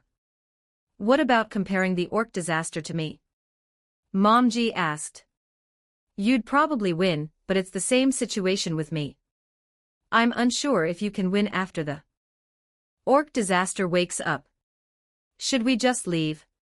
It's not like we owe the humans anything. No, Abiru opposed Momiji's suggestion. It's too late to back out now. Not only would deserting leave a bitter taste in our allies' mouths, we've exposed ourselves too much. Could become the next targets to exterminate even with Grimwald's backing, especially if we desert the humans. Now, Abiru continued. We need to figure out the most significant role we can take on. We're too weak to be the main fighting force against the orc disaster. Too weak. Benimaru slightly snapped at the mention of strength. We'll obliterate both the orcs and that bastard. I didn't mention it yet, but everyone here seems to know that the cause of death is Ro.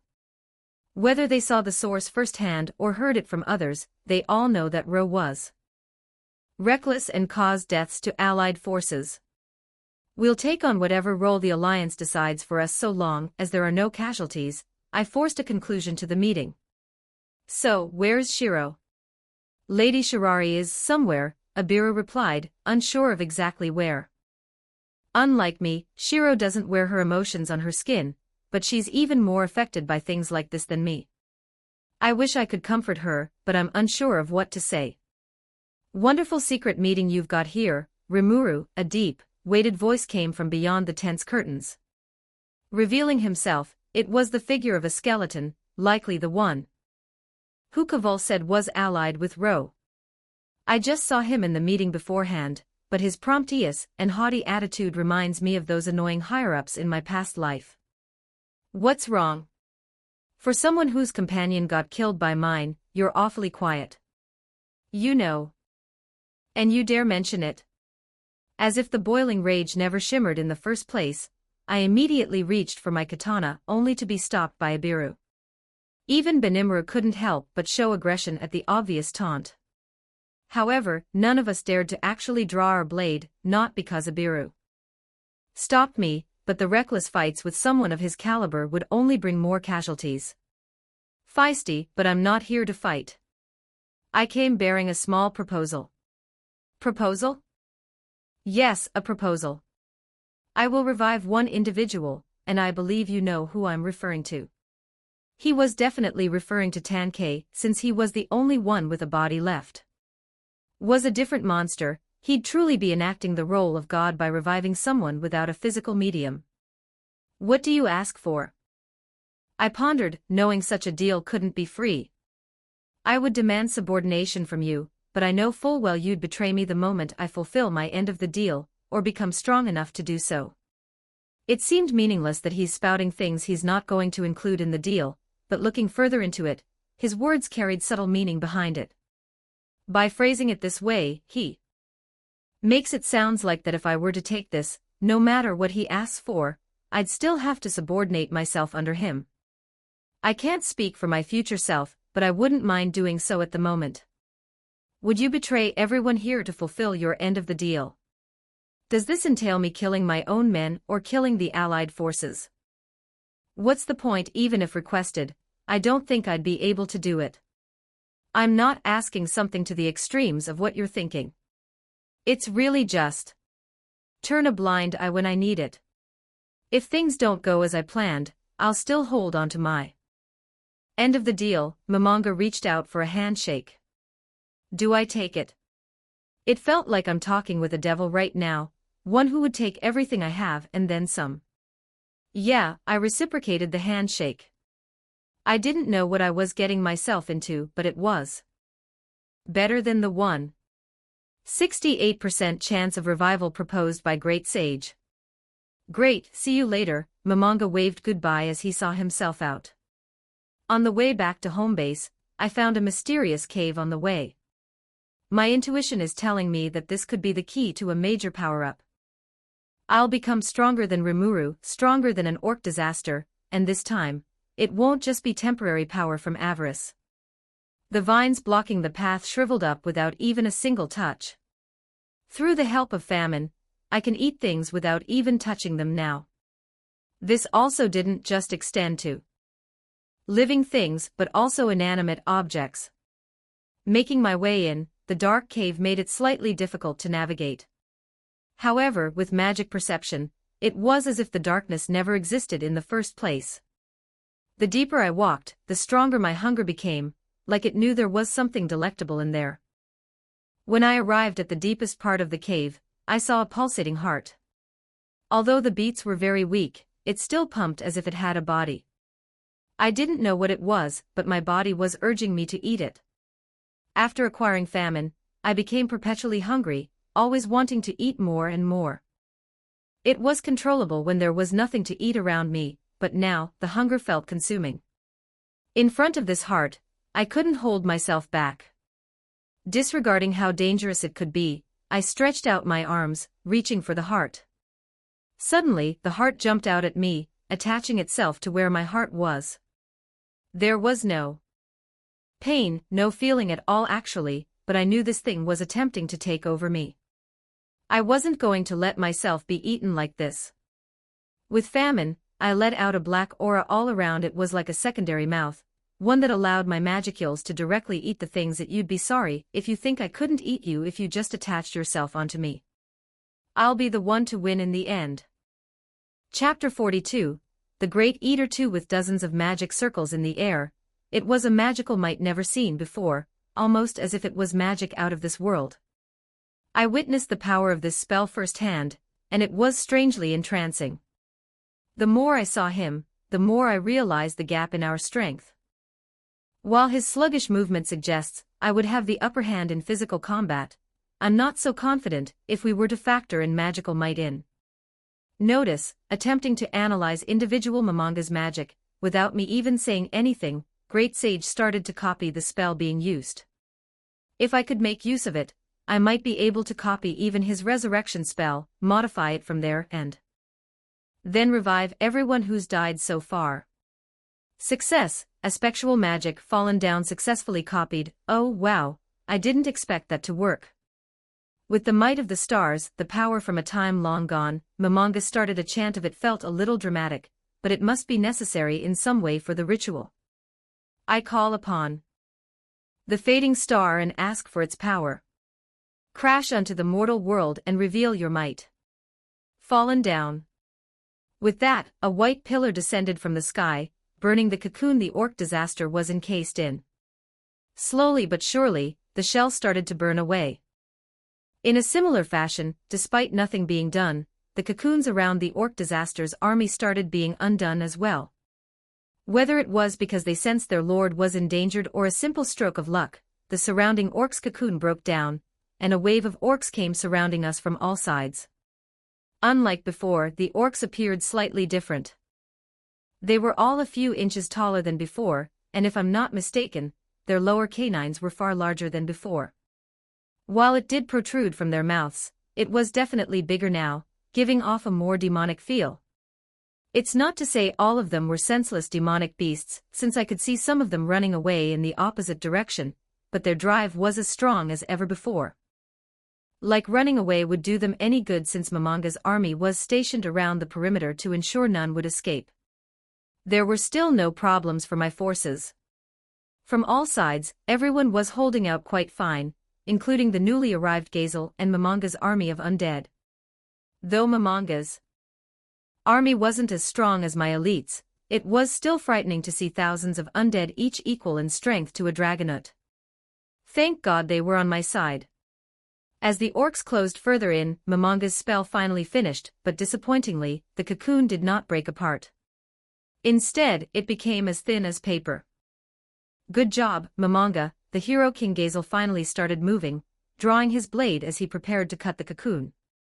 If he could, he intended to finish it while the orc disaster was still preparing the blow. Momonga and Archduke Grimwald used several buffs on Gazel. Notice, attempting to analyze individual Herald Grimwald's magic success. Enhancement magic, strengthen successfully copied. Success, enhancement magic, agility successfully copied. As Great Sage successfully copied the spells, I applied them onto myself and my force. Wasn't much of a buff to us monsters who were naturally strong, but it was better than unable to keep my eyes off the orc disaster. I started to ponder more and more about the deal I made with Momonga. What did he mean when he said, turn a blind eye? Just what was he planning to do? Lord Rimuru, focus. Benimura blocked a sword that was coming straight for my chest. Wouldn't be fatal since I could have regenerated, but I was thankful nonetheless. Sorry. After being reprimanded, I started to actually focus on the fight in front of me, sticking to my role of keeping the orcs away from the main fight. It was boring, but we weren't strong enough to partake in the main battle. Gazel Dwargo with the cocoon now weakened, I feel confident in slicing apart the shell. If things go well, all we'd be facing is a sleeping orc disaster, and if things go south, the worst it can be is just a half-awakened demon lord. There is the possibility that it fully awakens, but I do not even want to imagine that possibility. Breathing in, I prepared my single strike to finish things.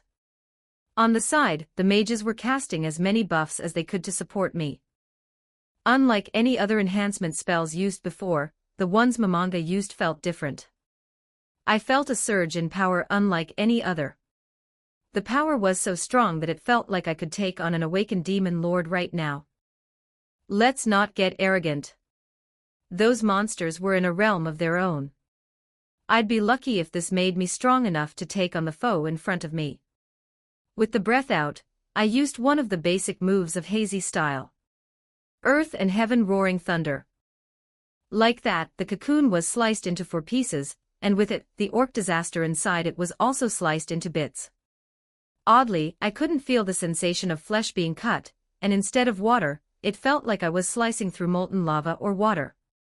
Confirming my suspicious, red and black liquid started leaking out from the cocoon, splattering throughout the desolate capital.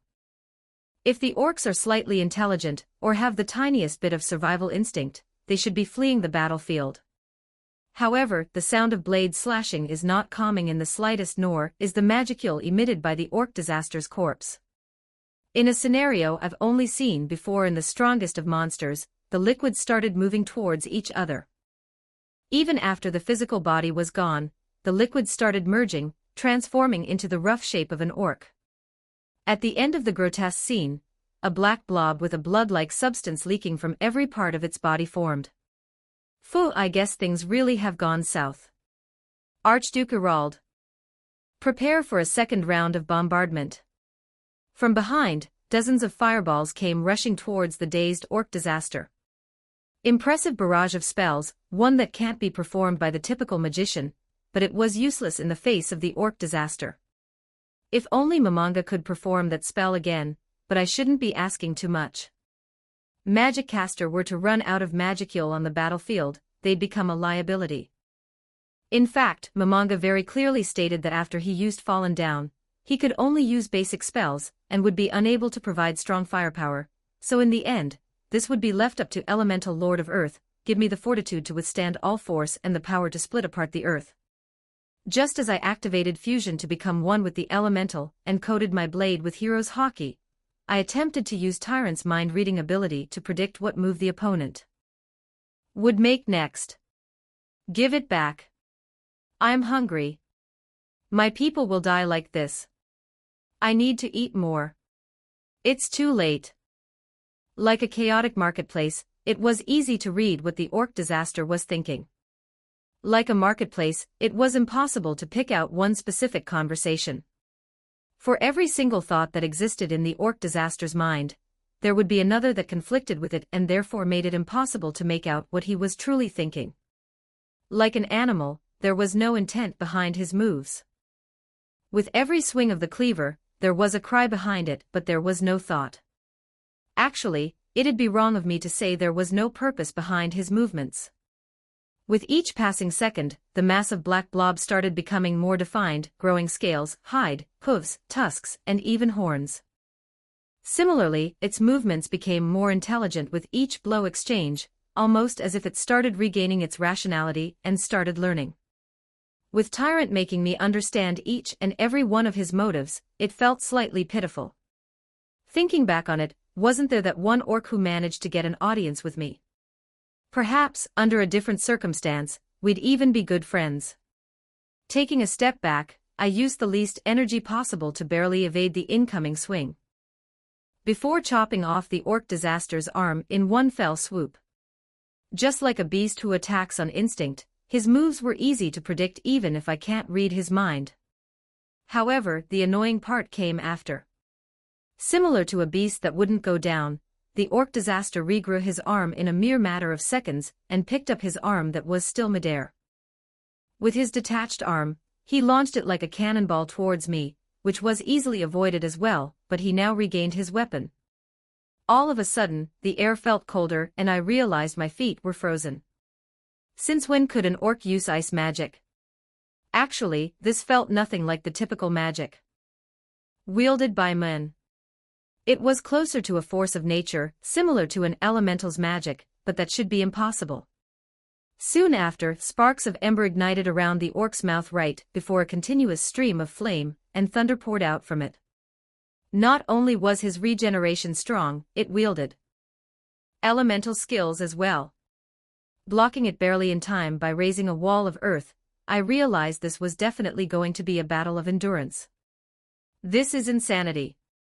Why fight so hard when we can retreat and have a lazy life? We even had casualties that could have been avoided. Boo-woot, now that I'm here, I ought to make the best of the situation and make the trip worth with the new power I've unlocked by training all day yesterday. I will end this stupid war and get my revenge on the Black Ogre. How did I train so much in the span of a day, you ask? Well, through combining isolator and accelerator, I've managed to speed up time within my training room such that one day outside equates to 1 year inside. Am I stealing ideas from a certain popular manga? Yes, perhaps, but it was what I needed at the time, all right.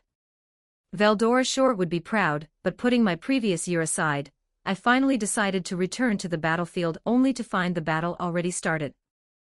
Using space-time manipulation, I teleported around the place, slicing off the necks of each orc until I arrived at the place of the orc disaster. Looking at things, I can infer that Rimuru's been delegated to the side, while Gazel, a skeleton dude, and the Archduke are facing off against the orc disaster. I asked Rimuru. Well, we've been delegated to be the side character, but oh well, not much we can do. Tankei's going to be revived, so just follow Momonga's order when he eventually gives one. Wait. Does this mean we allied with the ogre who killed dozens of us? Unforgivable. To show my frustration, I stomped the ground a few times, kicking up dirt and making a very obviously angry face. It might be hard to tell since I'm a spider, but if you look close enough, though I haven't done so myself, it should be possible to see changes in facial expression. Shiro, this is the only way. If we do what he says, Tankei can be revived. Revived, huh? Would Tankei even want that?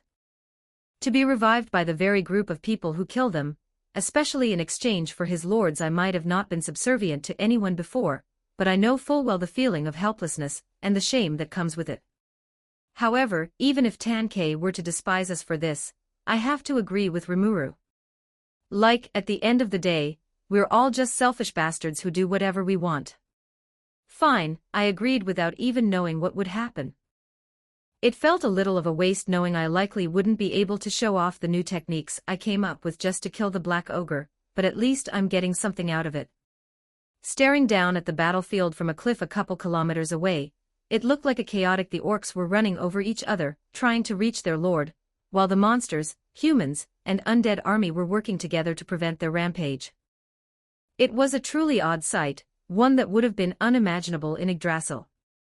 To think I'm watching heteromorphs and humans working so well together. Lord Momonga, the plan will soon be set in motion, Demiurge, who's standing next to me, said to me while taking a deep bow. What plan? Was there a plan? I thought the whole plan was to just gain some fame as an adventurer by slaying the orc disaster. Well, there is something else I want to achieve, but it'd seem selfish or naive even for someone of my position.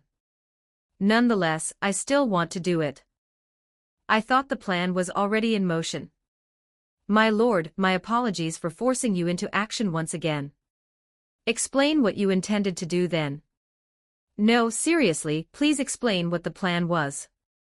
The first step of the plan is to slay the orc disaster, which would elevate Lord Momonga's. Of course, we also need Sir Musasabi to gain some fame, so we'll make it look as if the orc disaster summoned some demons with his life as the price to defeat the hero king. We've already made a deal with Rimuru for him to turn a blind eye so that he doesn't intervene when the demons arrive. The second step is to propose the creation of a kingdom to the prominent people present. None should be able to oppose it if Pandora's actor, currently disguised as the Supreme One, slays the orc disaster. The third and final step is to continue to create a positive image by allying ourselves with Sir Musasabi to gain a footing in the human as expected as Demiurge. He came up with a solid plan, one where I couldn't see any flaws if I thought about it for a whole year. I might be able to nitpick it, but at the moment, I don't see any problems. However, what I'm about to say might insert a small road bump. Demiurge, what a wonderful plan, but I plan to insert a small challenge. Instead of slaying the orc disaster, I plan to save the pitiful orcs, bring them under Nazarik's wings as one might say.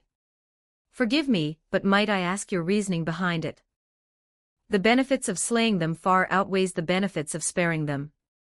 You see, when I first came into this world, Ro brought me a book. I revealed the diary that Ro brought me by pulling it out from my inventory.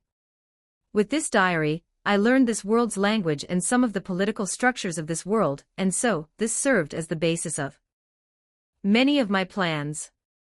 One could say that the orcs have helped me plenty, so I plan on repaying, return kindness with greater kindness, and grudge with even greater grudge, is one of the beliefs I have.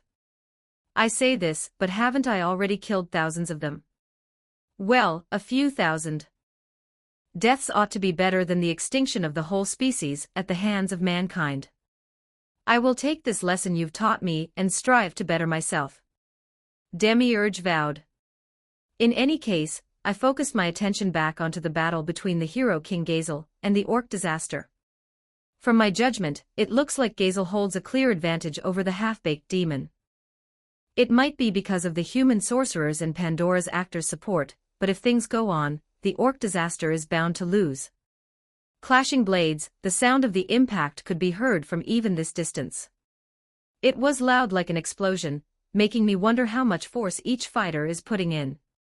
Demiurge, what is your judgment of the battle? Without knowing the orc disaster's magical reserves, it's hard to say. The orc disaster regenerates any and all wounds inflicted, but he's unable to inflict any meaningful damage. However, if the hero king is willing to sacrifice a few body parts, he's bound to win. Pandora's actor, I talked to him via message. How's your resources? Lord Mamanga, I am in tip-top shape. My health is full and my magicals are still at 90, good work, keep up the act. Thank you for your praise. After a while, the battle started to intensify, almost as if both parties had gotten bored of the meaningless exchanges. It was understandable that they'd get impatient, especially since it's been nearly half an hour since the start of the fight. Anyone would get exhausted if they attempted to sprint at full speed for half an hour straight, much less fight at full power for so in a manner reminiscent of Ro. The orc disaster threw itself onto the hero king, tanking any injuries with its regeneration abilities. Its arms reached out, aiming for the gaps between the hero king, aware of the orc disaster's actions, wasn't going to sit there and just take it, so he took a few steps back, circling the orc like it was a game of cat and mouse. The more he dashed backwards, the more the injuries accumulated on the orc. However, soon the hero king made a minor slip-up, jumping into an area of unstable ground. Likely caused by the ice used by the orc disaster earlier, and stumbling slightly. Not letting go of the situation, the orc disaster leaped forward, grabbing the collar of the hero king's armor and ripped the chest piece of his armor right off. Soon after, the orc disaster spat out a breath of flames and thunder onto the hero king's unarmored body. It burned away at his underarmor and left a small burn, but judging from the orc disaster's shocked face, it didn't do as much damage as he wished it did. Taking advantage of the distance, the hero king sliced off the orc disaster's head for the first time, was when the orc disaster hadn't fully awakened, so it was unavoidable. The second time came rather early, being only 3 minutes into the fight as the orc disaster carelessly let down its defense. However, afterwards, he seemed to have learned from his mistake and grown stronger. The start where he barely had any martial prowess, the orc disaster's movement was similar to an adept swordsman's with, especially the way he protected his vitals and threw feints. This time, much like the previous 2 times, the orc disaster's headless body reattached the head, and the fight restarted. Truly, this was a bad matchup. In terms of durability, the orc disaster wasn't that strong, but his regeneration more than made up for it, while the hero king was extremely durable, barely taking any damage throughout the whole fight. In terms of power, they were roughly equal. The real difference maker came from their abilities. The orc disaster specialized in damage over time effects, and had decent ranged abilities, as it was the type of annoying zoner tank build. On the other hand, Gazel was a melee specialist. If this was a game, Gazel would have the advantage since he could outdamage the orc disaster before the effects accumulate, but since the orc disaster had a balance-breaking regeneration ability, the advantages were flipped. Hey, Gazel. I'm out of steam. I'm only able to keep up the enhancement spells, the human sorcerer shouted, informing Gazel of the situation. Without support fire, my initial evaluation of the outcome just changed. It would be extremely hard for Gazel to win without the spellcasters chipping away at the orc disaster's reserves. Gazel called out to the slime. Change of plans. Stall the orc disaster for a while. I'm going to prepare a spell. Without saying anything, Rimuru joined the battle and took over for Gazel. Being inactive for most of the war, Rimuru was full of energy, but even an exhausted orc disaster was nothing to therefore, all Rimuru could do was evade his attacks. If any of them were to hit, it might just mean death, but somehow, Rimuru has been able to dodge every fatal blow with minimal. It's almost as if he can see into the future. Up in the sky, a small rock started forming, growing larger until it was larger than a small. From there, it grew even larger until it was big enough to encompass a two-story house, but it didn't stop. It only stopped when it was nearly 1 kilometer wide, which was slightly half the size of a mountain. Prime meteorite. Gravity amplification. Gazel casted 2 spells consecutively, one to kill the demon lord and the other to support the first spell. To think he had a nuke in his arsenal. Certainly, to defeat a regeneration build with low defense, this is the best answer, but I'd be going back on my words if I just allowed him. Demiurge, it's time. Of course, Lord Mamanga. Realizing the battle was reaching its finale, we took off flying to execute the plan. Chapter 43, The Great Eater 3. The dust blown by the meteor landing upon the body of the orc disaster was large enough to cover the whole battlefield. It blinded everyone's vision, including the very combatants that were fighting the orc disaster. It's no matter, though. Most of them should have mana perception, so a little dust shouldn't be a problem. What concerns me the most is that my mana will be traced back to Nazarick, and we might suffer a surprise attack. Nonetheless, I don't believe the Hero King nor the human sorcerer have any reason to attack us. However, to eliminate any doubts, I casted a few spells as assurance. Veil of Darkness. Anti-information magic wall. Dimensional lock. False cover. Earth dome. Bone cage. Had either the Hero King or the orc disaster been at full power, this would have been easy for them to break apart, but with the current circumstances, it would take them some time. The 2 strongest individuals on the battlefield are fully exhausted, neither able to use their full power, so I should have enough time. The only concern is Rimuru's forces, who are still roaring to go, but Demiurge should have handled that. Look away. Demiurge sent a coded message to Rimuru that only they could perceive. Didn't know the contents of the deal they made nor really what they said, but I'm sure I'll find out afterwards. Looking at the regenerating body of the orc disaster, I felt nothing, absolutely nothing. There was the pity I felt from the tragedy, and I might have long realized I was no longer disgusted at the sight of a skeleton, but the gruesomeness of this scene was different.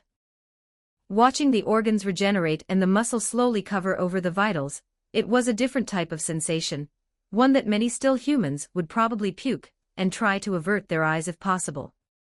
Orc disaster, greeting, I am Mamanga. Skeleton man, food. Despite giving a friendly welcome, I was greeted with the half-dead body of the orc disaster running towards me. No matter how one viewed it, he was clearly intending on consuming. Know your place, Demiurge commanded, summoning the evil Lord Wrath to do his appearing out from a magical circle hovering in the air. Wrath pinned down the orc disaster onto the ground, forcing him to lay out. Create greater item. To upkeep my role as a ruler, I created a black throne with magic sitting upon it.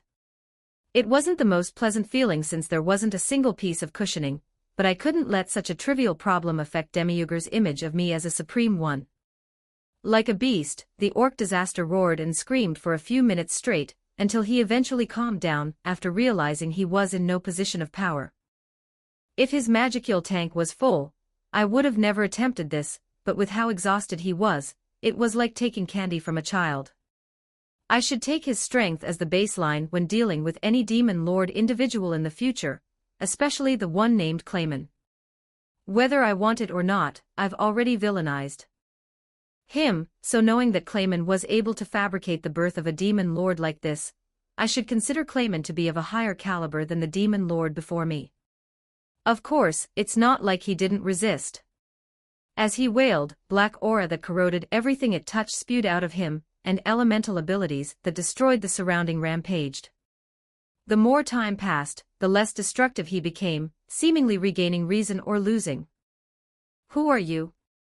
The orc disaster finally opened up for conversation. Though I already introduced myself, I decided to do so again, and suddenly, out in the distance, Pandora's actor appeared. Upon looking at the situation, it looked like he immediately realized the situation, and changed back to his normal appearance. "I am Mamanga, one of the 41 Supreme Ones of Nazarick, and I intend to save all," that the orc disaster mused, thinking about it for a while before bursting into loud, "What can you do? The only way for us orcs to survive this is to win. Should we lose, we will be branded as truly evil and irredeemable monsters, hunted until none are left. If you truly wish to help us, die by my hands." Yes, that would be one way to help, wouldn't it? But what's next? Should I die, there are thousands of troops waiting right outside this dome, all of whom are eager to take your head. At the same time, your kind is selflessly throwing themselves into the flames in hopes of saving their king. The longer we drag this out, the more orcs will die. The orc disaster lost the bravado it once had now that he realized the gravity of the situation. With each word he made to argue, he would just increase the orcs' casualties. "Worry not, the orcs will not be treated as slaves. They will be treated as one of my own, equal to the citizens of my kingdom. In fact, I already have some orcs serving under me." Gate, I created a portal linked directly to the canteen on the 9th floor of Nazarick.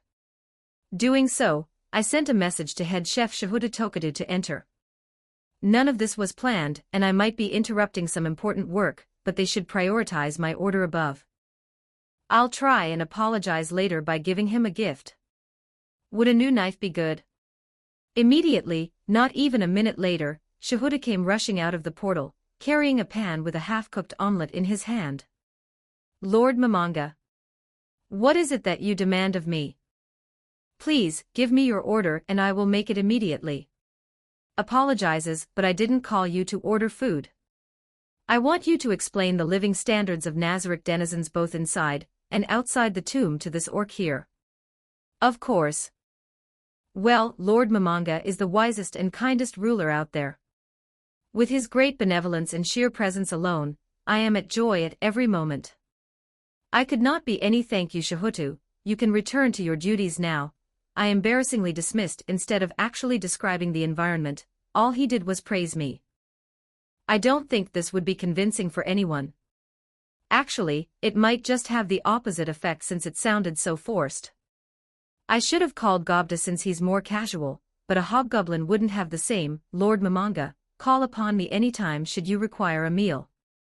Shahuta let out one last sentence before disappearing. Ha ha ha ha ha. The orc disaster's sudden laugh became drier, and his smile slowly turned softer. "Fine, kill me. After I die, say the orcs were brainwashed by my skills. They were merely following my command and should bear none of the sins I forced upon. Did you not hear me? I said I intend to save all the orcs, and that includes you, or do you intend on making me go back on my words? I understand, but it'd be so much easier if I were to die here. If I could trade my life to shorten my kind's suffering by even one day, I would do so. I'm sure that you, a lord of your own nation, would do the same." "Certainly, you're not wrong." I dropped the royal pretense and started speaking from if I was placed in your situation, I would certainly do the same, but at the same time, I would suffer an eternity if it meant I could save my comrades. Once you start to compromise with loss, you'll lose one thing after another. That is illogical. You can't have everything. You must give up some things to preserve everything else, or else you'll lose everything. Yes, call it selfishness, naivety, greed, or whatever you want, but so what? I'd rather die knowing I tried till the bitter end than die knowing I took the easy way out. So don't die here. Don't push your responsibility onto the orcs who had no wrongdoings. I'll help you every step of the way. It won't be easy, but the whole force of Nazarick will now. The disaster has finally ended, and a new beginning takes its place." The orc disaster sobbed, shedding a few drops of tears. Thank you. Thank you for stopping the disaster. What is your name? I asked despite knowing his name from Demiurge's intel. Also one of the reasons why I could go ahead with what I'm about to do. Geld, he managed to mutter through his tears. I am the orc disaster Geld. Geld, you are no disaster. I started my pre-planned speech that was written over the course of 2 weeks. You are a savior. Throughout history, the kindest of men were smeared with mud until they became the vilest of evil, and you are no different. Yes, you killed, yes, you were truly a disaster, and yes, there may have been better ways, but nobody answered your people's call for help when they were at their lowest. I stood up, intending to deepen the impact. Absorbing your kind spite, you became a disaster to save them. Others may frame you as a disaster and many will shame you, but to your people, you will forever be remembered as someone who answered their plea. I shall give you a new title, one that truly reflects who you using the staff of Ain's Ul-Gol. I placed it on his shoulder, almost as if I was knighting. I grant you the title of the Orc Savior Geld. This shouldn't have any adverse effect. It shouldn't have, but for some reason, I felt the same drain that came when I named a monster. Throughout all my tests, this never occurred before. I had Demiurge name some wild monsters before I tried to give it a new name.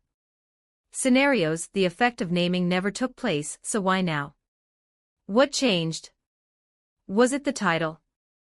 No, that couldn't be. When I gave a title to a named monster, it drained no magicules.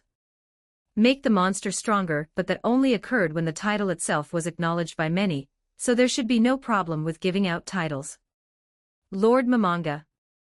What's the problem? Demiurge shouted, but I paid no attention since there was something more important at stake. With every second, my magicules were rapidly draining, and there was no doubt this would completely deplete my tank. From there, it would certainly take a cut of my power, especially when the orc disaster's full power was on par with the Hero King, and should therefore be equal to mine. The good thing was that one of the abilities of my world item was to store magicules. Normally, this served as a second wind, but even then, I don't think it'd be enough. Reaching into my inventory, I searched for a mana potion. Normally, this would be useless because enemies would not give you the time to drink it. Plus, there were certain builds that had natural mana regeneration that regenerated more mana by the time the drinking animation finished, but in the current situation, it was far from undesirable. Chugging one highest grade potion after another, the cycle continued for 3 minutes, until I judged the situation to be impossible to salvage. It didn't mean I stopped drinking, but I gave a command to Demiurge. Demiurge, ensure no more orcs die and support me back to Nazarick. Upon arriving back, gather every person with mana transferring capabilities, and have them transfer magicules. I'll explain everything later. After another 5 minutes, the pace at which I drank potions could no longer keep up with the huge leak, causing me to black out. Looking at the suddenly formed black dome, my first thought was to break it. By combining everyone's power, I should be able to pull off a feat as strong as the spell that Mamanga casted, but my thoughts turned 180 when I received a voice in my head. Look away. If this was what I was thinking of, it referred to the deal that I made with Mamanga. Look at Mamanga, I realized he was staring in my direction, clearly affirming my suspicions. Sir Mamanga, could I ask you to cast your spell again? Gazel requested. Sorry, but my reserves are fully depleted now, but I could try breaking in, Mamanga responded before walking towards the dome. Placing his hands on the dome, he spoke, I'll be back, and faded away into the pitch black. All right, then, Rimuru, in the meantime, could you and your force attempt to break in? I think the best move is just to wait, I haphazardly replied. I didn't know what to say. Wanted Tankei to be revived. I can't break in, but I can't afford to make an enemy out of everyone here by blatantly refusing the request, so I tried my best to reason. Even if we try to break in, we're all exhausted. It'd be best to try again when we're all fully recovered. Gazel pondered for a while before nodding his head in agreement. What now? Shiro quietly asked. We wait, I guess. Nothing much should happen after this, hopefully. Though things have gotten more people, it's not like the battle stopped. All that changed was that the main threat was temporarily gone, meaning all we're dealing with is just the orc. Even though their leader was gone, they were still rushing in like moths to a flame.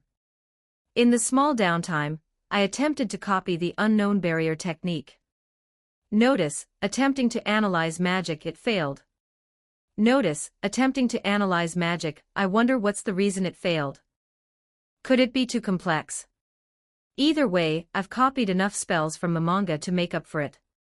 Soon after, the black dome bursted open, revealing a new monster in place of the orc disaster. Its appearance bore no resemblance to an orc, looking much more like a demon with its 2 wings, 3 horns, 1 tail, large fangs and claws, and body covered with flames. Right below him stood Momonga, who started speaking. I declare an end to the war. Without the presence of the orc disaster, every orc on the battlefield calmed down, no longer bearing the will to fight. Sir Momonga, might I ask why there's a demon? Gazel asked. Also, what happened to the orc disaster?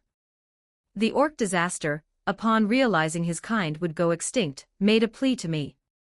He pleaded for me to save his people, take them in, and to ensure the deal would go through, he summoned this demon with his life. Moreover, I believe that further bloodshed is meaningless, so I decided to agree. I must say otherwise. The orcs could very well try to invade another kingdom. You do then? Will you take responsibility for their actions? Are you intending to go against me? Momonga threatened right before every undead on the battlefield gathered together. With a force of over 1,000 undead, each equal in strength to Gazel's soldier on top of a demon with unknown strength, even I would have trouble with this. Gazel, being much the same, realized this and decided not to fight back. All right, Gazel sighed, conceding the mental battle. I'll trust you. With the snap of a finger, the demon created dozens of portals on the battlefield. Impossible to see what was on the other side, but it was certainly a type of teleportation. Notice, attempting to analyze magic. Success, aspectual magic, Gate successfully copied. Orcs, hear me. Your king has exchanged his life for your safety. Enter the portal and you shall arrive at Lord Momonga's territory. In an orderly line, the orcs entered the portal one by one, and with the orc, Momonga left one last message before exiting through the portal as well along with his army. I will send you the location for the post-battle location in 3 days. With the end of one disaster, things seemed to calm down, and we all started to return home. Gazel, being able to fly with his army, was the first to leave the scene. Following behind him, the adventurers left as well since they couldn't claim their quest reward here. Staying behind, Archduke Grimwald and I decided to try and build friendly relations with the people of Blumend. Helping the surviving populace, I gave them some of my potions while the rest of the monsters helped bandage them up.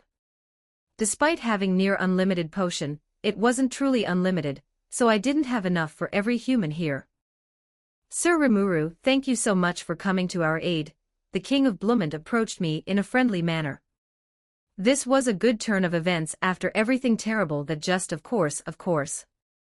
I wish to forge a friendly relationship with you all. No problems at all. Might I ask for the name of your nation? I flinched since I didn't exactly have a nation, much less a name for it. Don't you and Lord Momonga hail from the same nation? No, not really. Oh, I see, the king suddenly shifted his attitude, but he tried to remain friendly. Appreciate your kind gestures, and should you ever create a nation, I wish to become allies. With those last words, he disappeared, likely returning to his somewhat intact palace. Everything was no longer life or death, it was safe for people to return home if they had one. In the current situation, the palace, stacked with treasures and months of food, was the best place to be. It's a shame he didn't want to stay for longer, but I'll just have to try again later. At this pace, if I keep things going, people should have a more fond perception of monsters. By the end of everything, I want to become friends with at least one nation. As I made my resolution, a loud crashing sound was heard in the distance. With it, the sound of blades clashing could be heard, and from the direction of the sound, humans were running towards the source. I saw Benimru engaged with someone. That person was a big monster, one so big that he towered over Benimru. It was even bigger than Ro, who was already quite large.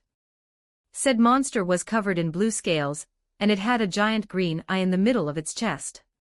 Its head looked like that of a shark's, but it had 2 horns and white hair. Lastly, it was covered in a golden tattoo, one that bore an odd resemblance to. Could it be possible? Notice, the patterns on the attacking individual bears a 99.9% resemblance to the patterns on individual Ro. This can't be a coincidence. Hey, this monster might be the Black Ogre, I shouted to let Benimru know. There's no way I could mistake this golden pattern on his body, and Lord Rimuru, please stay away from me. Looking around, I saw dozens of shriveled-up human corpses, looking like they had their vitality sucked out of them. Their bodies were gray and wrinkled, almost as if they had already been dead for weeks. Even Benimru, who looked like a fine young man just hours prior, started to grow wrinkles on his head and arms. Could Ro be draining their life force? I'll be fine, I replied, knowing that slimes should be immortal and therefore have infinite life force, right? Lord Rimuru. This is my battle, my revenge. I must do it myself. Hearing this, I froze in my tracks, not being able to say no. The whole time, his reason for agreeing to help me was to take revenge on Ro, and now that the opportunity was in front of him, I couldn't take it away.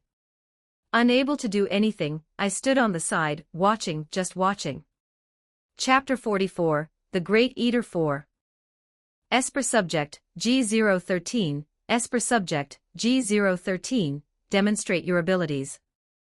Inside a lab, one that was supposed to be pure white, but was smeared black with the dirt and grime that came from outside, stood 2 young boys and 2 men in their 40s and 60s respectively who wore white lab coats.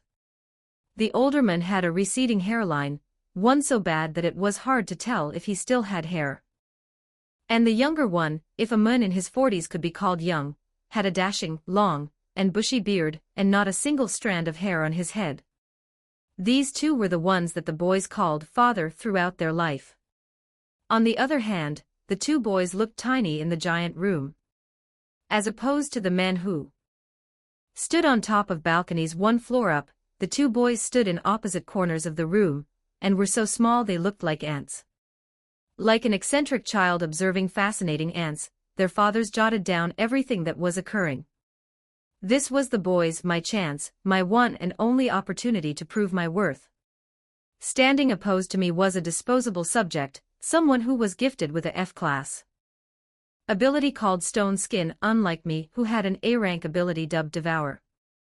Things fair, the stone boy carried a katana, one that was nearly as big as the boy himself.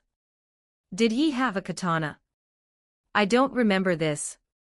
It didn't matter since someone with the ability to gain the characteristics of things I ate, had a clearly superior edge. Just standing here, I had the claws of a blade rabbit, legs of a werewolf, and the shell of an armadillo. Now, it was my chance to gain my first actual Esper ability even if it was an F-ranked one.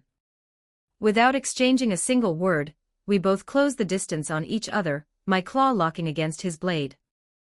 Strangely, the blade felt slightly warm, and the stone from his body spread around the room like firewood. Was this truly an F-rank ability? The stronger I saw his abilities become, the stronger my urge to eat him became. If I did, I would become stronger, receive better treatment from father and eat better food. From there, I would be praised and be sent off to paradise for the sake of the nation. Finally catching a glimpse of the other child's face, it looked blurry, almost as if his face was obscured by something. Who was he again? I should know him, but for some reason, I don't. Using the armadillo shells on my body, I convulsed my muscles until they shot out like cannonballs, and for some reason, I could control them as if my will was imparted onto. Could armadillos even do this in the first place? G013, what are you doing? Hurry and demonstrate your abilities, the older men shouted. The longer this dragged on, the worse their evaluation of me would become. Normally, they were far kinder and even read bedtime stories to us, but during these moments, they would become exceptionally harsh and loud-mouthed. Slightly panicking, I urgently pressed onto the other boy despite knowing I would eventually win by running around and throwing my shells as projectiles. At the end of the high-risk high-reward gamble, I unfortunately lost as the boy used his stone to block the homing shells and his katana to interrupt my swing. No matter. I should be faster, stronger, and more intelligent. Taking another look at the boy, he was clearly getting exhausted as he was heaving from all the movement, his face becoming paler as each second passed. In due time, he would pass out from exhaustion. Black Ogre.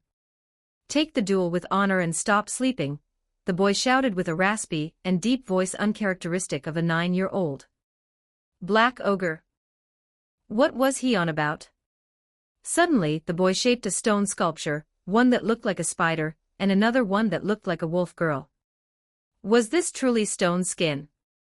Lady Shiro. Don't intervene, this is my fight. I shouted at them despite the immense support their help would provide. I know I'm not stronger than him.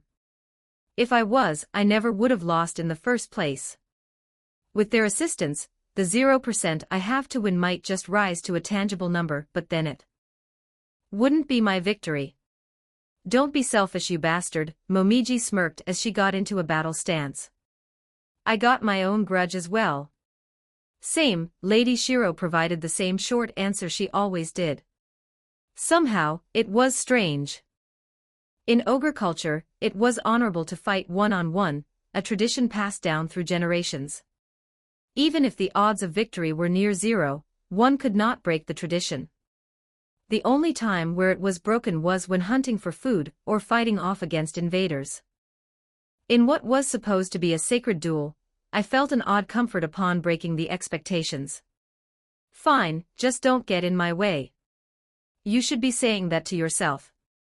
Still taking on the role of vanguard, it felt nice having someone I could entrust my back to.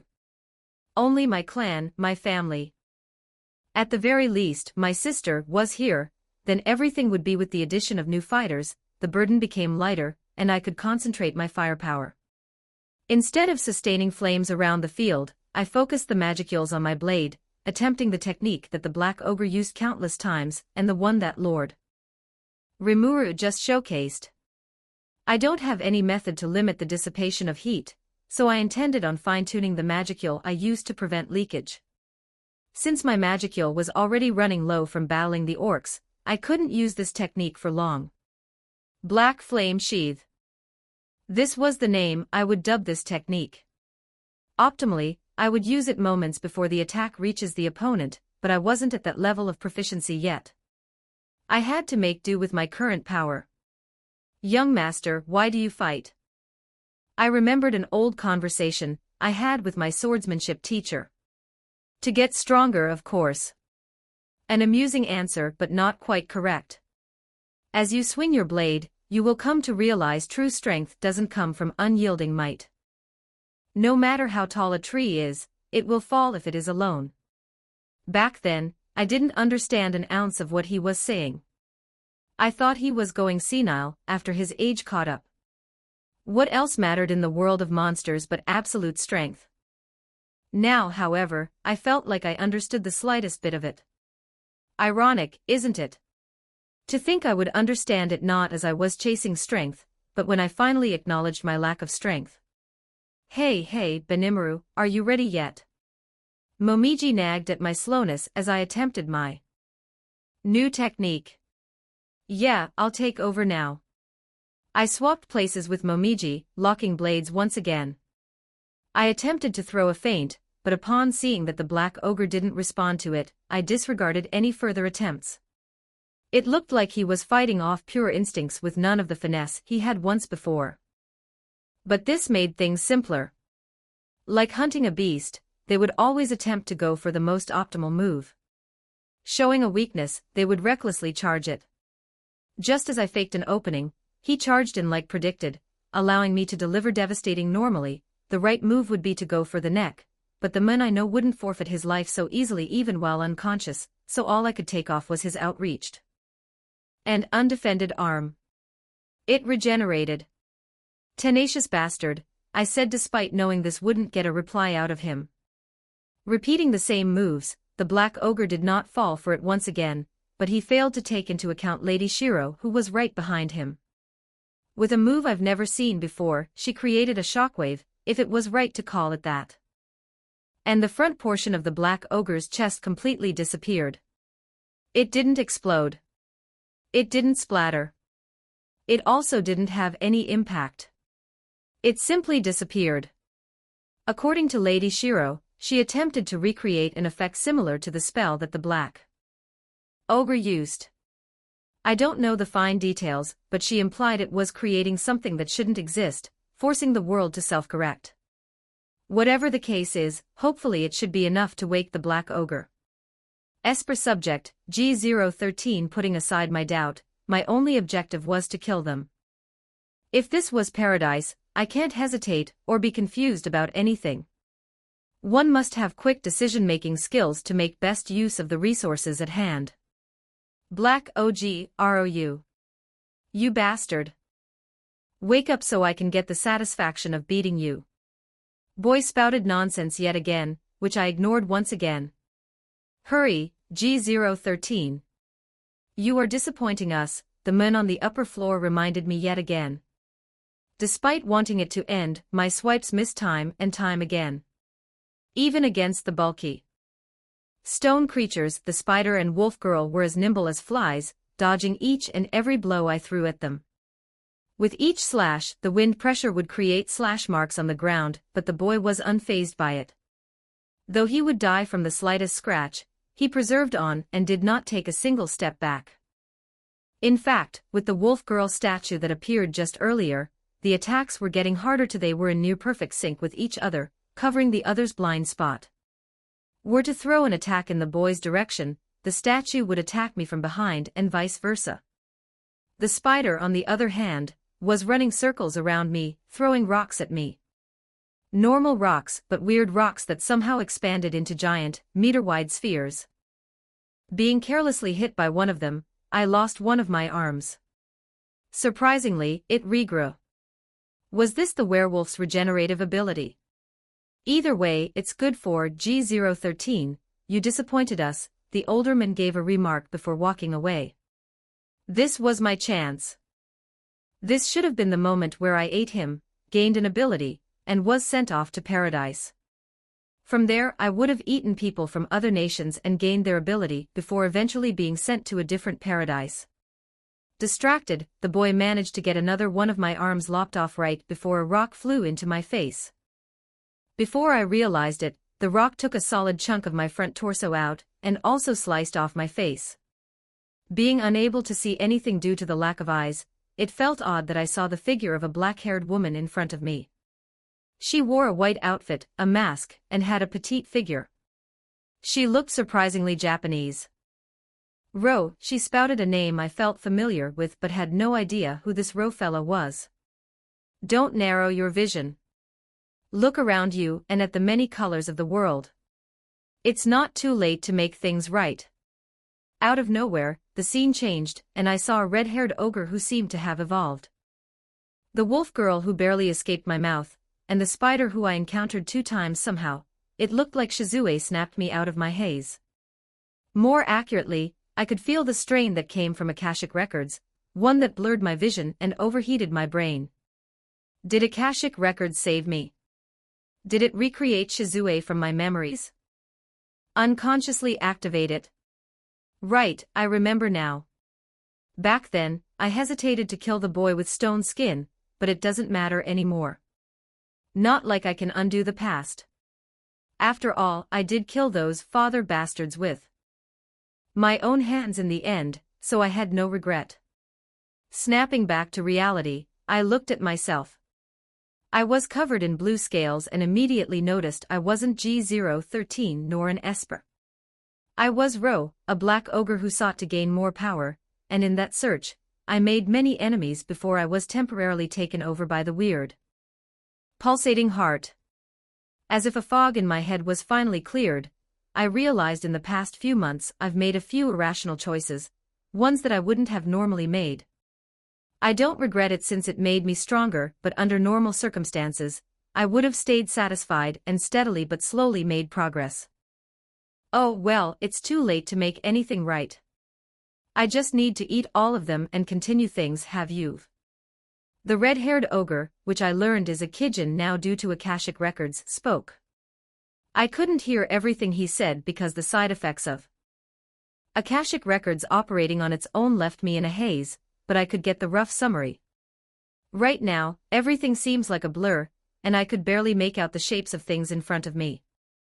The colors were all blending into one with no clear line of separation, but regardless, I needed to fight. Now I can kill you without remorse. With the black ogre awake, the fight became dozens of times harder. When unconscious, the black ogre used the simplest of his abilities, but now, he was using all of them, alternating between each one, so I would hesitate about what's to come next. To start things off, if I was hit by a single attack, even the slightest drop of blood, I would be rendered incapacitated. Then, the ice he created made it hard to move without slipping. Yet, the aura around him ate me alive, so stalling wasn't exactly an option. Hey Benimaru, don't forget about us, Cheyenne interrupted, blocking an attack in my place. Yeah, don't hog the kill. I've ought to pay back what he's done to my brother, Enki, I commented. Like them, the rest of the Kijins joined in, allowing us to alternate between fighters and corner the black ogre much more. With more vanguards, the black ogre couldn't chase down Momiji and Lady Shiro, but all of the Kijins were still being drastically overwhelmed by him. All we were able to do was to prevent him from moving from this location. Suddenly, unlike the first fight, he started chucking black spears and maintained a constant black barrier around him. With the slightest contact, I would certainly die. This looked exactly like the spell he used at the end of the first fight. In an attempt to gather more information, I tried slicing the black barrier, but there was no resistance. Instead of making contact, something far worse happened. I noticed the edge of my blade chip disappearing, so before the blade snapped into half, I was pulled back by Lady Shiro's web. You know, normally, I wouldn't do this since I don't get anything to eat, the black ogre started talking in a relaxed voice. His tone made it seem like he cared at all, almost as if he was confident he was guaranteed to win no matter what happened. But despite how hungry I am right now, I don't really feel like eating any of you. The black ogre disappeared from my vision. Die for me. Before a second passed, he appeared right in front of my face, and I felt the pain from making contact with the black barrier. It only grazed my shoulder, but the speed at which it happened made it seem like my shoulder never existed in the first place. It would be healed later, but this arm was rendered unusable for the rest of the fight. Before he could close in, Shiro teleported me out, but it didn't matter. Even when I changed places, the black ogre closed the distance on Sui at a speed I could not perceive, forcing Lady Shiro to help me out once again. Eventually, Lady Shiro made a mistake as the black ogre faked going for me, turning his attention instead to Sui. This caused her to teleport me out when in reality Sui was the one in danger, resulting in the first casualty of the fight, as his body fell to the ground with a hole in the location where his brain should have been. Next, Cheyenne died as she recklessly closed the distance, while Kinfuku lost to a black spear that was hurled in his direction much like Sui. With their death, I could see Lord Rimuru's distraught face as he attempted to run towards the battlefield. It was I who told him to stay out of it, but perhaps I left him with a fate crueler than if I hadn't. As the chieftain, I finally understood what it's like to watch your own kind die before your eyes, so I could understand Lord Rimuru to some extent. How savage of me to force my lord to watch me take my last breath, but he wasn't going to make it in time. If I couldn't divert his attention, he would go for Lady Shiro, which was far worse than my death. It'd devastate him like no other. Lady Shiro, from now on, don't save me. Focus on my brethren, I asked before slowly walking towards the black ogre. Focus, Benimaru. I needed to make my flame brighter and hotter, make it so intense that it wouldn't be extinguished by his arts. It didn't matter if my blade melted. It didn't matter if I would run out of magicules milliseconds after. Even if I did, I'll use my life force to substitute for it. I needed to show hope as the ogre chieftain that this black barrier of his isn't unbreakable, perhaps even slow him down for even a second. At this state, even some like me should have a chance to contribute to the battle. It was brief, but I saw that he wasn't regenerating in this new state of his. If I could inflict a significant injury, it would force him to shut off the black barrier, which would give an opportunity for my lords to attack him, or he would be so injured that the rest of us alive could escape. Benimaru. Just run away. It felt like I could hear Lord Rimuru's voice in the distance, but my mind couldn't perceive it. Having to focus on the slightest movement, I couldn't let anything interrupt me even if it was Lord Rimuru. Despite my fullest concentration, I couldn't see the black ogre, not one bit. All I could see was the dirt that was kicked up from each of his steps, but I had to put my faith into my blade no matter what happened. Judging by how I'm not dead yet, this wasn't the difference in our speed. It appeared more like invisibility or a cloaking skill like Sui had, so predicting when he would appear in front of me, I put my trust into a horizontal slash, and like before, the flame extinguished. This, however, didn't stop my momentum. I kept pouring magicules, life force at this point into my flames, attempting to reignite the fire. Within the pitch-black aura, small sparks were generated, but the flames were unable to grow. It was put out before anything meaningful was done. Confirmed, blessing, divine protection of demigod of flames successfully acquired, the voice of the world announced something, but my concentration was unbroken. As if the voice never existed in the first place.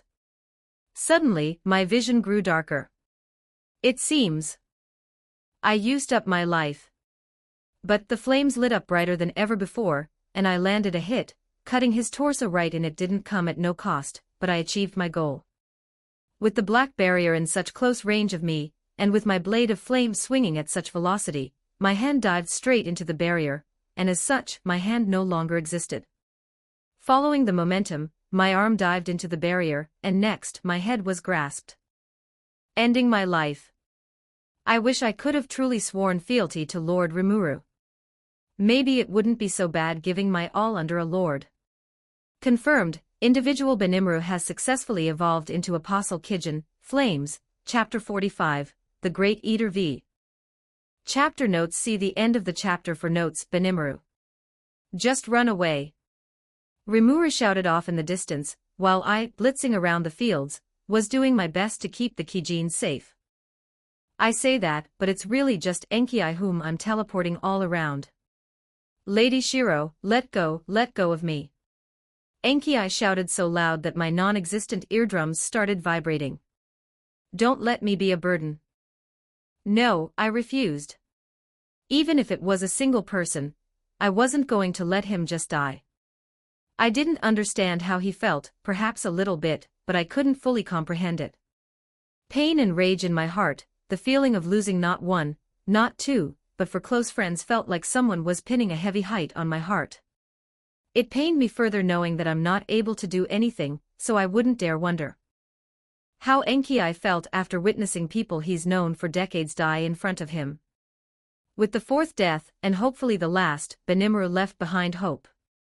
Even though his flames were extinguished and blade was gone, in his last moments, he managed to cut through the magic the black ogre was using, rendering him basically immobile.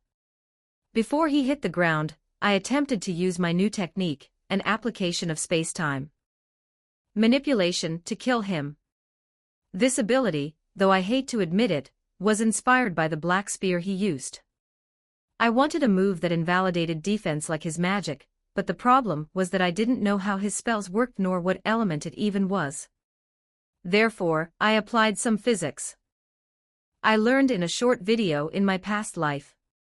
When antimatter and matter meet, an abnormality occurs and reality self-corrects, rendering both substances neutral and therefore gone, but reality was harder than it seemed. I think the explanation was something like this, but I might be wrong since it was for a school project. I can't remember the exact details. First, the antimatter couldn't exist by itself, being unable to even touch the air molecules. Second, I didn't know how to create antimatter.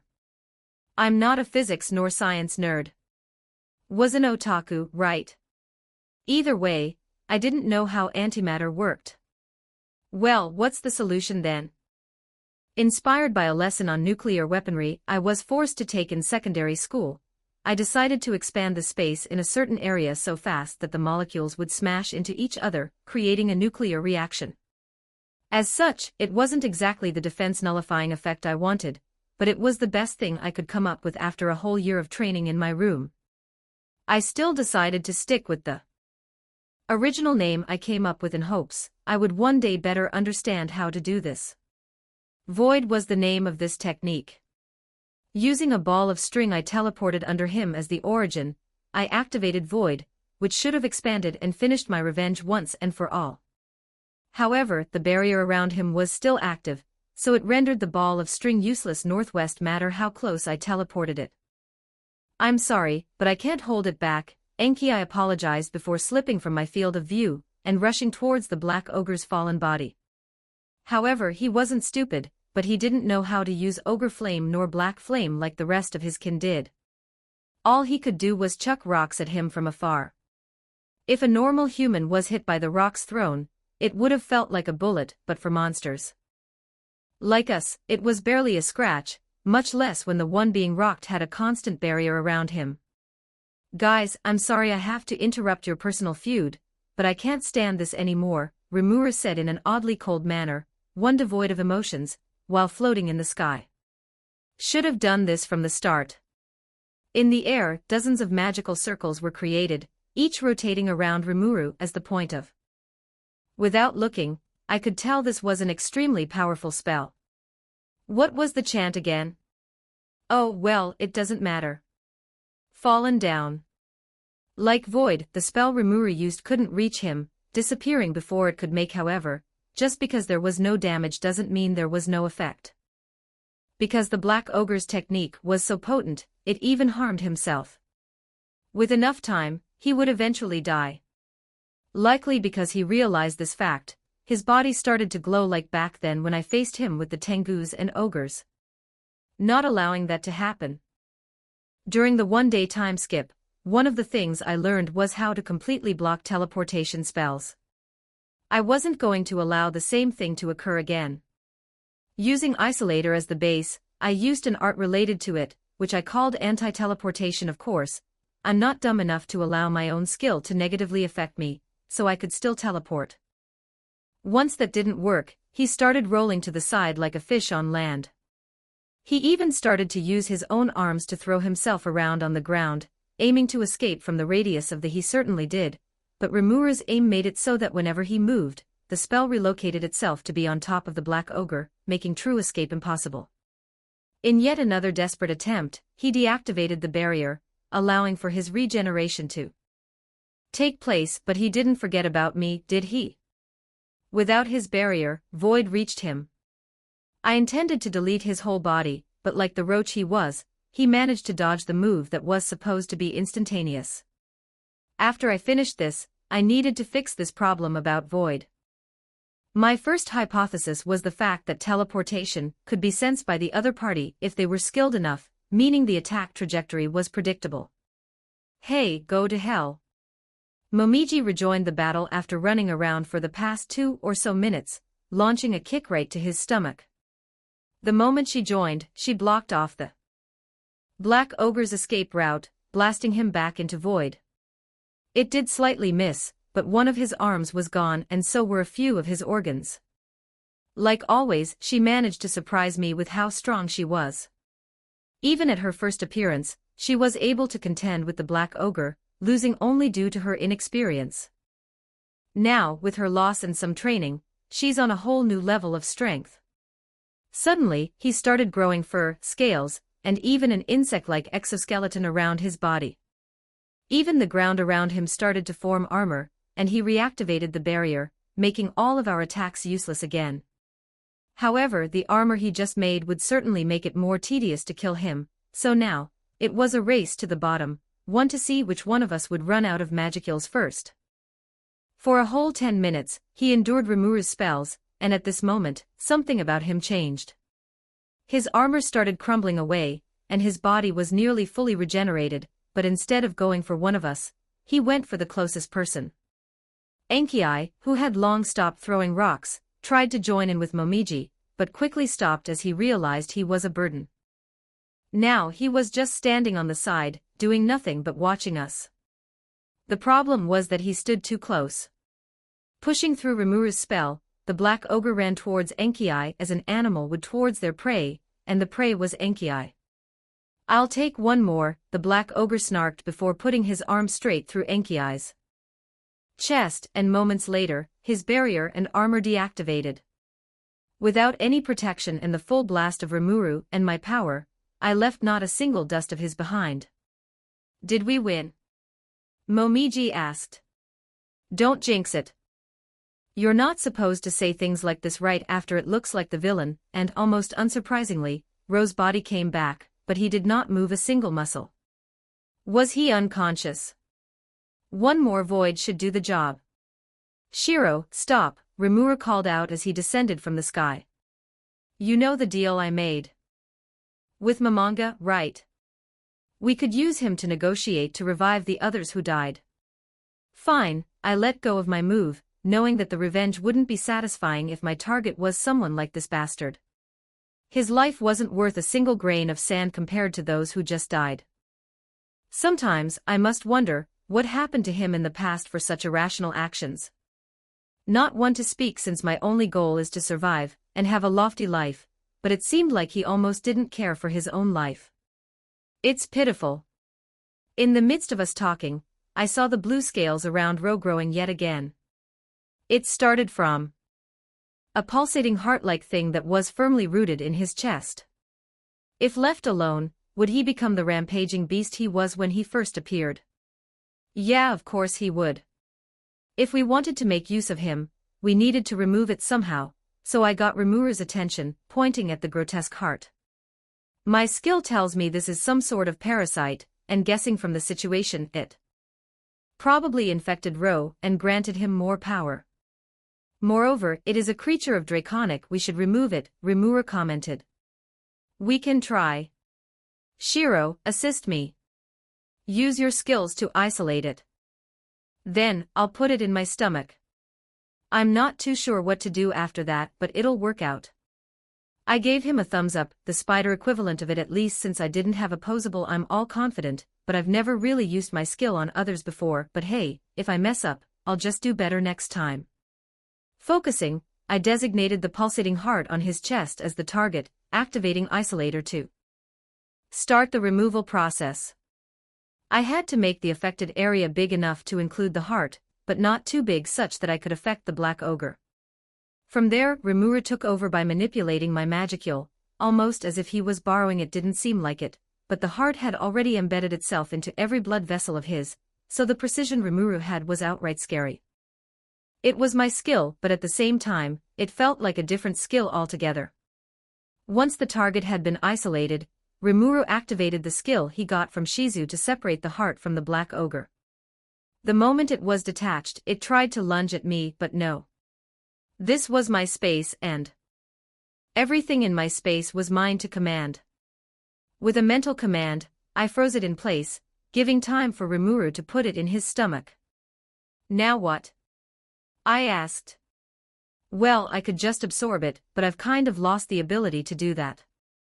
Ro stole my skill, I started shouting incomprehensible words at him. I wasn't mad at Rimuru since it was no fault of his, but it was frustrating that Rimuru might be taken over by the parasite.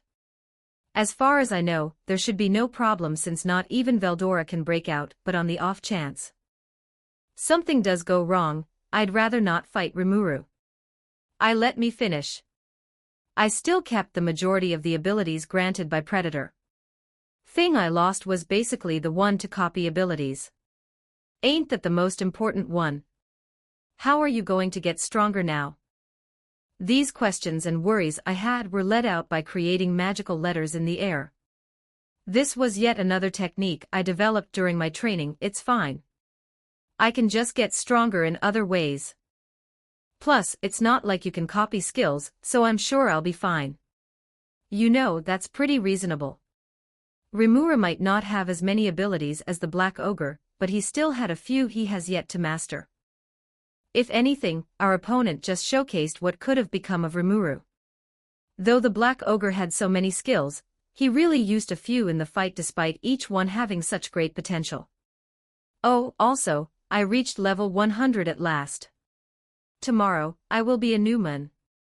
Or perhaps a new slime, as one might say. Congrats, I clapped 3 pairs of my legs together, applauding him unenthusiastically.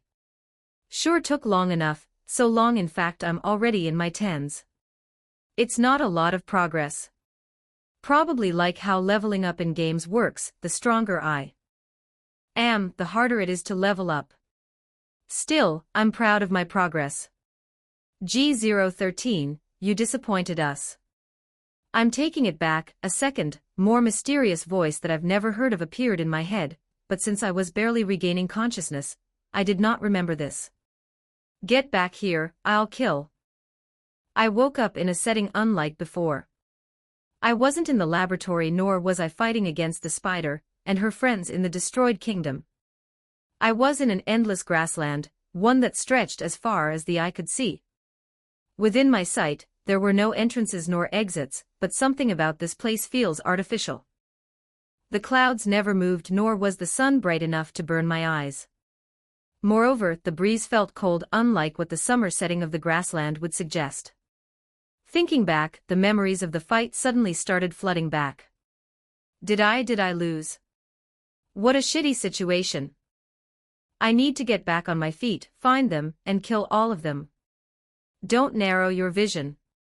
Look around you and at the many colors of the world. It's not too late to make things right. Right, I've lost. For the first time in my life. There were many close calls that could be a loss, but they were at most just ties. This was the first real loss I've had.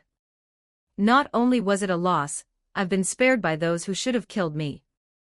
It was actually more absurd that they didn't kill me. Disgusting bastards. I tried to mock the group despite knowing they would not hear it. Parading around with their mercy and all that junk, forcing their ideologies upon others. They should have just killed me and be done with it. What do I do now? I've only ever fought my entire life. Yeah, there were a few times I hung out with my colleagues, but I've only ever found real joy on the battlefield. In a war, everything is so simple. You just had to kill your enemies and protect your allies. This seemed to be the simple black and white reality that Shizue spoke of. Sometimes, I would spare them for the fun of it, offering them the chance to join me, but that was because I knew they were so weak that they never had a chance to pose any threat to me. Even then, I'd kill them if they showed the slightest bit of disloyalty. Good times. Still, so what? I lost, and there's nothing I could do to change the past. Trying to shift away from my depressing loss, I tried recalling the dream I had, specifically what happened at the end of it. For whatever reason, Shizue managed to appear, snapping my back to reality. If I could pull it off, I might be able to speak to her again. With this thought in mind, I tried to activate Akashic records, and perhaps due to muscle memories, a lifelike figure of Shizue appeared. This placed a massive strain on my brain, so much that I could only keep up the technique for half a second. Even then, it wasn't as realistic as the one in my dreams. Actually, deep down, I knew both Shizues were fake. Now that I've done it again, I understand how it worked, thus confirming my suspicions. By pulling information from the past as well as records from somewhere, likely the world's records, it can recreate a lifelike replica of the person. If I wanted to, I could pretend this was Shizue, but that'd just be dirtying her image. In silence, I swore to never recreate Shizue no matter the circumstances. Right, there was still something I could do. Thinking of Shizue, I remembered the things she said to me. One time, she talked about the otherworldly children that were forcibly summoned, yet were thrown aside like garbage. They were treated like stray dogs who weren't even worth a glance, and were forced to merely await their deaths. Shizue didn't say this, but it was my interpretation of it. Perhaps because their situations were slightly similar to how I was as a child, I slightly sympathized with them, enough so that I wanted to save them. If I had been born with the ability to eat, where would I be now? Rather, if I was born as a normal kid with a normal family like the others, would I be lamenting my situation like I am now? Perhaps, after resolving Shizue's last regret, it would finally answer what this unknown feeling I've had since Shizue died. I wonder at what point I became so obsessed. Looking back, after being ripped from my powerful body and shoved into that of a goblins, I've changed. No, that's not quite the moment. Was it when I met Momonga and realized I was no longer the strongest? No, I didn't mind having people higher than me in my past life so long as I could do what I when was it then? What made me lose my sense of self? Either way, none of this matters now. I think it might be time to live the way Shizue suggested. Race, Black Ogre, Rare Species, Level, 100 Protection, Protection of Ain's Ulgown, Divine Protection of Great God of Demise and Title, None Magic, Demise Magic, Spear of Demise, All-Ending Demise, Intrinsic Skill, Great Origin, Electrokinesis, Mana Bullet Proficiency, Create Low-Tier Insects, Sticky Thread, Steel Thread, Golden Thread, Pyrokinesis, Black Ogre's Strength, Black Ogre's Enhanced Senses, Black Ogre's Steel Body, Black Ogre's Undying Body, Frost Aura, Ice Manipulation, Flame Breath, Dragon Scales, Sweet Fluids, Flame Enchant, Smoke, Screen, Chant Nullification, Riding, Enhance Vitality, Shapeshift, Geokinesis, Shadow Motion, Water Walking, Ruinous Knight, Doom Lord, Undeath Commander, Flame Manipulation, Ogre Flame Proficiency, Light Manipulation, Beast Transformation, Poison Creation, Armor Fusion, Chaos Eater Ultimate Skills, None Unique Skills, Famine, Akashic Records. Extra Skill, Ultra Speed Regeneration, Demise Hockey, Demise Domination Common Skills, None Tolerance, Slash Resistance, Pain Resistance, Pierce Resistance, Sunlight Weakness, Blunt Weakness, Abnormal Condition Nullification, Corrosion Resistance, Holy Weakness, Fire Weakness, Light Weakness, Magic Resistance, Spiritual Attack Resistance, Fire Resistance, Paralysis Immunity, Ice Attack Resistance, Cold Resistance, Magic Resistance, Poison Resistance, Heat Resistance, Holy Attack Resistance. Chapter End notes. I'm not that great at drawing, so I probably won't be drawing too many scenes, but I tried doing something new. Please let me know if there's anything wrong with the image. With this, Ro will officially take a break from appearing in the story. For the 2 or 3 readers with Ro as their favorite character, he'll reappear 3-4 arcs from now. He is not permanently gone. Chapter 46, Intermission, The Great Eater 6, Bonus, Chapter Summary. This chapter chronically takes 2 chapters later, but it felt better to include it here right after the ending of this arc instead of abruptly in the middle of another. Everything feels slightly surreal. From being a disaster that went around slaughtering tens of thousands, potentially hundreds of thousands, just yesterday to being the Minister of Foreign Affairs. It all felt like a dream to the old orc who simply went by the name Geld now. Even the new title his savior gave him, the Orc Savior, felt far too grand. Come chum, check out the food here, the orc's son screamed for him, while shoving food of mysterious origins into his mouth. It wasn't to say the food looked suspicious, it would be disrespectful to his savior if he did so, but it looked so beautiful the food his son held would be better to describe it as art rather than food. Haha, no need to address me so formally anymore. Please, just call me father. The orc didn't feel deserving of the title of lord anymore. Wee gulp, he swallowed the food in his mouth at last. Well, in that case, join us for the meal, father. Entering the dining area, the orc could immediately feel the mood of the room shift, whether for good or for worse. Most were welcoming, but there were the occasional few that couldn't hide their disdain for the old orc, the very one who drove nearly half of their race to death. Under the effects of starved, the orc species were forced to fight, regardless of if they were men, women, children, or the elderly.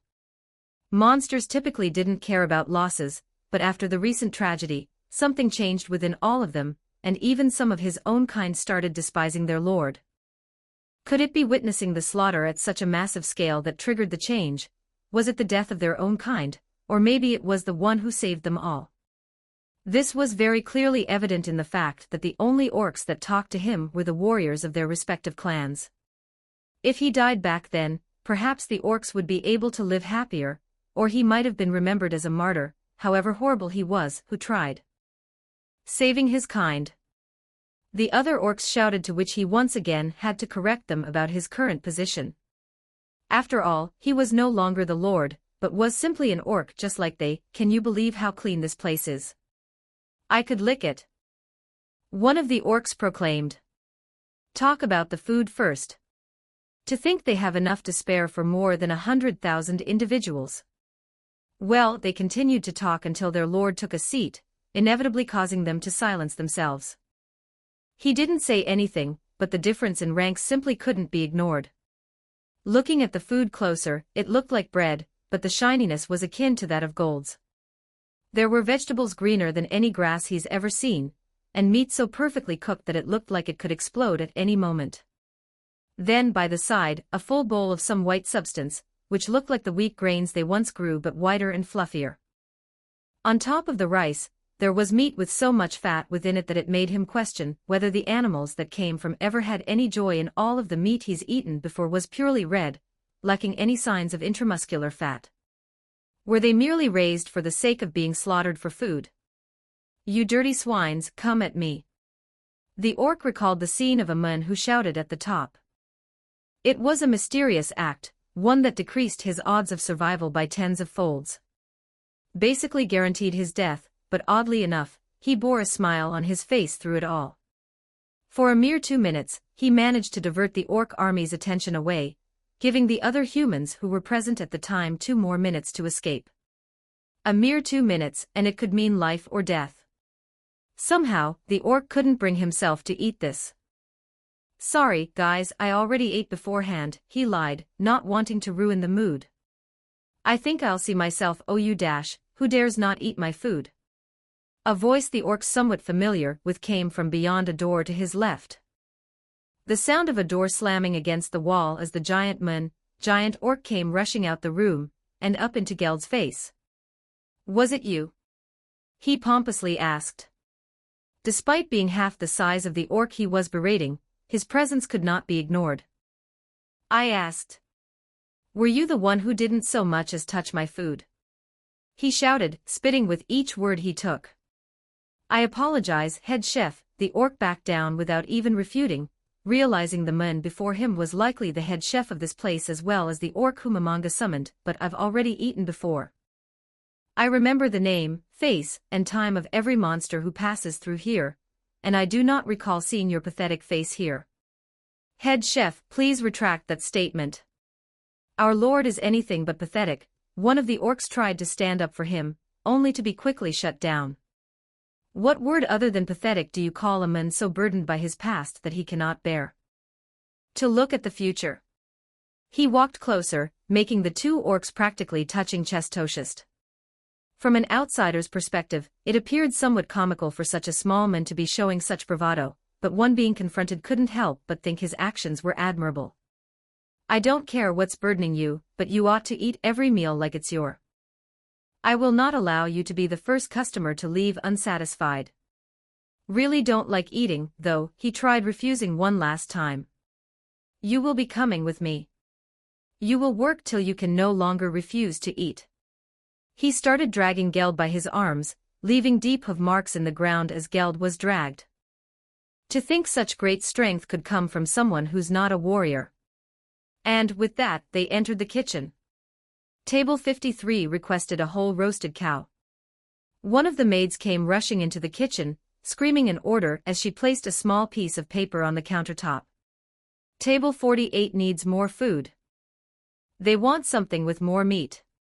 Table 4 wants alcohol. Which blasted fool ordered alcohol? We do not serve such things here. The orc who was dragging me shouted at the maid while equipping himself with a large knife and pan. What are you waiting for? Get cooking. He shoved a similar pair of knife and pan into Geld's hands. Wasn't exactly sure what to do. All his life, he's only had servants prepare food for him. And when the famine did strike, he didn't have the luxury of eating food, much less cooking. It's not like cooking would do any good when we barely had food in the first place. Does a man like you not even know how to cook? He loudly questioned. Yourself useful and get me ingredients from the storage room. The chef passed a note he wrote in a matter of seconds. For unknown reasons, Geld's feet started moving by itself even though he had no reason why he was doing this in the first place. Well, he was moving, but he had no idea where the storage room was, so he had to ask around for a bit. Excuse me, I'm Fouar. I overheard the head chef's words. The storage room is down there. She pointed me down a corridor while carrying a large plate of food in each hand. Before he even had the chance to thank her, she already disappeared. Doing his best to infer which ingredient was which from the name alone, Geld attempted to carry all of them in his arms. From there he made trips back and forth, and back and forth between the storage and the kitchen, carrying hundreds of pounds of ingredients. At the end of the day, the crowd died down. Apparently, the reason was that Lord Mamanga started calling them in to be named. Without the bestowment of names, the orcs would have been grateful nonetheless, but to risk his power to give his species a slightly better life. It made the foolish orc believe his choice to submit might be his only right choice in life. Soon, after what felt like 12 hours of constant running, Geld was sweating and gasping for air, but at the very least, he felt relieved there were no more orcs to be seen in the canteen. Rather than it being laziness of not wanting to serve, it was the fulfillment of knowing his people were finally full. Good work, Geld. We had some leftovers. The head chef handed Geld a bowl of golden rice with tiny bits of meat and vegetables buried across the surface. It wasn't anything grand nor fabulous like the previous meal, but it looked delicious nonetheless. From what he learned by reading the menu, this meal was called fried rice. He still couldn't stomach it. You've earned it. Look around you. Do you see any orcs starving? No, right? Work has filled all their stomachs. I heard you were the lord of your race. No, perhaps king would be a better descriptor, but now, you're simply a figurehead no longer burdened with responsibility.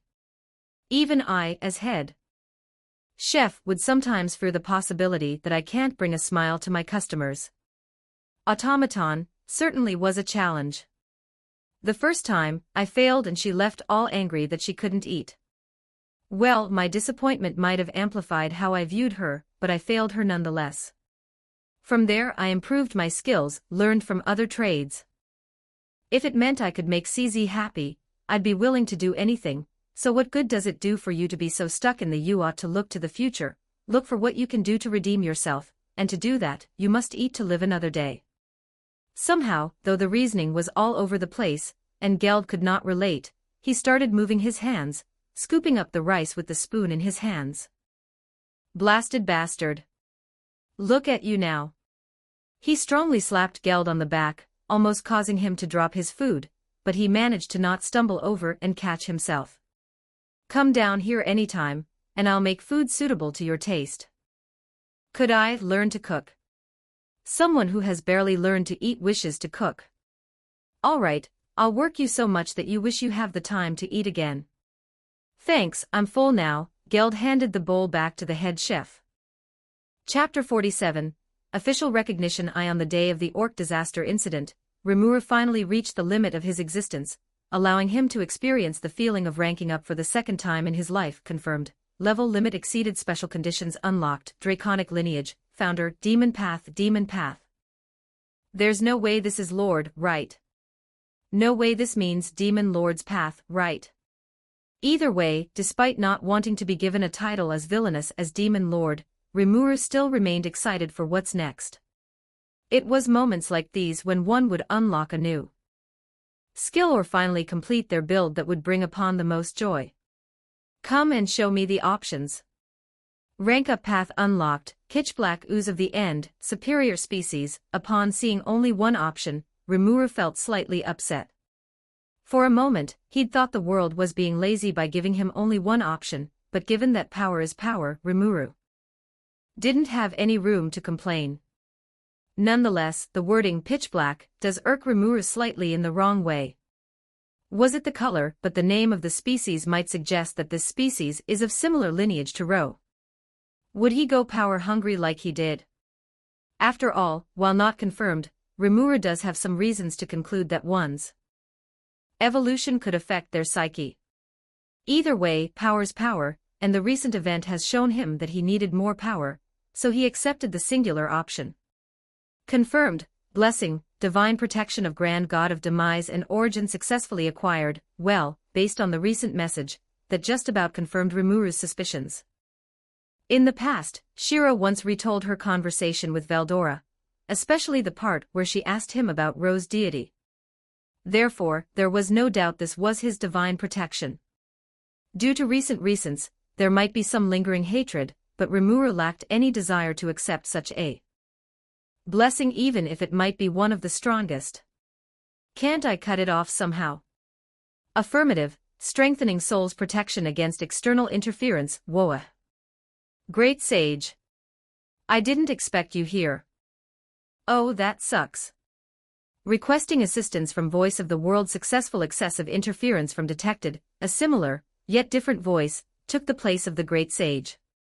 This was likely the world's executing operative confirmed, blessing, divine protection of Grand God of Demise and Origin successfully, damn this stupid system made by, a third voice appeared in Rimuru's head. It sounded raspy and deep, but it carried a kind of majesty behind it. Rimuru tried his best to pretend to not, since it'd be rude to peek in on someone talking to themselves, but he noticed nonetheless. Oh, you can hear me. This is fantastic. I'll give you one last chance to become my apostle. Nah, don't feel like it. I'd rather not become power-hungry like your previous apostle. That was his fault. My power doesn't cause that. It is the power that governs the beginning and end, origin and demise. Under my protection, if you do not wish to die, you will not die.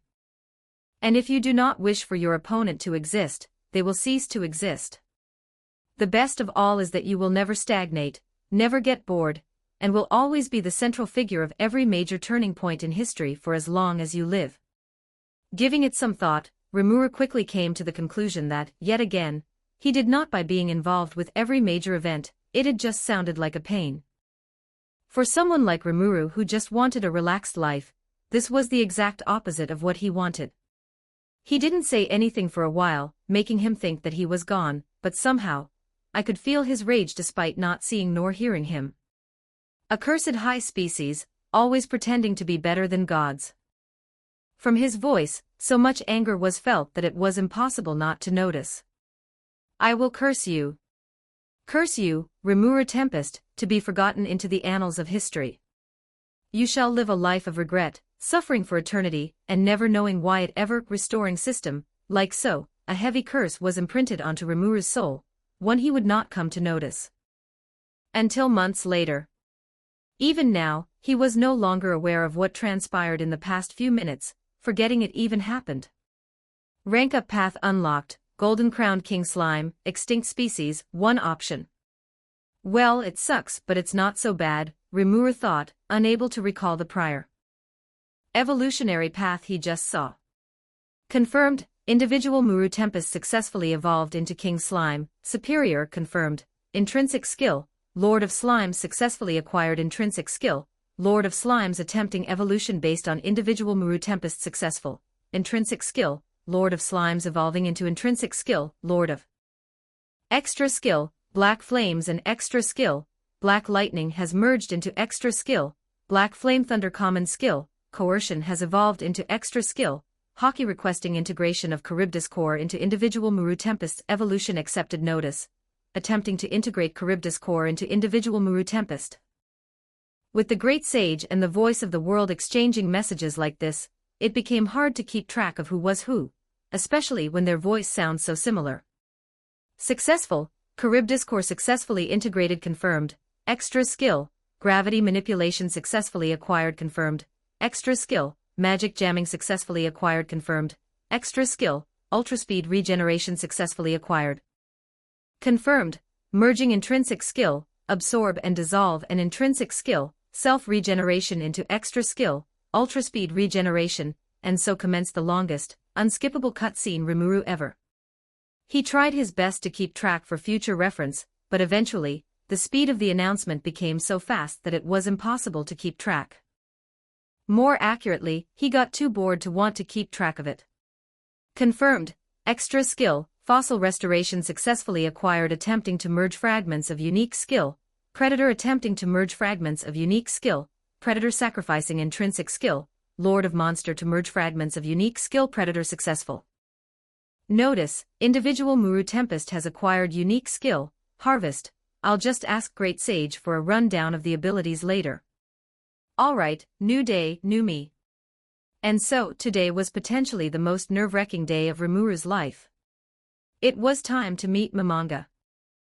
Lord Muru, you look more majestic since the last time I saw you, woof. Ranga barked outside of Rimuru's room. He's been waiting ever since Rimuru told him he'd ride him to Momonga's place. Yeah, I evolved, after all. Rimuru enthusiastically replied. He wanted to check out the physiological changes, but there was more pressing matter at hand. He needed to revive those. Let's go, Ranga. Upon arriving, Rimuru noticed hobgoblins, humanoid insects, orcs, demons, undeads, golems, and so much more all staring at him. Each one of these monsters were at least as strong as a dragonoot, while some were as strong as the Kijins. With each step, he could feel their hostile, or maybe admiring, gazes staring down upon him. It might have just been his imagination or nerves, but for some reason, he could feel cold sweat dripping down his forehead. Could a slime even sweat? Rimuru wasn't the least bit nervous about dying to them, but the pressure from having to talk to Momonga was killing him. Speaking of Momonga, doesn't the name seem oddly? With the possibility of them both being otherworlders, Rimuru could try to appeal to his compassion by revealing his origin. It felt slightly underhanded to make use of his humanity, however much he had left as a skeleton, but it was better than his friends dying. Moreover, if things don't go the way he wanted, Rimuru didn't believe he'd be able to hold himself back from killing Ro. Ranga growled at the sign of a patrolling black undead with a tower shield and short sword.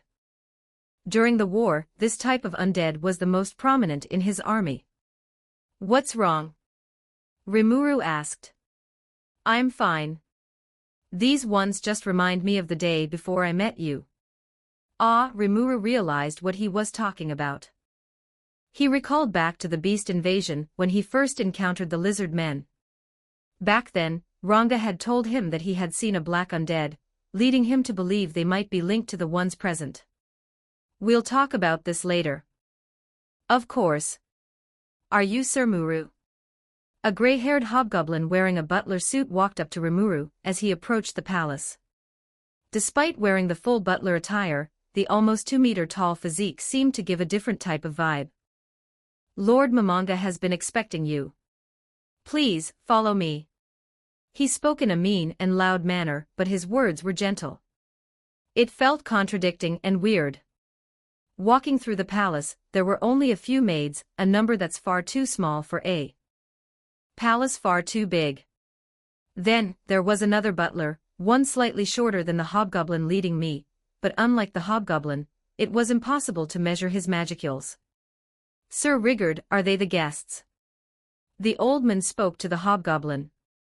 The hobgoblin, supposedly named Rigard, saluted. It's great to see you, sir. Well, don't keep our lord waiting. Later, let's talk about how to rid you of your bad habits that you learned from Sir Pandora's actor. He saluted again before leading the way again. Finally arriving at a door, one slightly larger than any they've passed through, which was only topped by the door to what would assume to be the throne room. Rigard greeted us farewell by saluting. Momonga, Rimuru started talking the moment the door opened.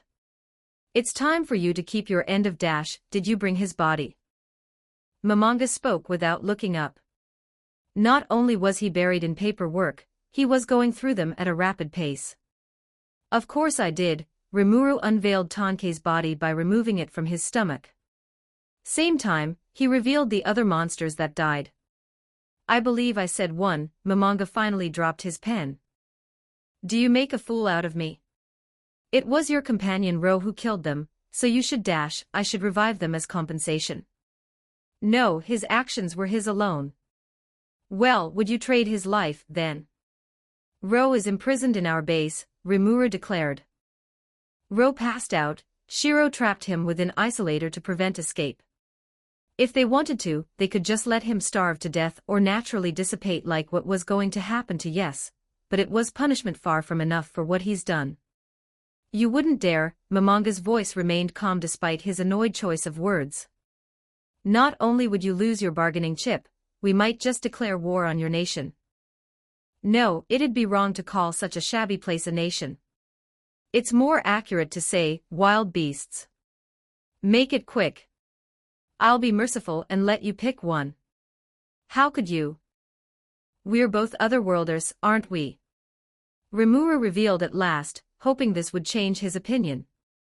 At this point, Rimuru's posture felt like he was begging instead of can't you be considerate. Otherworlders are as numerous as grains of sand in this world. Like how you many don't care about ants, you can't expect me to care for all of them. Rimuru couldn't find a word to say. How could a human be so cruel? If I don't see Ro by tomorrow, I believe you know what that entails. Now make your choice. Momonga pulled out a golden staff from a portal he created midair. If he accepted the offer, there was the possibility that he could just copy the spell and revive the rest later. Certainly, the possibility exists, but he didn't want to risk it on something like uncertainty. For all he knew, the revival could still retain the 1.68% chance. Correction, current output indicates 3.14% revival chance. Well, slightly better, but he still didn't want to risk it. If the new spells have the same revival chance, it wouldn't be worth it. It'd be even worse if he couldn't copy the spell for some. The sound of a door opening startled them both. Normally, it wouldn't matter, but Momonga's words had his nerves so wrecked that the slightest disturbed him. Momonga seemed shocked for a different reason. Looking at the person that came through the door, Rimuru noticed a second Momonga. Unlike the one he was just conversing with, he was able to detect this guy's power. The problem was that this Momonga was so obviously fake, leaking his magicules, making Rimuru suspect his identity. It was amateurish work that just screamed, "Oh, look at me, I'm." Moreover, there was a red orb in his abdomen, which the one he was talking to did. Was Rimuru possibly talking to be a body double? Sorry for the interruption. The Momonga that came in took a step back before trying to close the door. Rimuru rushed over, pushing his foot into the door, latching the door wide open. Of course his appeal to their origin didn't work with this one, because he wasn't the real. Momonga groaned as he woke up sitting atop Nazarik's throne of kings. Inspecting around, he could see Demiurge, Oriole Omega, Mare, and the many other spellcasters of Nazarik lying flat on the ground around him. Lord Momonga, you're awake. Albedo shouted right before embracing him. It kind of felt, wait, no, that's not the problem right now. So sorry. Albedo composed herself. I was so worried. How long has it been? It's been exactly 30 hours, 47 minutes, and 13 seconds. I've been counting ever since I first saw you passed out. It's been that long. I can't believe that calling the Orc Disaster Guild triggered the naming phenomenon. It shouldn't have been possible. Never once did it occur in testing. Among the various tests Momonga did, he had Demiurge name a weak monster before he tried giving it a new name, and that didn't work. Whatever, no use crying over spoiled milk. Checking his magicule reserves, it appears he hasn't lost any of his reserves. However, the real problem was that he couldn't feel the power emitting from his world item anymore. It wasn't damaged, but it certainly was no longer usable for the time being. In a quick attempt, he tried pushing his energy into the item, which seemed to revitalize it a little. At the very least, it was relieving he didn't lose one of his greatest sources of power. Needed to charge it back up again. What's the situation? He asked Albedo. Well, this one has been kneeling ever since you passed out. Albedo pointed at Geld, who was, indeed, kneeling in front of him. Doesn't this mean he's been in this pose for over 30? Looking at his appearance, he slightly changed. His form had more substance and was less goopy than when Momonga last saw him. Moreover, he slightly shrunk in size, but if he had to estimate him, he was still as big as Cositus, maybe even slightly bigger. Significant change was that he no longer had demonic-looking features, especially the giant tusks and flesh-like armor. However, the red gem and crown in his forehead remained, though it is slightly smaller than. Overall, his body structure had more congruence and meshed better together. Geld, speak. Lord Momonga, I cannot thank you enough for saving my kind and providing them a place in this world. Albedo, report what was done to the orcs, Momonga asked, trying to confirm what. We've provided food and shelter for the orc.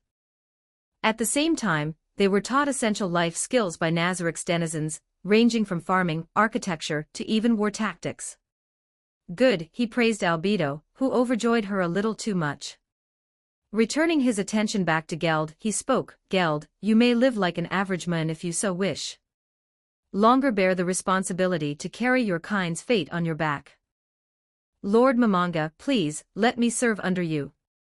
I've done far too much wrong to simply idle, knowing there are thousands, maybe millions, that resent me. An unexpected gain. By all means, Momonga wanted him to serve me, but he couldn't force loyalty onto them.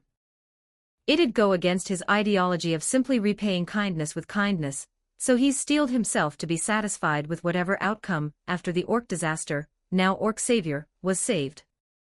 Now that the situation has taken a turn for the better, he pondered what we needed.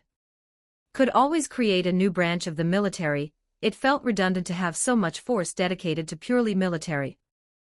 It'd also be a waste to assign him to a menial job such as cooking, sewage maintenance, or other tasks that could be done by weaker monsters. What abilities do you have? He asked. And so he listed out of all them. Do you have any unique skills? Apologies, but Ro took it during our confrontation. What was it? It was starved, a skill intrinsic to orc lords but is on the same level as many unique skills. Its ability allowed us orcs to share one stomach as well as one hunger. I'm ashamed of it, but this skill was what allowed us to survive. Its other abilities allowed me to copy abilities by eating as well as from my subordinates. This should mean Ro has it. Speaking of Ro, where was he? He might be rowdy, but he should be doing fine. However, the skills he had were rather disappointing. There was nothing he had that Nazarik didn't have or could perform better. With due time, Momonga was sure he could develop a new unique skill since everyone near his level in Nazarik has one, but he couldn't just wait until one does develop. Therefore, he needed to assign him a role based on Geld's experience. I recall you were a member of royalty, yes. Correct, Lord Momonga, all right, I've decided. Orc Savior Geld, I will delegate you as the Minister of Foreign Affairs. Your knowledge and history will prove to be immensely valuable in how we interact with other nations. Moreover, take this as a chance to wash away your kind's sins. Of course, Lord Momonga. Thank you. Your first task is to work together with Demiurge when he wakes up to learn about the inner workings of Nazarik as well as to exchange information. Your second task is to gather the unnamed orcs here tomorrow so that I could give all of them names over the upcoming. I'll get right to it. Albedo, move Demiurge and the others to their rooms, Momonga gestured to the fainted bodies on the ground. In the meantime, he needed to catch up with the paperwork in his office. With the time he's been passed out, the amount of paperwork that's piled up might as well have formed a mountain, or so he assumed. In actuality, it shouldn't be too bad since he normally had little to do, but he's a little anxious. Using the ring of Ain's Olgown, he teleported to the topmost layer of Nazarik. Started walking on the streets, passing by many monsters. Momonga, how's it going? Gobda greeted Momonga in his normal way. Well, I've been good. By the way, have you seen Ro? Thanks, let me know when you see him. Sure, Gobda said as Momonga left. In the distance, he could hear Gobta being berated once again by others for being too casual. With each step, he felt more and more like a celebrity walking in public. It was extremely embarrassing to be receiving such affectionate gazes, but knowing it was out of goodwill made it harder to tell them to stop. "Well, I'm here." Opening the door slightly, Momonga saw Muru and Pandora's actor, who was currently disguised as him. Judging from how things looked, it appears Pandora's actor took the role of a body double while he was passed out. Mentally, Momonga praised Pandora's actor for a job well done, but he was quick to realize that a body double should remain a body double. There was no point if both the real person and body double were in the same room. Sorry for the interruption, he attempted to close the door, but Muru rushed towards him, holding it open. Chapter 48. Official recognition. 2. Looking upon the room with 2 skeleton overlords and a moon made of slime, it was a really odd scene. Should they be normal humans, it'd just be a scene of a small child running away from a moon who looked similar to their real father. Alright, fine, Momonga gave up trying to escape. Pandora's actor, return to your yes, Lord Momonga. He teleported out of the room, likely returning to whatever he was doing before taking Momonga's place. Alright, Muru, what do you need? Revive them. Muru pointed to the corpses on the ground, most of which had holes roughly the size of a fist, while others were missing limbs. Such an odd similarity in the damages, but the wounds reminded Momonga of something. Think that the attack was so overwhelming that it went clean through their body and out the other side, yet it didn't look like they went down without a fight. Could this be? Momonga replied, confused about the situation. However, to Muru, it just looked like he was feigning ignorance, which only served to anger him more. You promised. You promised to revive one of them, but then your companion Ro went and killed more of them. Muru complained. Momonga's mouth was left agape. With a mere sentence, he could have sworn he saw yet another war flash before his eyes. If he could express it, his skin would surely be pale as bones, but his emotion suppression prevented it. Even then, Momonga judged his military force to be superior to Muru's, so blatantly giving away favors wouldn't do good for his image as the Supreme One. So what can you give? Can't you do me a favor? I used to be a human like you were, an otherworlder like you. Momonga's mouth was, once again, left wide open. He did expect there to be others, but to think Muru was one was truly surprising. So far, this makes a total of 4, likely more if he includes the children Shizu talked about. Momonga cautiously made the conclusion that there's probably someone in Muru's circle that's also an otherworlder that he's not aware of. Realizing the other's identity, Momonga relaxed a little, slightly slouching in his office chair before closely debating his options. Revive them all and I could gain a new ally, but that'd be too idealistic.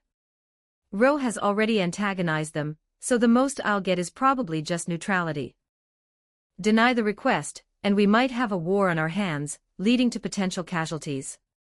If I had met Muru in the same manner I did Ro, which is to say devoid of information and still lost in the woods, I would have agreed at a heartbeat. However, with my position more solidified than before, there really is no reason to agree. Heck, if I had met Ro right now, I likely would have tried to conquer them due to my subordinate's insistence, and due to his personality, we would have clashed and Ro would die in the process. Come here for a second, Momonga requested. Not knowing why, Muru hesitated but still came. I'm going to read your memories to confirm if it's really true. If you resist, I'll take it as you're lying. Though memory manipulation consumed a lot of resources, it was the best way to make dominate was an option, but it usually didn't work on high-leveled individuals, like Muru, unless they were afflicted with various status conditions. Placing his hand on Muru's head, Momonga sifted through his past, confirming his words using memory manipulation. It was far too inefficient of a spell for how terrible its effects in the span of 90 seconds, 40% of his makills were gone. Words were true, the era he came from was different from Momonga's, appearing to be at least a century in the past relative to Momonga's world. Oh, so you were still a bachelor, Momonga teased him. He wasn't any better, but a sigh of relief came out as he was finally able to let out some of his true self. Don't look at that, he let out a scream like a little girl before shutting down the spell via reinforcing his spiritual defenses. He was certainly a man in his past life, so why the oddly female tendencies? Momonga reasoned that it could be related to the body he's using. You ate Shizu, right? Yes, it was her last request. If that's what she wanted, I'm sure it's fine. Anyways, I've confirmed your words are for the moment, you can sit. Greater create item. He created a solid black chair on the opposite side. It wasn't the most comfortable, but there were no other chairs in the room. We both sat in silence for a while, unsure of what to say. Could you dash? Due to an odd coincidence, they spoke at the same time before pausing to allow the other to. Momonga, you go. So, I'll be straightforward. What do you want? Like I've been saying, I want them to be revived. No, not that. I'm talking about what you want after. What's your truest and deepest wish, one that gives you the motivation to move on? That's simple. I just want a simple and happy life, preferably devoid of any problems. The way, I made some friends, so I want them to live well too. Recently, I do think I've been too idealistic, so I'm debating about changing some of my goals. Oddly, Momonga found his goal relatable. When he played Yggdrasil, he wished for the same thing. He wanted a refugee from the cruel reality ruled by corporates, and his guild served as such an escape. For perhaps the first time in this world, Momonga found someone he could truly relate to. Ro, though eccentric, was a soldier and war hero in his past life. Without the responsibility to protect, all he could do was kill the enemies. It was quite hard for Momonga, an average salaryman who's only ever been in guild wars and raids, to relate to him. Shizu, likely the most sympathetic individual, never really struck with him. She was selfless, perhaps a little too selfless. In the end, she never rested, reaching her limit and breaking. Anyone would love to think of themselves as self-sacrificial, but Momonga wasn't really all that. He knew himself quite well, and he knew he was selfish. That's a fine dream, ain't it? Now, what were you going to ask? Basically the same question you asked. Could you tell me more about yourself? It's unfair. Only you get to peek into my life, his tone slightly softened. Perhaps due to the tension in the air dropping, he relaxed a bit. Well, fine, Momonga agreed, thinking of it as a fair trade. Momonga started from his life as a salaryman, went to his time playing Yggdrasil, and finally to how he was transported here. He left out any crucial details that might have revealed weaknesses, but he can't believe he's sharing all this to someone who he just met for the first time in his life. It feels comfortable. This damned emotion suppressment. I've checked with other undeads, but why am I the only one who has this dumb feature? You know, I don't mind reviving all of them, that is, Momonga decided to give some after all's said and done. It was too much of a shame to lose a connection to someone of his old world, even if the timelines differed drastically. Muru jumped up in joy, his smile growing brighter than ever. Suddenly, he lunged forward at me, reaching for a hug. Let's get started, Momonga pushed him aside after returning the hug for a while. Feel too bad having someone being able to treat him casually, especially for who he truly is instead of just Momonga. Because he didn't know how Yggdrasil's experience points translated over, he decided to use the true resurrection wand instead of the regular one to mitigate damages. Pointing the wand at the corpses without any fancy incantations, he attempted to use widen magic on the wand, hoping it'd be able to work. If it didn't, he'd just alternate between wands to revive them. After all, the only thing restricting him is the cooldown since they weren't a consumable item. Well, magicules were also a concern, but he doubted he'd engage in any fights soon after. Surprisingly, it worked, and all of them were revived in the blink of an eye. Lord Muru. The purple-haired, big-chested woman jumped up and hugged him. Who's this big skeleton oaf? Worry not, I'll protect you. Hey, Cheyenne, calm down, he giggled, trying to mask his tears with laughter. Lord Muru. The rest of the revived jumped onto him with an exception of two. First, the red-haired one wasn't awake. His eyes were still firmly shut, and no signs of life could be seen from him. Second, the dark blue one did wake up, but his face bore confusion, almost like he was unsure of where he was. It looked like something might have gone wrong in the resurrection. Who are you guys? He asked, much to the horror of the others. Tankei, do you not recognize me? I'm your brother, the dark red-skinned one spoke up. No, and who's Tankei? Muru, do you need some time alone? Momonga suggested. No, I'm fine, he pushed his friends aside to talk to Momonga. By the way, what happened to Benimaru? Benimaru? You mean the one still lying? Life essence. Mana essence, he used both information-verifying spells to check on his condition. Aha, odd. A dead man should have no mana, and yet he still does. In fact, it is still growing at this very moment. I assume he's undergoing an evolutionary process, one that's taking quite a while. I recommend keeping him away from harm's way. This scenario was also present in Shizu, but she was still very alive and talking when he checked it.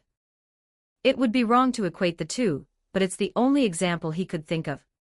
Thanks, Muru quietly said. He wasn't as sad as before, but he still didn't look the best. I'll take my leave now. Wait, Momonga grabbed hold of him to prevent him from leaving. Were there any others that died? Considering the number of corpses there was the possibility that there might be more. Yeah, but it's fine if you can't revive them since their body is gone.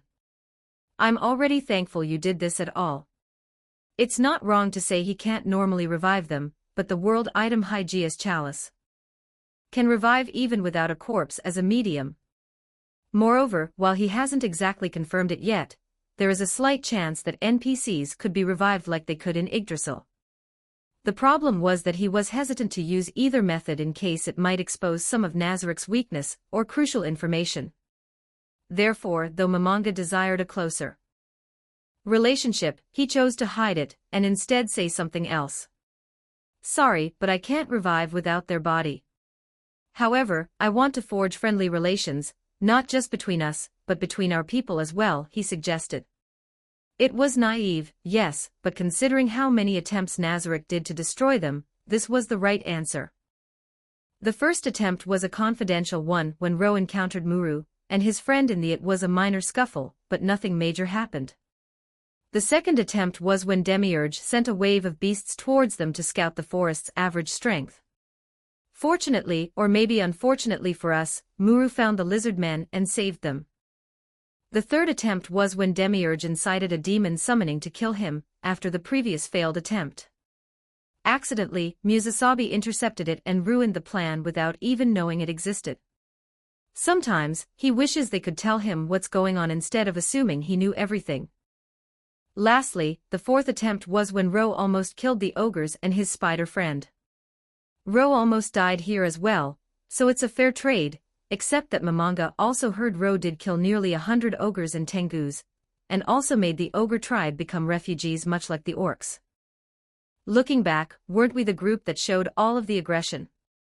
Whatever, what matters now is that he starts trying now. That doesn't sound bad. First, though, I should start by releasing Ro from his prison. Well, after the orc disaster left, Ro appeared and started fighting us. That's why they died. His jaws widened from shock for the third day today, but he managed to keep the words within me. With the new information, this means that they've tried a grand total of 5 times to wipe them out. It's a surprise they still haven't waged war on us yet. I'll talk to him. At least he's not dead. He tried playing it off like a joke, but he didn't care much since it was obvious what it'd be a different story if he actually died. In fact, it sounded like they could have killed him but chose not to. It's fine. Let's plan out the cultural exchange sometime soon. In the meantime, we have to leave for the post-war conference. I've been so focused on this that I totally forget. I'll get back, release Ro, and meet up with you later then. Muru waved goodbye. Similarly, the revived Kijin gave a kind farewell with the exception of the two that either couldn't or didn't understand what was going on. Standing guard at the Black Ogre's prison, Shiro watched the sun as it slowly set, turning orange before the moon rose in the other direction. There was no need to keep watch on the prison since, as long as he had no space-related skills, his odds of escaping were effectively null. Even if he could teleport, she has mastered teleportation blockage during her one-year training session. Soon, the sun began to rise once again, and she started wondering what happened to Muru. What if he died? What if the skeleton dude lied and didn't revive them? Suddenly, she could see the silhouette of several people in the distance. Most of them bore horns, but one was wolf-shaped and another looked like a young girl. Their silhouettes slowly grew larger until their features could be made out. Shiro excitedly shouted, jumping towards them and reaching out her arm. They're all back. Except for Benimaru for some reason. Shiro, it's great to see you again, Muru reciprocated the hug. And don't worry too much about Benimaru. He's fine. He's just evolving. Well, that's fine then. Still, she's still hung up about the dozen or so dead monsters that couldn't be brought back, but a few is better than none. It hasn't calmed her anger nor desire to kill Ro, but a deal's as she's got to release him now. Tankei, go greet your lord, Cheyenne gestured for one of the Kijins to come towards me.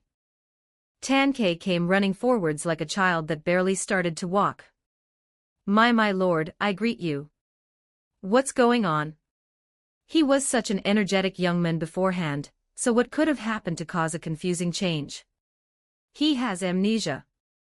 Apparently, prolonged death could have some side effects, Muru answered in a quiet voice. Clearly, even he does not want to accept such a fact.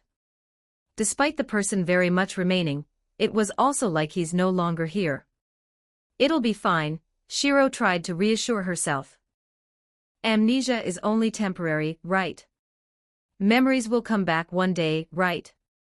She had no knowledge in how the mind actually worked, but all she could do was hope. Let's go eat. I'll make us some food and it'll cheer us all right up. Cheyenne declared. Sorry, but there's some secretarial work that's been piling up since I left, Kinfuku gently refused. I need to check if there's any problems with my body first. Tankei, come with me, Enki quickly rushed off to the training grounds. Susure, brother, Tankei, still confused, readily agreed. Then, there was. One moment he was there, but the next moment he was nowhere to be found. He left without saying a single word, how rude. Ultimately, this left Muru, Shiro, Ranga, and a few other lizard men who were standing guard to enjoy Cheyenne's buffet. Normally, she would join, but she ought to release the Black Ogre first. Turning her back to the group, she waved a short and tearful farewell, knowing that she'd missed the fun part of the buffet. She'd be back soon, but it'd still be a decent trap away from such distance was necessary to prevent the same tragedy from happening again in case the Black Ogre decided to attack upon being released. Removing some leaves and dirt, there was a hole in the ground. It may look small, but the inside was as large as a large plane. If she had to rate it, the inside was perhaps the best prison in the world. There was basically unlimited free space, allowing the prisoner to do anything they wanted. Well, the problem was that there was no food, but who cares? Releasing Isolator, the space inside quickly shrunk without regard for the living prisoner for things she created. It would simply vanish, but for outsiders, her skill would spit them out as if they were excretion. Out from the hole came flying the Black Ogre. So it was this bastard who trapped me, he snarled. She replied, knowing full well that he wouldn't be able to kill her. They never had a proper one-on-one yet, but she's confident she wouldn't lose. She wouldn't go so far as to say she'd win, but she won't lose. He sighed, staring into the sky. Shiro could only see half of his face, but the arrogant and sad smile of his was finally gone. Fuck off. He waved his hand at me, telling me to leave, but she had no reason to listen to him. Surprisingly, he was the first to leave, walking deeper into the forest. If her memory serves her right, This was the opposite of his home base. Wherever he had gone was not her concern anymore, but somehow, there was a hint of disappointment. Was I perhaps secretly hoping for a fight? No, that couldn't be. Shiro has always avoided anything troublesome if she could. Even the relief that came from what she could in the foreseeable future. From relaxing to slacking off on training, it all just seems too good to be real. She'd still keep herself in shape and develop, but it was nice to no longer need to push her sanity any further. Anyways, this means she can return and eat her heart out. I wonder what Cheyenne has cooked up. We've been so occupied with training that we never really had a moment to rest. It's just been one thing after another. Chapter 49, Official Recognition 3. On the way back home, Shiro hopped in joy, excited to party and eat the food cooked by Mun. I'm somewhat excited for my victory meal. I could probably sneak in a sip of beer there, and hopefully, I'd be able to do so before Muru comes back. I don't really see the problem with being drunk once in a while. When she returned, she saw Muru, Abiru, Gabru, a few other lizard men, and then some dire wolves sitting there patiently. Thankfully, it looks like they haven't started eating yet. Everyone. The food's ready. Cheyenne shouted from the kitchen, while lugging out a covered pot, one on each hand. Such impressive strength and balance, but Shiro bet she probably could do the same with a little training. Upon the lifting of the lid, Shiro, and likely everyone else, suddenly lost all motivation to party, including the will to drink and the will to live. Inside the pot sat a grotesque purple and black mixture of what appeared to be onions, carrots and some kind of meat. She's not too sure about it, but there might be screaming face. The loud sound of a bubble bursting could be heard vibrating through the room. Actually, I have a stomachache. Gabru stood up, slamming the table, and promptly left through the shortest route possible while holding his stomach. However, he could still be clearly seen right by the door's entrance, peeking in once in a while to see if he can re-enter. Wouldn't it hurt the girl's feelings a lot if nobody ate her food? Shiro being a girl herself, she would certainly be upset if someone told her she sucked at weaving, but she really doesn't want to die from food poisoning today. Thank you for the food. Abiru declared before proudly shoving a spoonful of it down his somehow. He ate it with a straight face, but upon closer inspection, the spoon came out half-melted. Soon, he threw away said melted spoon, grabbed the entire pot with his hands, and started gulping down the purple substance like there was no tomorrow. Abiru, you're so enthusiastic. Don't worry, I have another pot brewing, Cheyenne said as she went back into the kitchen, coming back out with another pot of the same mysterious substance. You can eat to your heart's content today. So sorry, Lord Shiro, Lord Muru, Abiru apologized before falling face first into the table. With the impact, his mouth was knocked wide open, revealing the contents that were still in his mouth. Muru wept, but he was still hesitant to eat the food. Looking closer at what came out of Abiru's mouth, the purple substance had turned into clear water, while the supposed vegetables and meat turned gray. It looked like whatever entered his mouth had been purified. Thinking bad, he had some kind of divine protection. What was it? Oh, right. The divine protection of the demigod of clean water. Could it be possible that he's been purifying the soup right before it reached his mouth such that he wouldn't have to actually eat?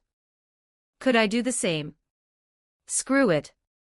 I can't let any more innocent lizard men die. In the spur of the moment, right before the food was able to reach her taste receptors, a light bulb lit up in her head. It was almost as if it was always there, and it just needed a trigger to set it off.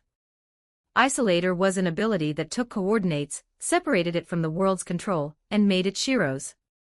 In this space, she's able to do anything she wants, so just like how the laws of physics exist in the real world, doesn't this mean she can apply her other skills to it? For now, let's go for something moderate since it was a new idea. Based on her skill space-time manipulation, she had yet another revelation. If she can speed things up, couldn't she rewind? Without realizing it, she extended the effect of Isolator to the whole cave, turning everything back to the state before it was cooked, including the pot that Cheyenne just brought out. With that, the ingredients she used were revealed. Carrots, onions, salt, pepper, water, and horned rabbit meat with the fur still on.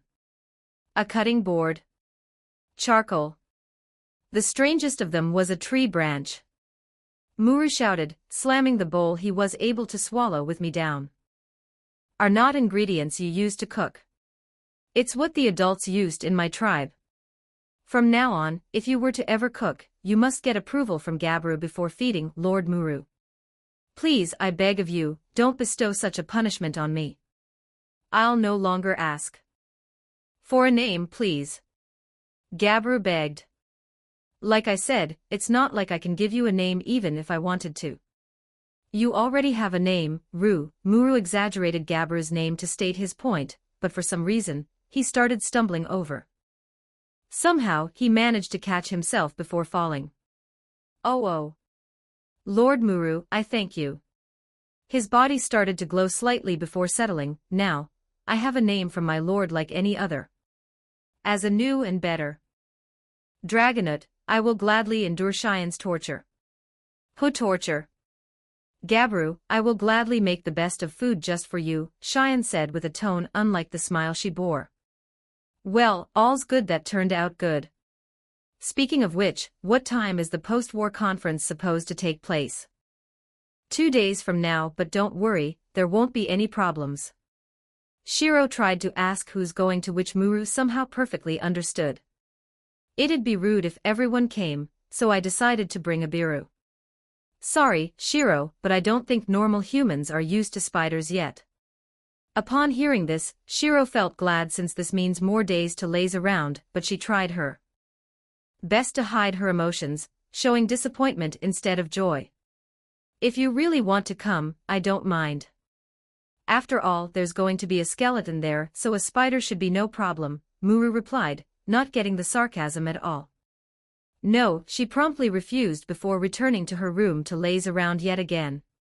Arriving in Blumend, the post-war conference finally started. It wasn't the most ideal of location, but it was the only place where we could all agree on.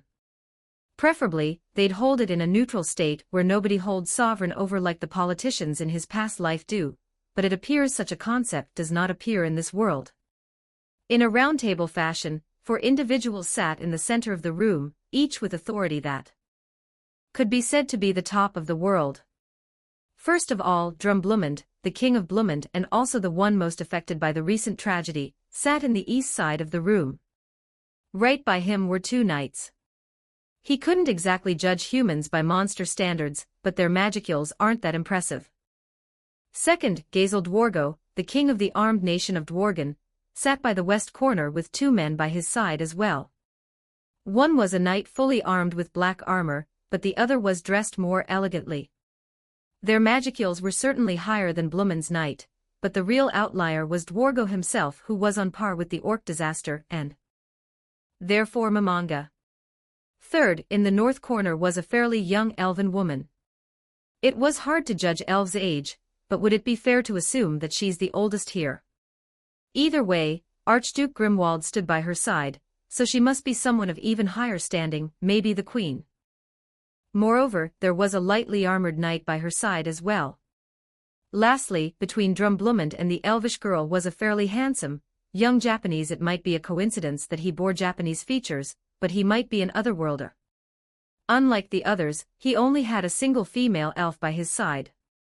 It felt like Demiurge's intel might have mentioned something about this, but Mamanga only skimmed over it, so he missed a lot of details. In fact, he forgot most of the reports by now. Then, there was him who had zero idea how politics worked. He wished he could ask Demiurge for guidance, but all things considered, it'd probably turn out the same as last time. When Demiurge told him, anything the Supreme One does cannot be wrong. Moreover, he wanted a break from his subordinates' antics, specifically how they always praised him and mocked humans. Therefore, because humans would be present in the meeting, he brought Muru and his most trustworthy subordinate Abiru, who should know more about politics. Then he did. Well, now, it seems everyone has gathered, the Japanese boy declared.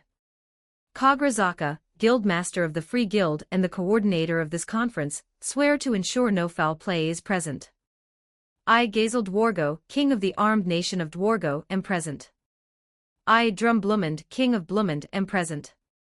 I, Elmesia El Ru Sarayan, Queen of the Sorceress Dynasty of Sarayan, am present. I, Mamanga, Lord of the Great Jura Forest and King of the Sorcerer Kingdom, am present. Mamanga followed along with their introduction as he took a seat.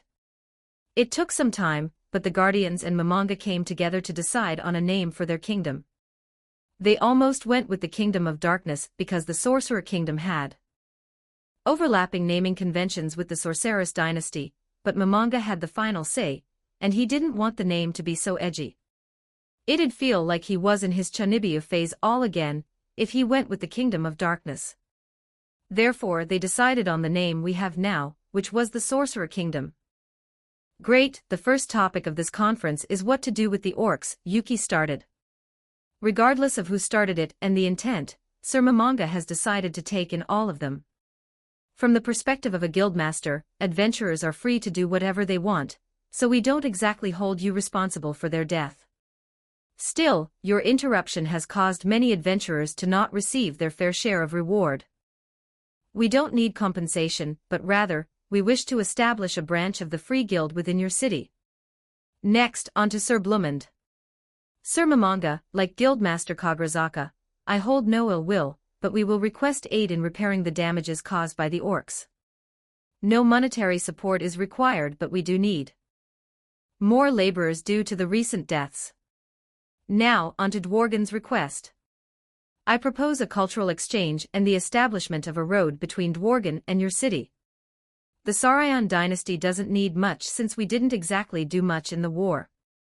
My uncle's foolish choice to partake in the war himself, but I really would appreciate a non-aggression pact and a formal exchange of culture. I expected their reaction to be more aggressive and demanding. I could certainly fulfill all of their requests and then some, but wouldn't that make me look like a pushover? All right, but under two conditions. I wish to proclaim the whole Jura Forest as my kingdom. It isn't anyone's territory, but I thought it'd be nice to gain your approval.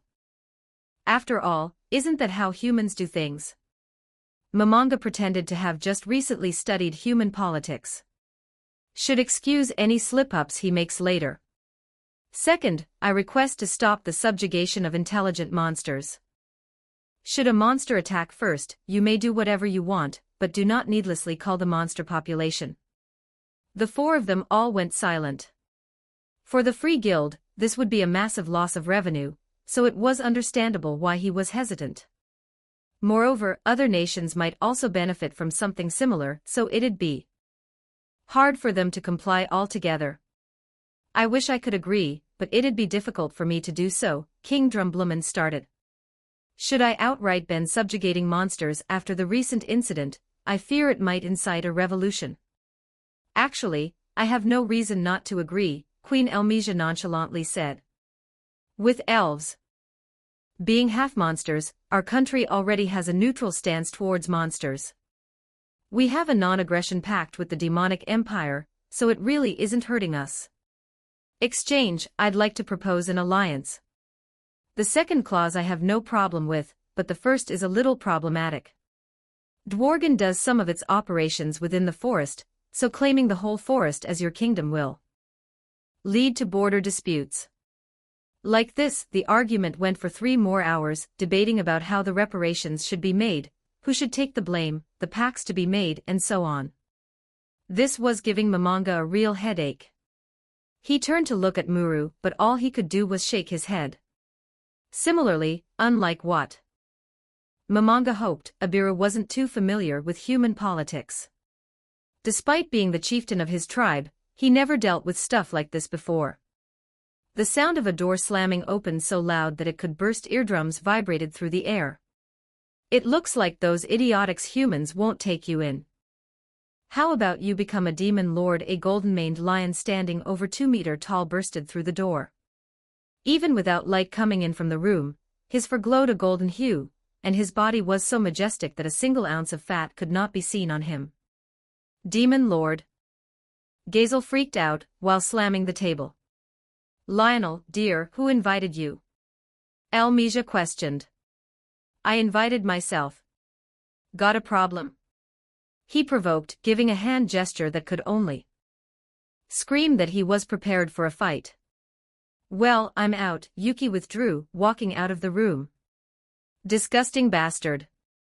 I swear I'll kill you one day. Lionel cursed at Yuki. From the looks of things, it looks like the two have a hostile relationship.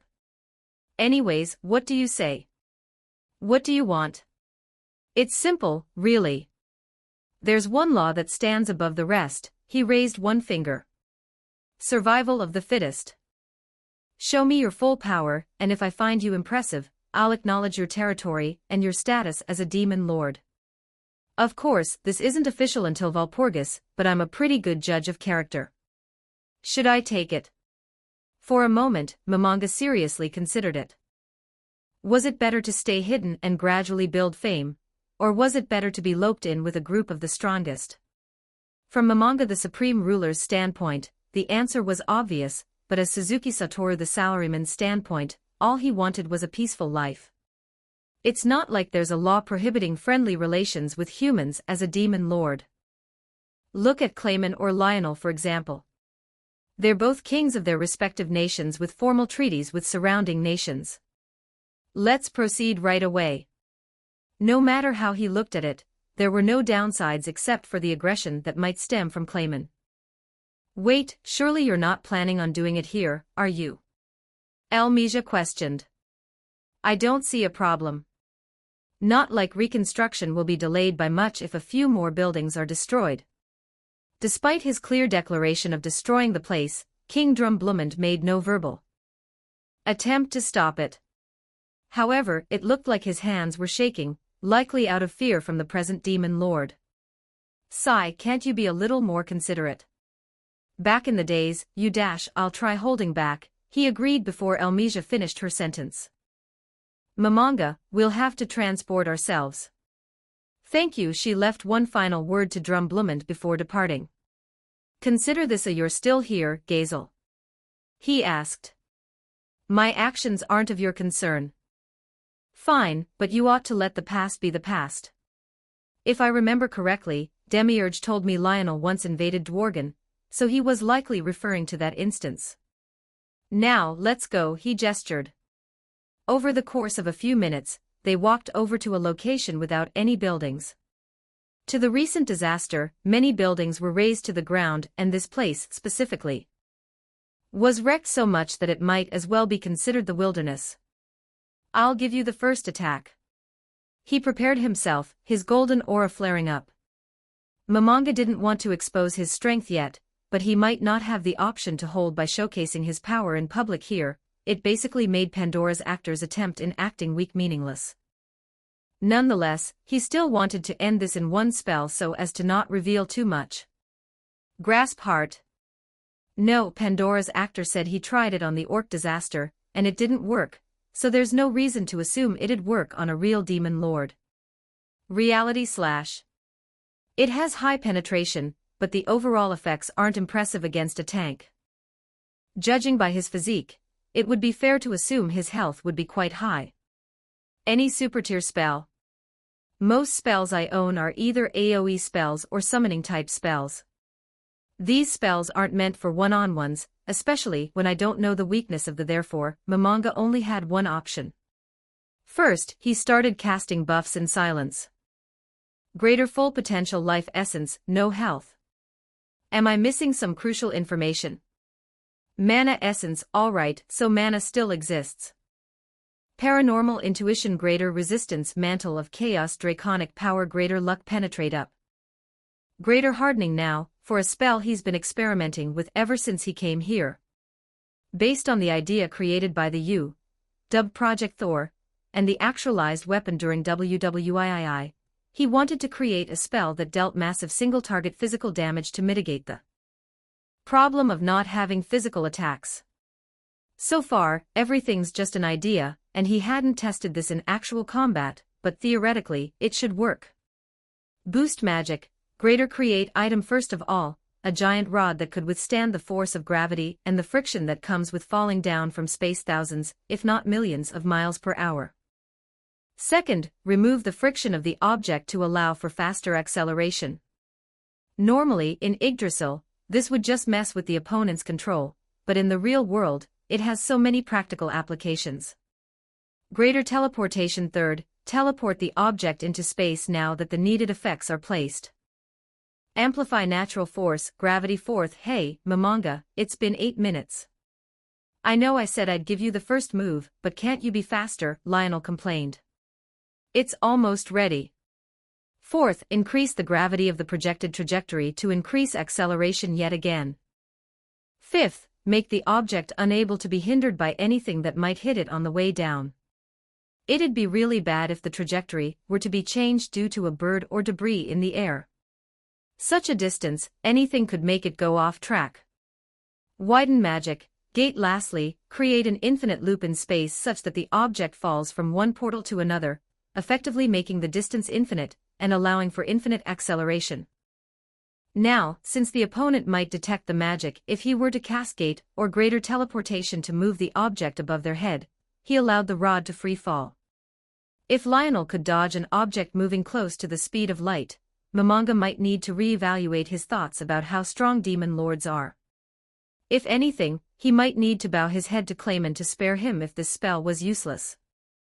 10 minutes now, he complained again. Next time, he would need to prepare this spell in advance or lure the opponent into a trap. A shame this spell took longer to prepare than he expected, but it is the strongest spell in his arsenal right now.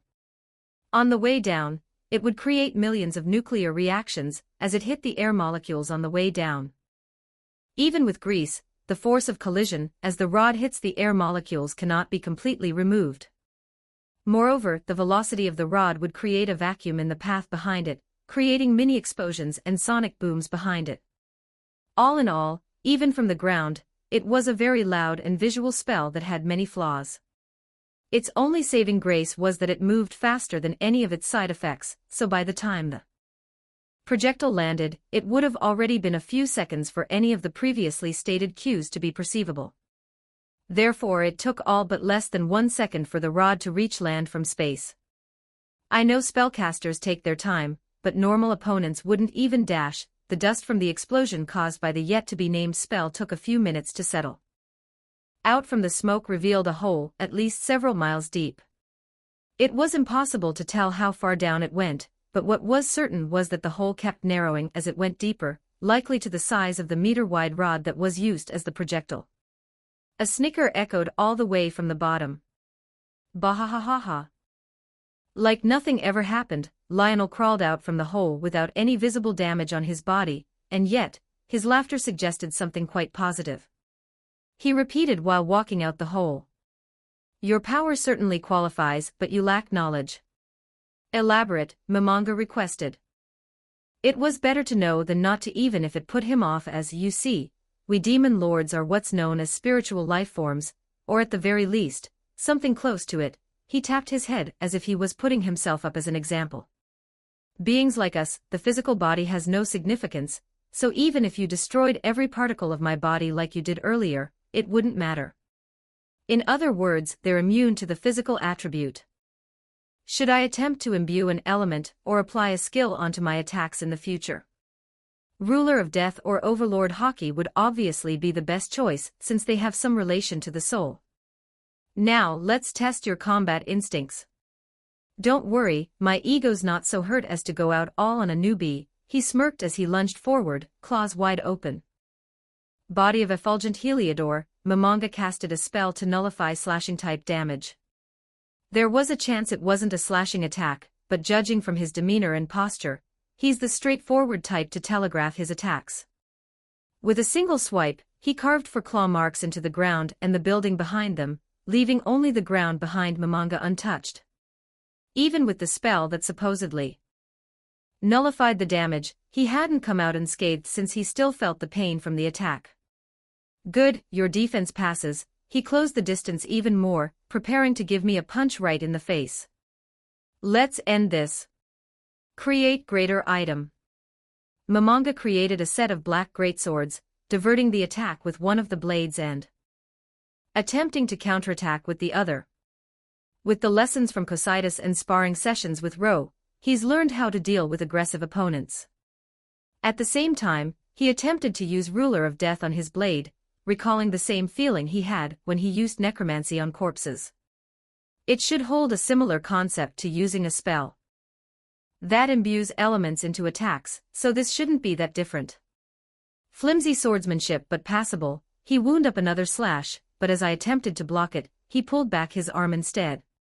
From there he leaned in, going for a headbutt, creating a small crack in Momonga's skull. For a second, the red dots in Momonga's eye sockets disappeared before reappearing with a more intense hue. Useless bastard, Momanga muttered to himself in a volume not audible to Lionel.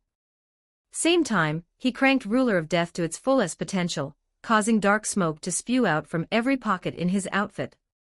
As the smoke came into contact with the ground dried up and the grass withered from an instant. All fresh greenery within a 10-meter radius was turned into a wasteland. Similarly, the crack on Momonga's skull regenerated as the black smoke covered up the black smoke retracted, condensing around Momonga's blades.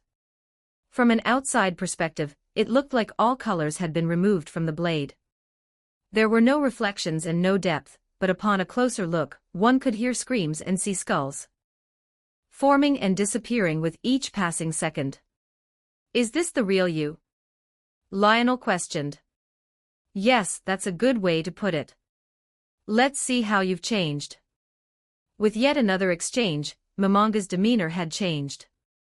Instead of the flimsy swordsmanship he was using before, he disregarded swordsmanship altogether.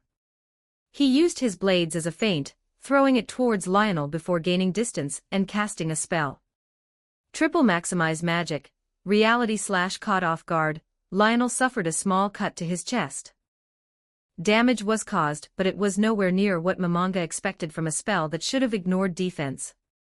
However, the area in which the damage was inflicted started to decay, the skin going pale as if blood stopped flowing to it. Unfortunately, with a single shout from Lionel, the injury was quickly regenerated, so effectively nothing was done. After 5 minutes of Momanga maintaining distance and firing spells, something about Momanga changed yet again. All of a sudden, Momanga stopped in his tracks. Oi, why dash! Momanga realized a fist was coming straight into his chest, so he paused what he was going to say, teleporting backwards instead. "What's going on?" "Oh, you're back." "What do you mean, back?" "Anyways, did I pass?" Yeah, sure." He reached out for a handshake. Seeing this as a sign there's no further danger, Momanga reciprocated the gesture, but in a moment of surprise, he tightened his grip. In less than a second, he threw me backwards. Momanga tried to stop it, but it happened so fast that his brain only processed what was happening after it occurred, not giving him enough time to react. In the end, he laid flat on his back. I was disappointed when I heard I barely missed the orc disaster, but I suppose this made up for it, he remarked before waving goodbye. "You'll get an invitation when Walpurgis without wings." He started flying off into the distance. It's possible, but it might be wiser to attribute flight as a basic ability all demon kings have. Well, Muru approached me after the fight ended. "Congrats, Mr. Demon." Muru stretched the syllables of the word Demon Lord, making it obvious he was being snarky and sarcastic. Deep down, however, his words of celebration made Momanga slightly. With a name as Chanibiu as Demon Lord, how could he not? Well, the title Supreme One is pretty terrible, and Chanibiu as well. Perhaps this title would fit someone like Ro better. Muru said Ro's been released, but Momanga hasn't seen the slightest shadow of him ever since fighting the orc disaster. With such erratic behavior, he can't help but worry. Very least, Ainzolgaun, Lord of Nazarick, informs him that he's still alive, so it should. Thanks, Momanga half-heartedly replied to Muru, not wanting to fuel his jokes any. Chapter 50. Demon Lords. I Drumblumand. Inside the royal office of the Kingdom of Blumand sat a round-bellied man sipping away at. However carefree he might seem at the moment, it was definitely not the case, as evident by the heaps of paperwork that piled on top of his desk, shelves, and floor. Over the past few months, he stressed about the budget constraints, the welfare of his people, requesting aid from the council, creating a treaty with the newly found sorceress kingdom, figuring out if it's worth the hassle to separately form a relation with Muru, and greeting citizens of Blumend. I am Jaldaboth. A loud bellowing shout came from outside the office's window. Without a moment's hesitation, Drum gently placed his tea down, and rushed over to take a look outside. And whatever this was. From the window, the figure he saw was the very image of a demon. Everything from the flames engulfing his body, the two wings, the horns, to the large fangs were all characteristics of the demon he knew of. Moreover, this was very obviously the demon that the orc disaster summoned back then. Unfortunately, said demon looked to be of the disastrous red. Could it have evolved into an archdemon? No, judging that it doesn't resemble a human yet, it might be at the peak of being a greater demon instead. However, the fact that it has a name irks me in the wrong way.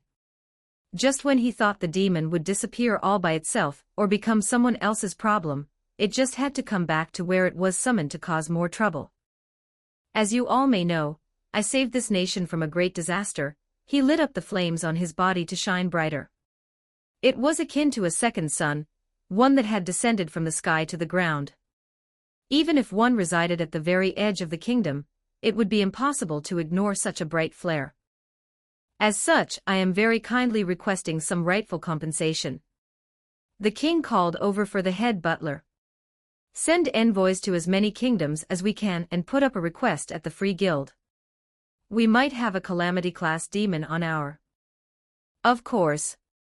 Should we send a message to the Sorcerer Kingdom as well?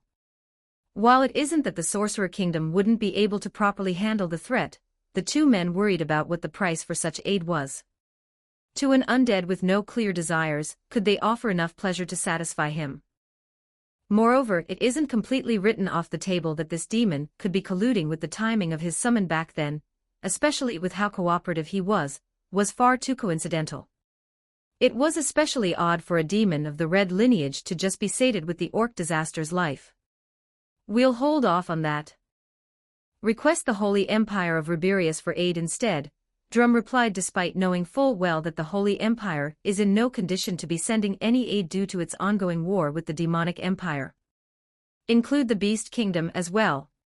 It was a fragile line of hope, but perhaps a demon lord as battle maniac as Lionel might be willing to take on the request. While the price he'd have to pay still shuddered him to his very core, it certainly can't be as bad as what Mamanga could demand. What do you want? Drum shouted from his office, hoping it would draw his attention. Matter what he did, he was sure it would only delay the time it'd take for the demon to find. Therefore, the best move was to not worsen the situation by angering the demon. Now, all he could do is pray material needs would please the demon. I presume you're the king of Blumend. Then, let's see, what can you offer? Let's start with a meal. I'm sure our fine cuisine will satisfy you even the slightest bit. Drum attempted to dodge the topic. Perhaps, but that can wait. What can you offer?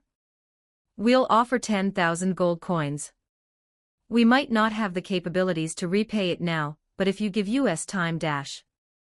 In yet another attempt to drag this out, Drum promised future gains, but it seems the demon was yet again unsatisfied. No, that's not enough. Then, we'll offer anything in our treasuries. There's hundreds of valuable magical items in not quite enough. Then, we'll dash you don't get it, do you? I'm not seeking material gains. In a turn for the worse, the very words Drum didn't want to hear came out of his words. Please. Drum hesitated to utter the next words. Please state your demands. I demand worship, Jaldaboth started. It wasn't as bad as Drum had hoped. If it was a simple act of worship, they'd lose nothing over it. It'd be troublesome if they had to build a church, but it was far better than losing tens of thousands of gold. There might be some opposition since they're worshipping a demon, but this might actually be a chance to turn this into a positive. While they certainly could no longer maintain a relation with the Holy Empire, and their image within the Western Council would worsen, it was a chance to gain a powerful protector. Yes, that is fine. We'll build a church and spread words of your kindness. It's nice that you agreed so quickly, but you're misunderstanding something.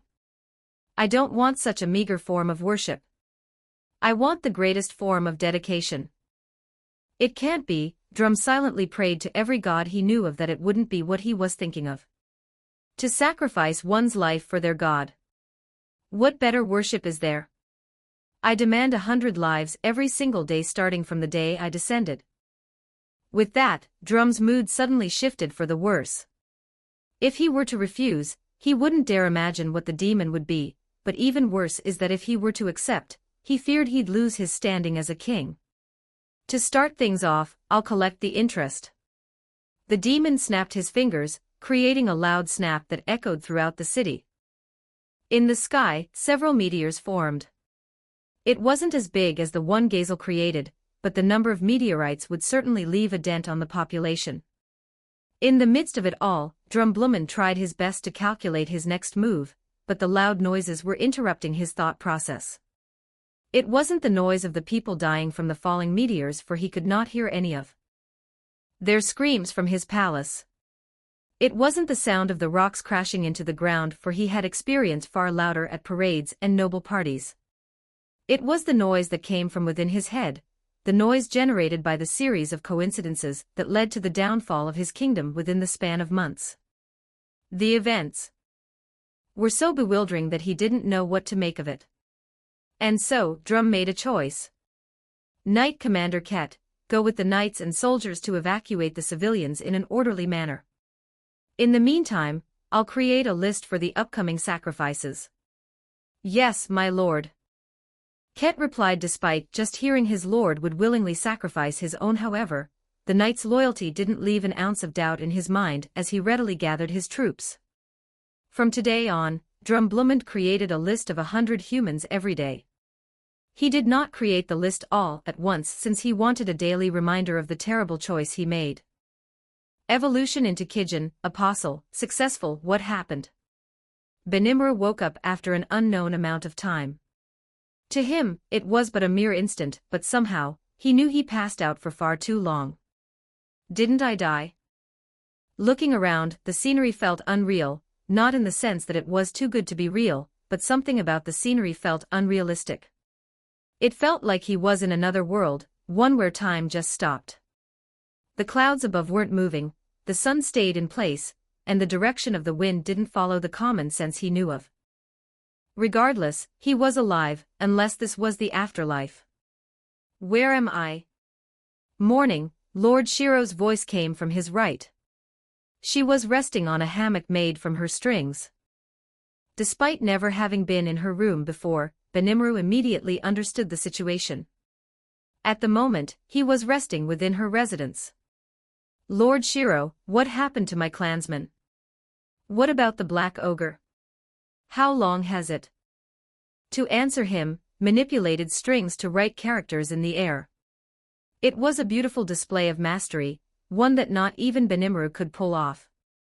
Perhaps the old geezer could have, but nobody Benimru knows of could, ignoring the fact that the Black Ogre was still alive. Benimru's attention solely honed in on the fact that his clansmen were alive. Thank God. It was right to follow Muru. Thank you, Lord Shiro.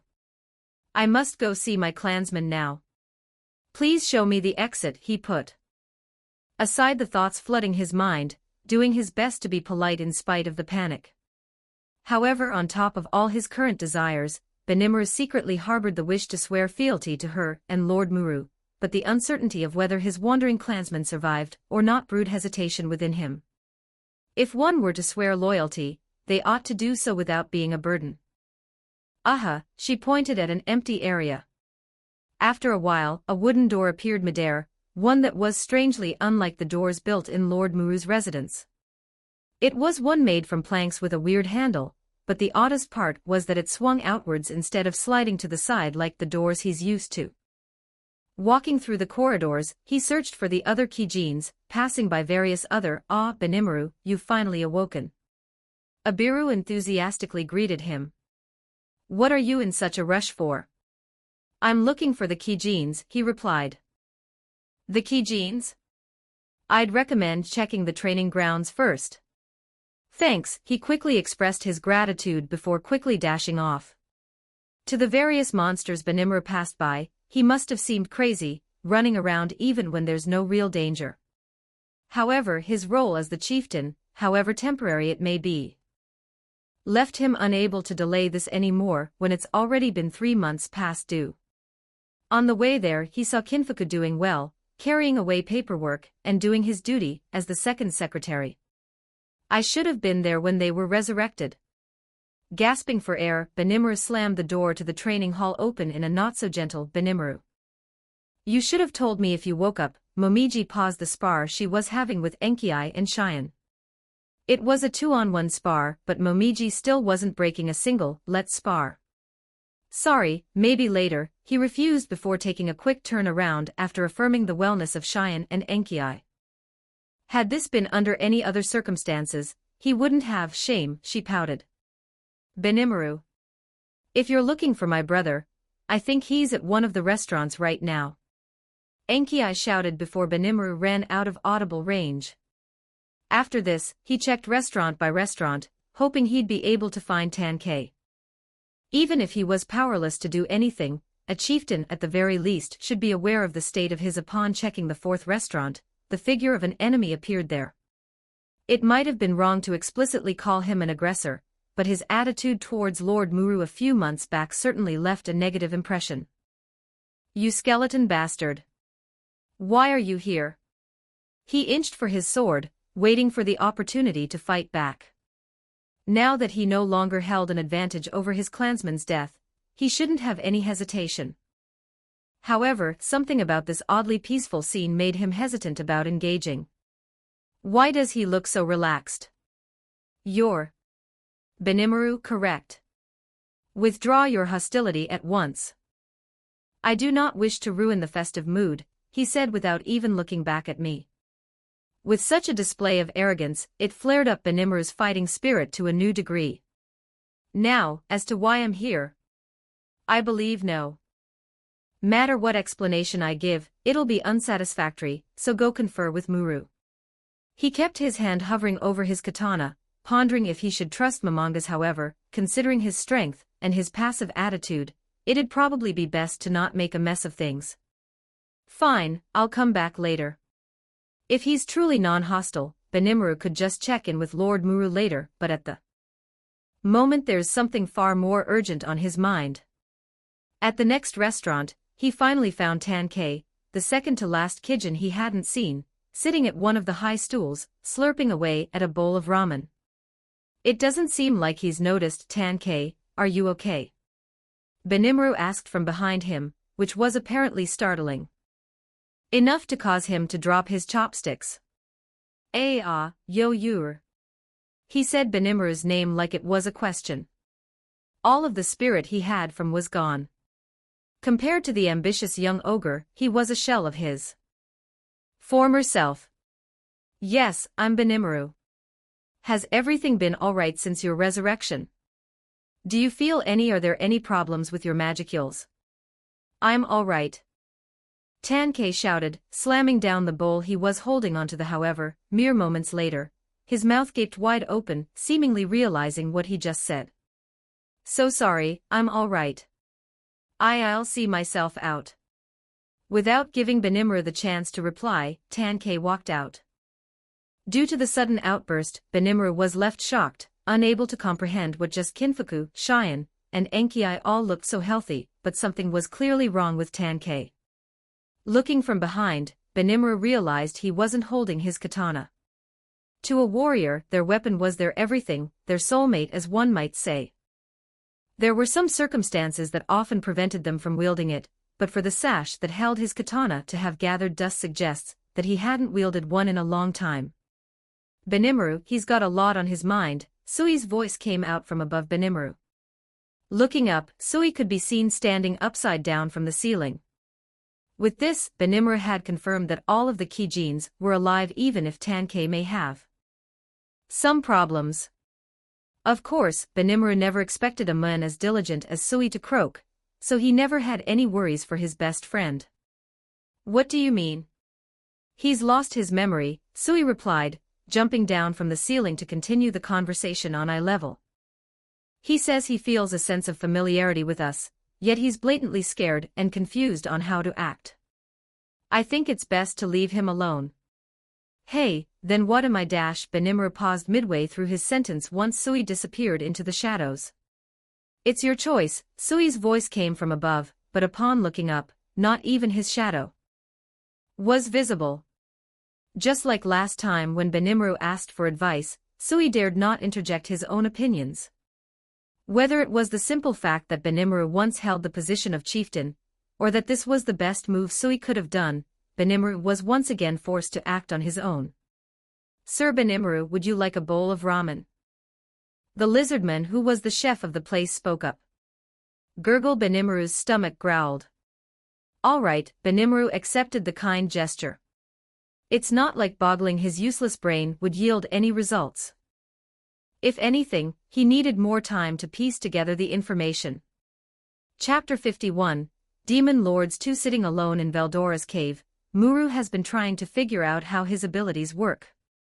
It's already been a few months, but there still remains some mystery to his skills. First of all, his new unique skill Harvest retained the abilities of Predator that Great Sage managed to salvage, which are Stomach, Mimicry, and Analysis. Well, Great Sage separated Analysis and integrated it into itself, so in reality, it's just Stomach and Mimicry.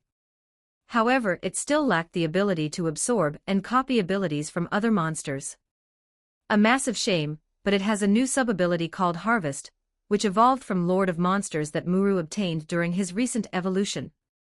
Simply put, it is the ability to receive knowledge from his subordinate, whether it be proficiency in a skill, magical knowledge, or even muscle memory. Of course, said knowledge is meaningless if it's for a skill he didn't have. It's not like knowing how to wield a spear was any helpful if he didn't have a spear in the first place. That said, this was an extremely potent way of transmitting information. It felt like there was another component of this subskill that Muru was missing, but he'd simply figure it out still. Muru felt some regret not having a master swordsman serving him since he would be able to copy their skills, or at least learn from them.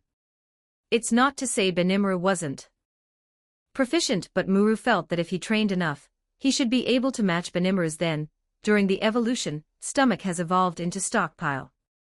It has the basic abilities of Stomach, but on top of that, it can also store excess magicules he generates, effectively serving as a second battery.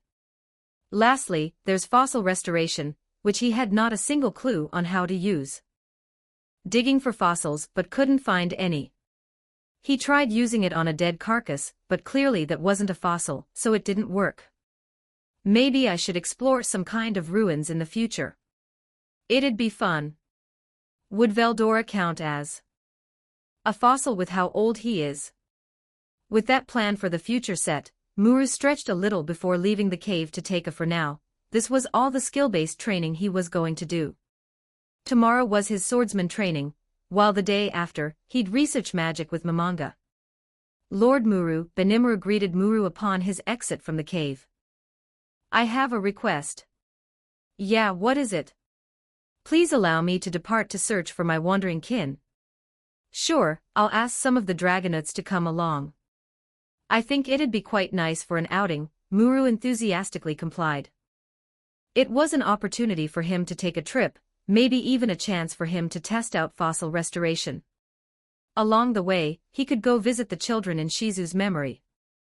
No, Lord Muru, I cannot impose such a burden on you. Allow me to depart alone. Thinking back, their relationship was always one of contractual benefit. Muru wanted manpower to go against Ro, and so, Muru provided names in exchange for a temporary. This is to say that, despite their apparent friendliness, neither parties owe each other. Well, Muru sighed with a hint of disappointment. Sure, go ahead. Will the other Kijins accompany you? No, Benimaru said, much to Muru's surprise. They wish to serve you, and as do I, but my chieftain role prevents me from doing so. If I were to tell them to accompany me, I'm sure they'd do so at the drop of a heartbeat. Somehow, Benimaru's speech seemed more mature compared to Muru's previous impression of him. I'll save the general's spot for you. You don't have to. Let's go. For a while, this was the last conversation they'd have before Benimaru departed without saying a word to anyone at night. Benimaru. A shout so loud it echoed throughout a few dozen blocks came from within the training facilities. Benimaru. Due to noise, nobody could concentrate on their task at hand. Benimaru's gone. Another shout came from the opposite side, this time in the direction of Benimaru's house. His residence was shared with the Kijins, so they immediately noticed when he was gone. Guys, calm down, Muru walked in, attempting to de-escalate the situation. Throwing furniture around and slamming doors open in an attempt to find Benimaru. Out of everyone, only Sui remained calm, somehow managing to ignore the rampages of his companions and continue his surveillance duty. Oi, Benimaru isn't training. Momiji, who was the source of the first shout, burst through the front entrance while screaming. Everyone Muru tried his best to find what to say, but he didn't have the heart in him to tell everyone, nor did he have it in him to break his promise with Benimaru to not worry. Benimaru left to search for the remainders of the ogre clan. Sui's clone chimed in. Why didn't he bring us? He has his reasons.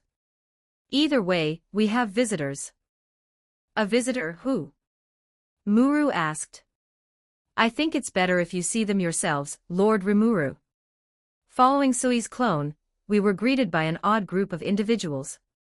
One was a golden-maned lion beastman over 2 meters tall named Lionel, while the other pink-haired girl roughly the same size as Muru. Behind the beastman, there was a golden-haired man whose body was filled with scars that ran from his face to chest and then even further down. Moreover, he lacked both his eyes and had a tattoo on his chest. Great Sage informed Muru that he was a beastman as well. Lastly, also standing behind the lion was a gorgeous woman with a massive pair of big personalities. There's also the bird-like feet she had, but there appears to be scars on her, as in the place where there would normally be wings, there was only a singular white wing, one that looked old and scuffed up. Milim, I told you there was another interesting guy here, Lionel spoke to the small girl. I don't care. I want to see the new demon lord you were oh so interested in. Like I can steal the new demon lord's subordinates. Come on, it's better than doing nothing while trying to find a third demon lord to agree with Walpurgis. Don't we have Clayman for that? He suddenly backed out, so my subordinate's been trying to find someone else, Lionel spoke rather meekly. He was not by any means subservient, but he lacked the arrogant tone he used during his fight with Mamanga. Anyways, you're Muru, right? Yeah, Muru replied in a casual way. He didn't want to appear as too much a pushover, but he didn't want to offend the demon lords either. Judging by Lionel's personality, he probably hated formalities either way. You're really special, Arancha. Thank you. Muru said, not knowing exactly how to take the comment. It sounded like a compliment, and yet, it also felt like an insult. Milim, take a closer look at his soul, Lionel requested, gesturing to Milim to come over. Yeah, you better give me something later. I'll give you a honey melon. Milim cheered. From that small interaction, Muru felt like he understood the dynamic between the two demon lords. It was almost akin to that of parent and child. Milim closed one of her eyes, focusing into Muru's chest area. Milim exclaimed. Perhaps you weren't such a boring man after all. Could I know what you're talking about? Muru asked, trying to understand the situation. Not like you'd understand even if we told you, Lionel interjected. I'll put it as vaguely as possible so as to not get blocked. To put it simply. Sorry, come again. Much to Lionel's surprise, it seemed that not a single syllable was heard by Muru. You've done something only a few in history have pulled off, and God, I am impressed. Lionel cried out, patting Muru on the back. So, who are they? Anyways, I think we've seen enough. Right, Milim. Lionel ignored the question, likely knowing that his answer would be filtered either way. Yeah, let's go meet that Mamanga guy. And so, the two of them flew off. Subsequently, the golden-haired beastman that stood behind Lionel the whole time transformed into a beast with wings, flying off with the harpy. Momonga, Rimuru activated thought communication to send information to his there's 2 demon lords coming your way. Behind the call, he could hear a small shout of shock, almost as if Momonga just shouted. However, such a gesture was surely just his imagination. All right, I got it. Thank you. I'm going to prepare myself, Momonga mumbled before cutting off communications.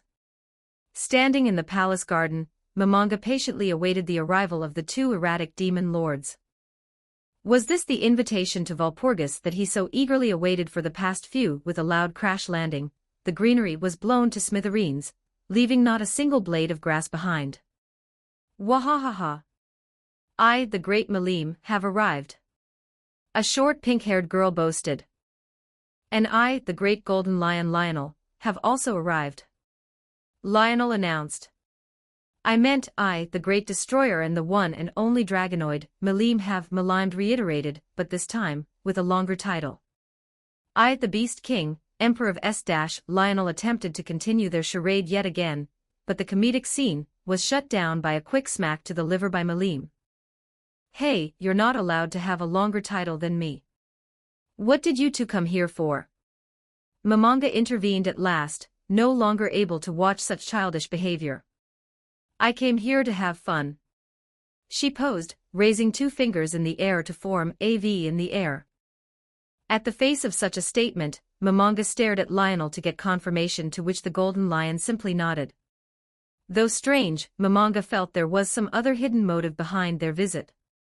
All right, I'll escort you around, Momonga sighed before noticing the 2 who didn't introduce themselves. By the way, who are those 2 behind you? They're my top 2 subordinates. Don't mind them. They're just here to play with Malim. Shouldn't you worry about your nation's security? Momonga almost said out loud, but considering who they have here, the attacking nation would probably need to worry more about retaliation if they do decide to attack. Well, all right. Then, let's go. To start things off, Momonga brought the 2 demon lords to a restaurant, one run by. After receiving training from the chefs of Nazarick, he was able to fulfill his duty quite well. Unlike Yggdrasil, it doesn't seem like production skills are locked by specific. If so, there might be the possibility of Momonga being able to learn skills from other. It's not to say Momonga hadn't been trying, but there hasn't been any visible results so far except for an improvement in swordsmanship. He wasn't able to use any skills linked with the warrior skill tree except during the use of perfect warrior. Lo Lord Momonga. Gobichi panicked before taking a knee, clearly not expecting his lord to arrive during the workday. If I'd known you were going to arrive, I'd reserve the whole restaurant for you. Gobichi, it's fine, it's fine. Just treat us as you would any other customers. Do you have a table of 5? Gobichi nodded, showing them the way over to a large table. Clearly, it was far too large a table for 5, but Momonga couldn't refute the gesture. Lionel, are your subordinates not going to sit? Momonga asked once he saw the 2 not. How could people of inferior status sit at the same table as us? Lionel answered with not a hint of arrogance in his voice. He simply stated it as if it was a matter of fact. At the face of such a statement, Momonga couldn't help but realize that this was what a demon lord really. They were being so far above the norm that normality changes to fit their definition. All right, Malim stared at the menu for a long while, thinking about what to order. Give me everything from here. She ordered everything. I'll have the same as Malim, Lionel said. I'm fine, Gobichi.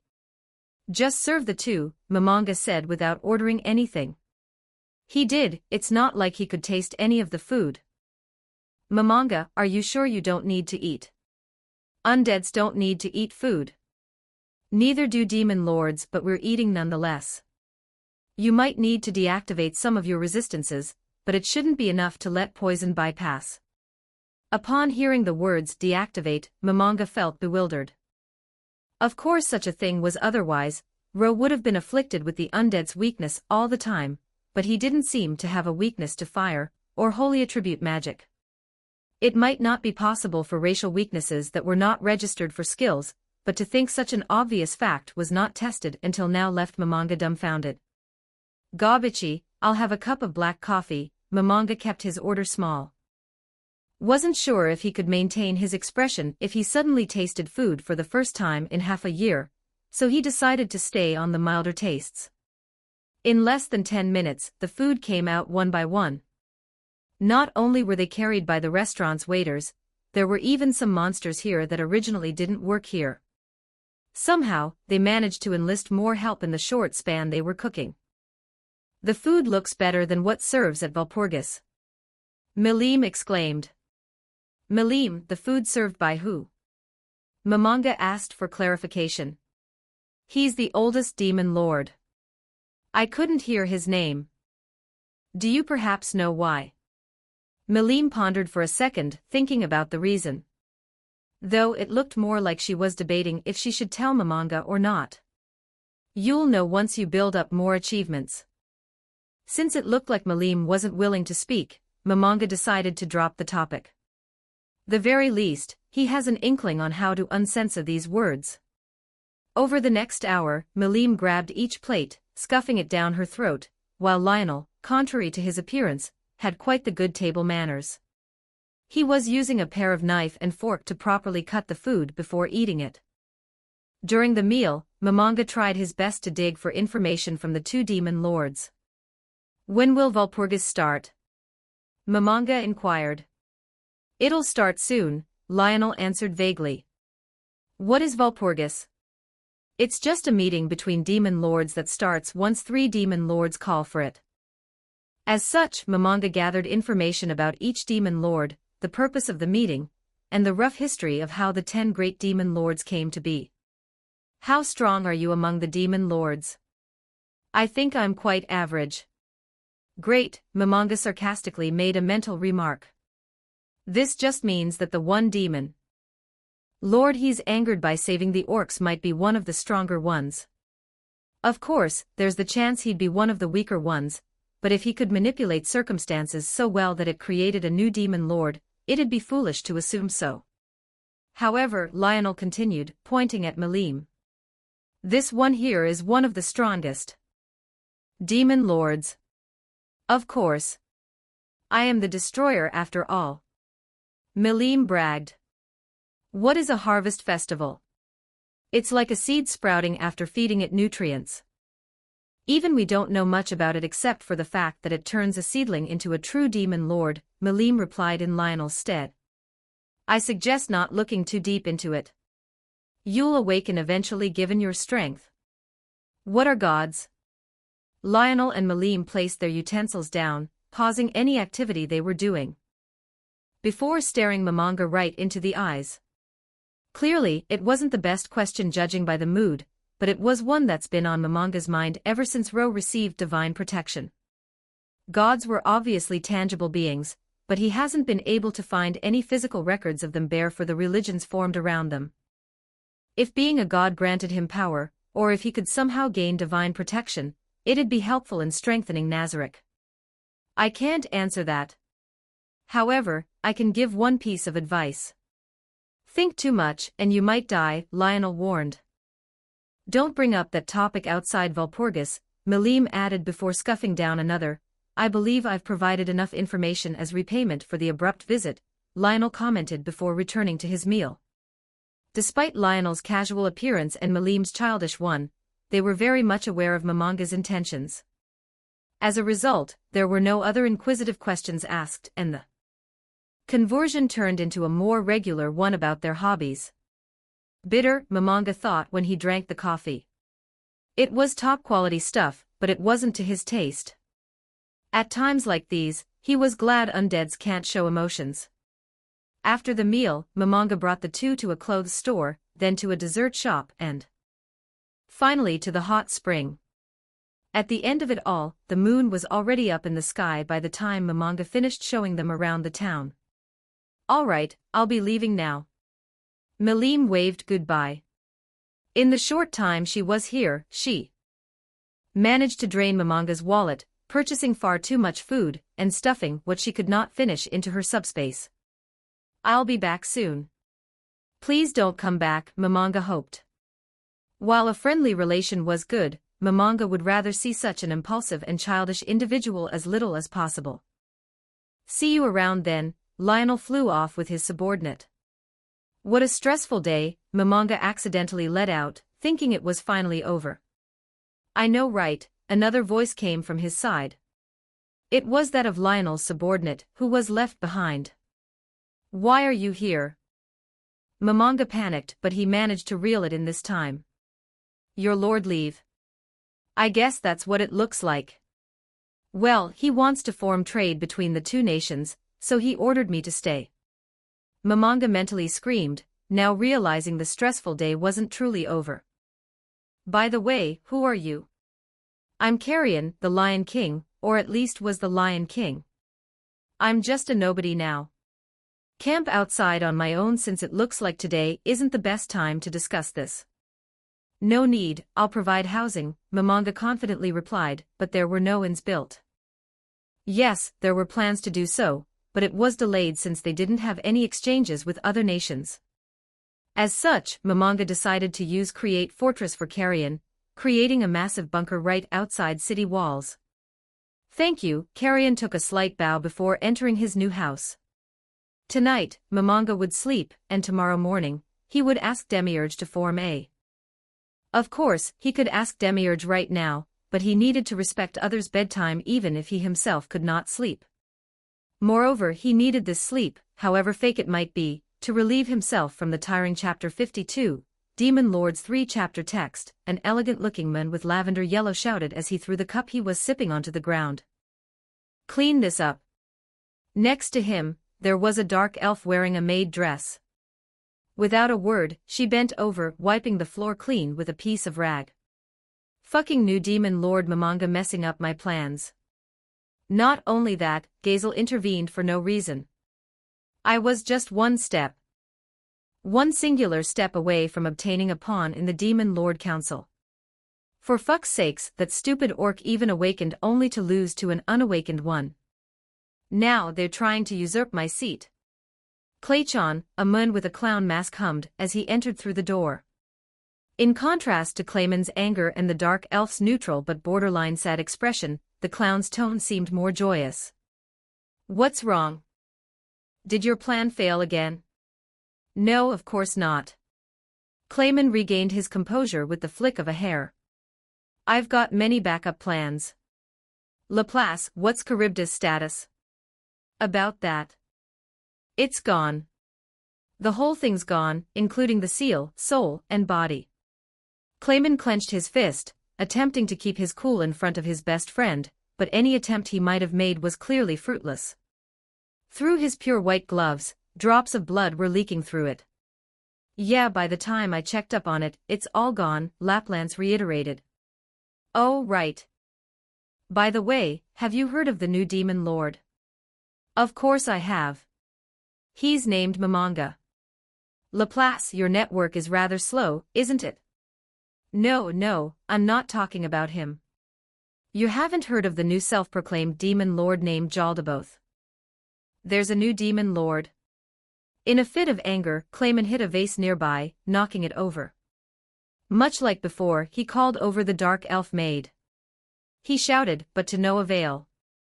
She had already left the room to throw away the broken cup, so there's no way she'd be back this fast.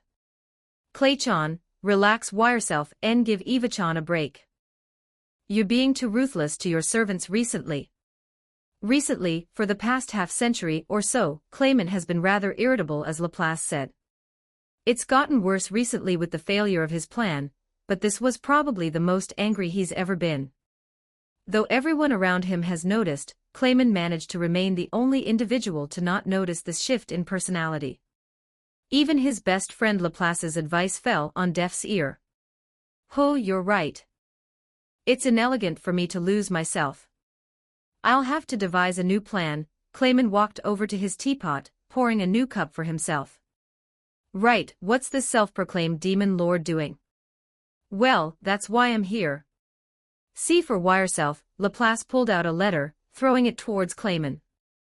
Upon opening the letter, a grin formed on Clayman's face.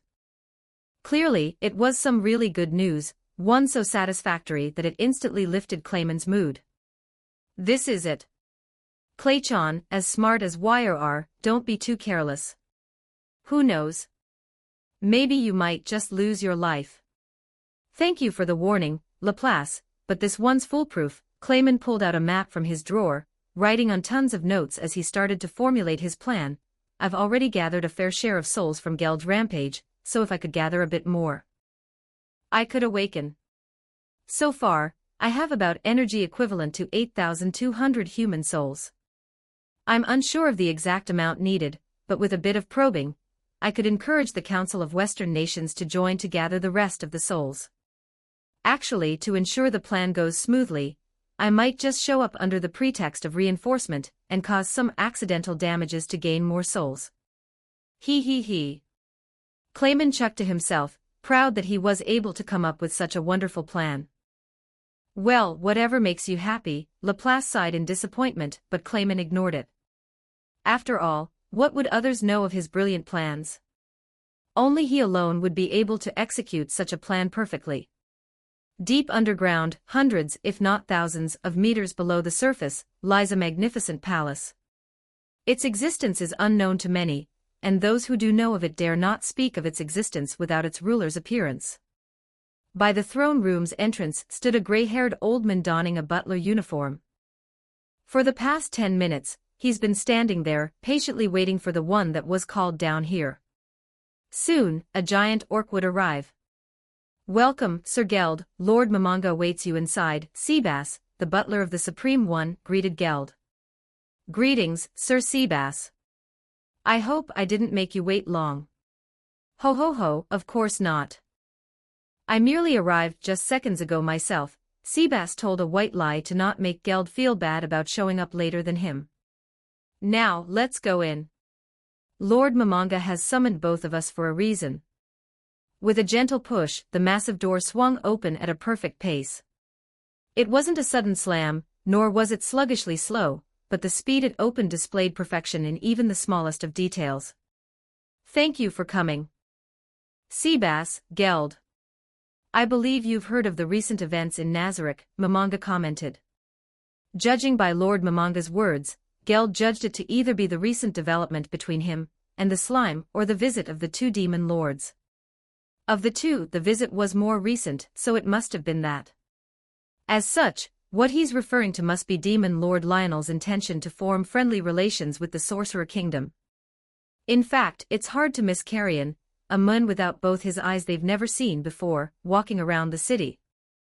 And considering they've called upon Geld, who hasn't done anything yet despite holding the title Minister of Foreign Affairs, must mean Lord Mamanga plans to send him, Seabass, and a select few monsters to Estgrand.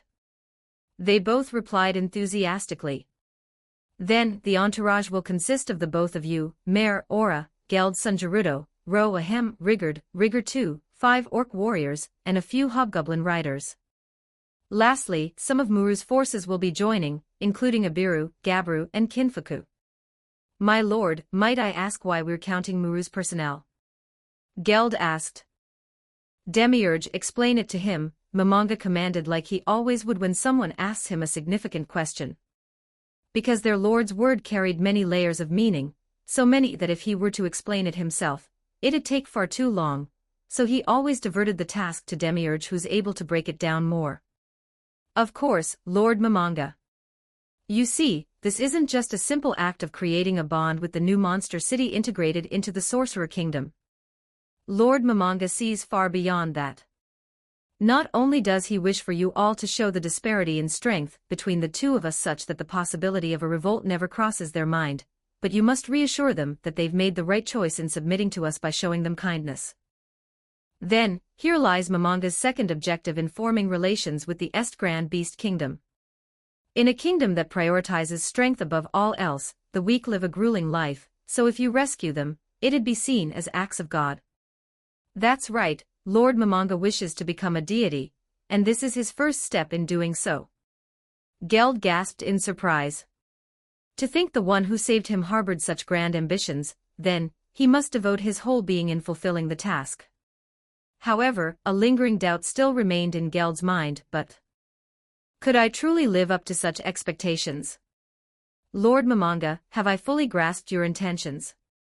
Demiurge said, looking for praise. Good work as always, Demiurge. Now, Seabass, Geld, prepare for the journey. You are to depart 3 nights from now. As you will. Sitting inside a carriage, Geld felt the slightest bit of nostalgia.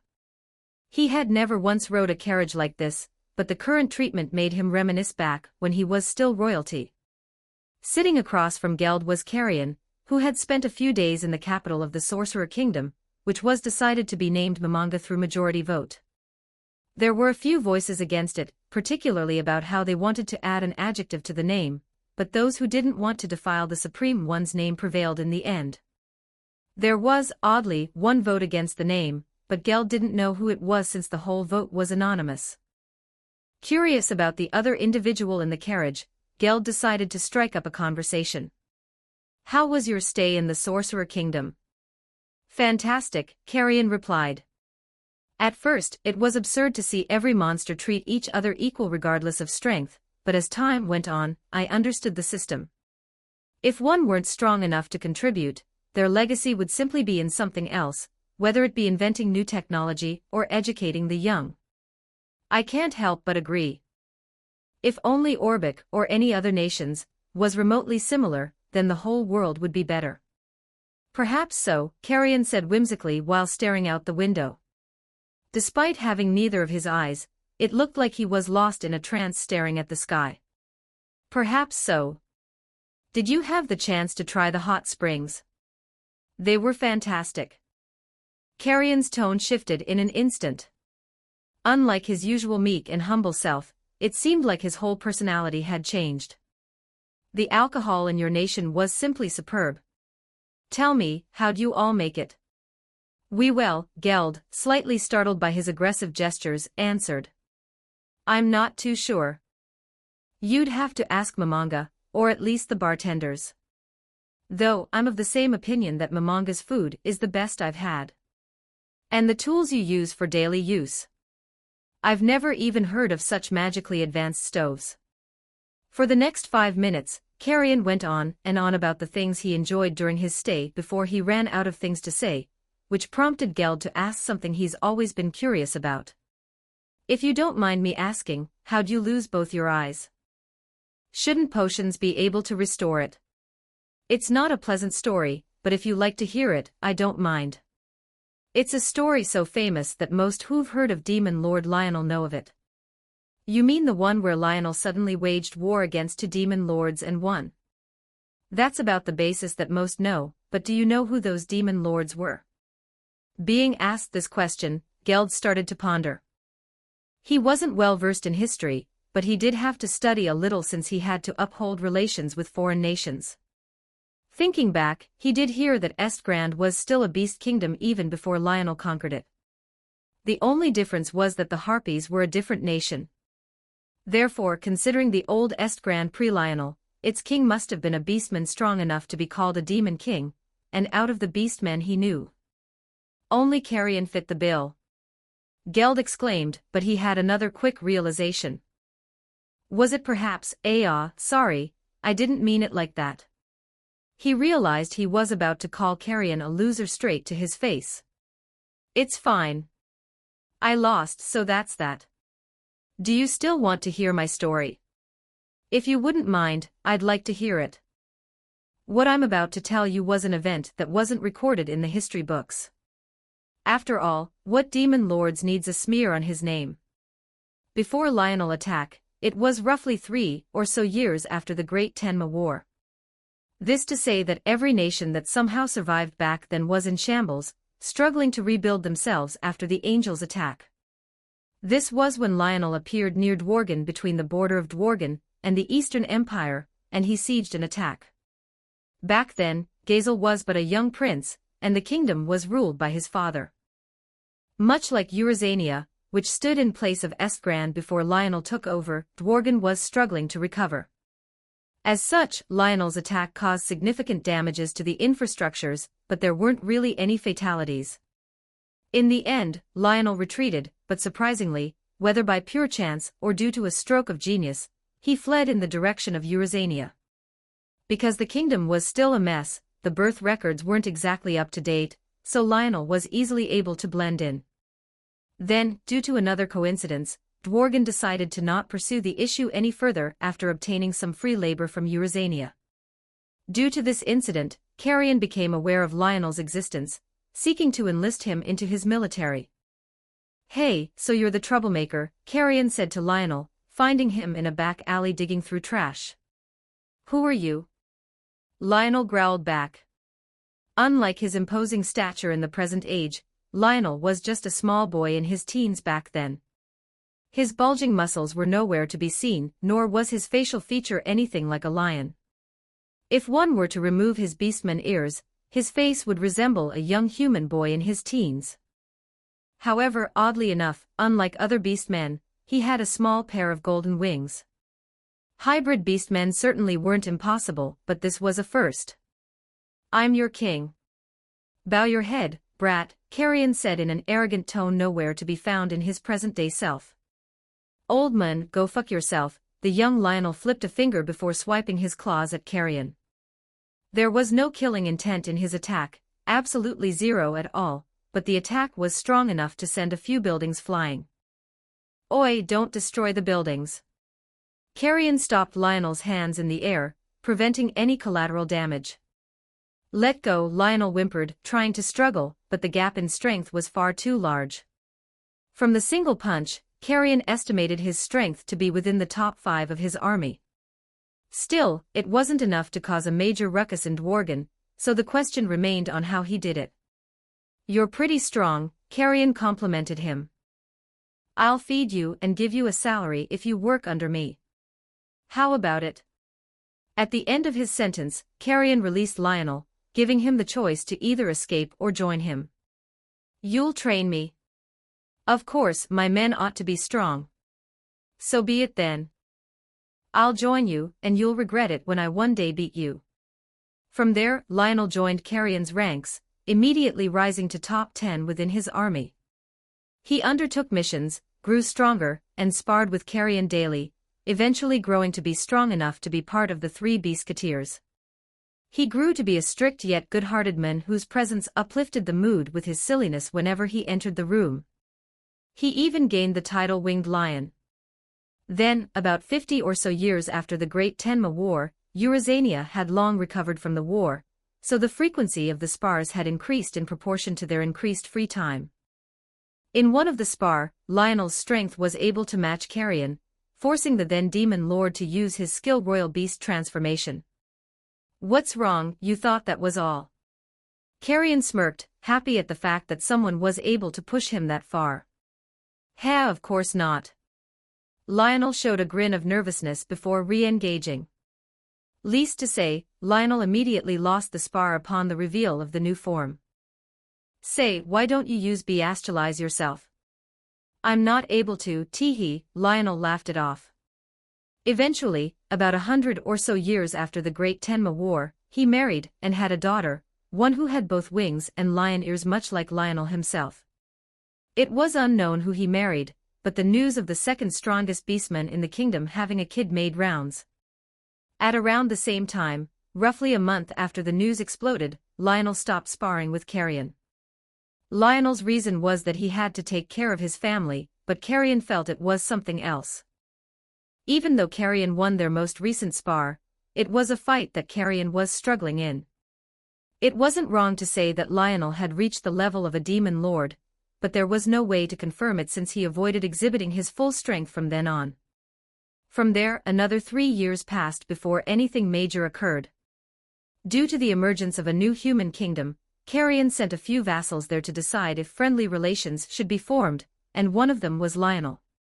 Carrion has done this many times, and like with many other nations, it ended normally with the new nation and Eurasania deciding to do some form of trade between them. Even as a demon lord, their citizens still needed food to survive. Plus, they'd anger the other demon lords if they strayed out of their territory for too long. When Lionel returned, everything was as normal, but the day after, he bore a sad expression, prompting Carrion to ask what happened. "I'm fine." "Like a few months off," Lionel requested. Sure, Carrion agreed, but he didn't just let the subject off. Whatever had happened, Carrion wanted to find what happened. By now, he viewed Lionel as his son since the two met when Lionel was in his teens, so he wanted to comfort him however he could. Over the course of a few days, Carrion investigated what happened, asking his subordinates to search for any information that might help. Soon, he found out the reason for Lionel's grief was the death of his wife. "Hey," Carrion confronted Lionel under a tree in an attempt to comfort him. "Could you tell me what's wrong?" "It's nothing. I just need some silence, that's all," Lionel brushed Carrion aside. "It's about your wife, right?" "How'd you know?" Lionel bared his fangs at Carrion once again like he did when he was young. "You're like my son, so of course I'd want to help you however I can," Carrion replied, which seemed to slightly ease Lionel's expression. "Thank you." Lionel tried to express his gratitude, but was cut off. "But I can't understand you. Why'd you go and marry a weak human? A man ought to be stronger than his woman, but the woman can't be too weak." "You should have married someone else," Carrion ignorantly said. Being a beastman, strength was everything, and such a trait was also desired in their spouses. Furthermore, at this point, Carrion didn't have the time to obtain the wisdom he did in the present day, so he was unaware of why Lionel would grieve for the weak. Without a word further, Lionel revealed his claws, attempting to swipe him away. Unlike before, Lionel learned to control his strength, so it was just an attack to swat him however. Carrion took this act of aggression quite badly. "What's wrong? Not only are humans weak, their lifespan is only 100 years. She would have died either way." "Do you know how she died?" The two of them flew to the skies, engaging in combat while conversing. "Why would I care?" Carrion transformed, knowing his normal form wouldn't be enough to contend with Lionel. However, unlike spars, he was going to use his legend-grade equipment to its full extent, so it shouldn't be too hard. She was killed by a drunk beastman. Even though by beastman's standard he was laughably weak, he was still leagues stronger than a human woman. "See, that's why you should have married someone stronger." Carrion used his white tiger azure dragon halberd to block Lionel's attack before countering with a bombardment of air slashes.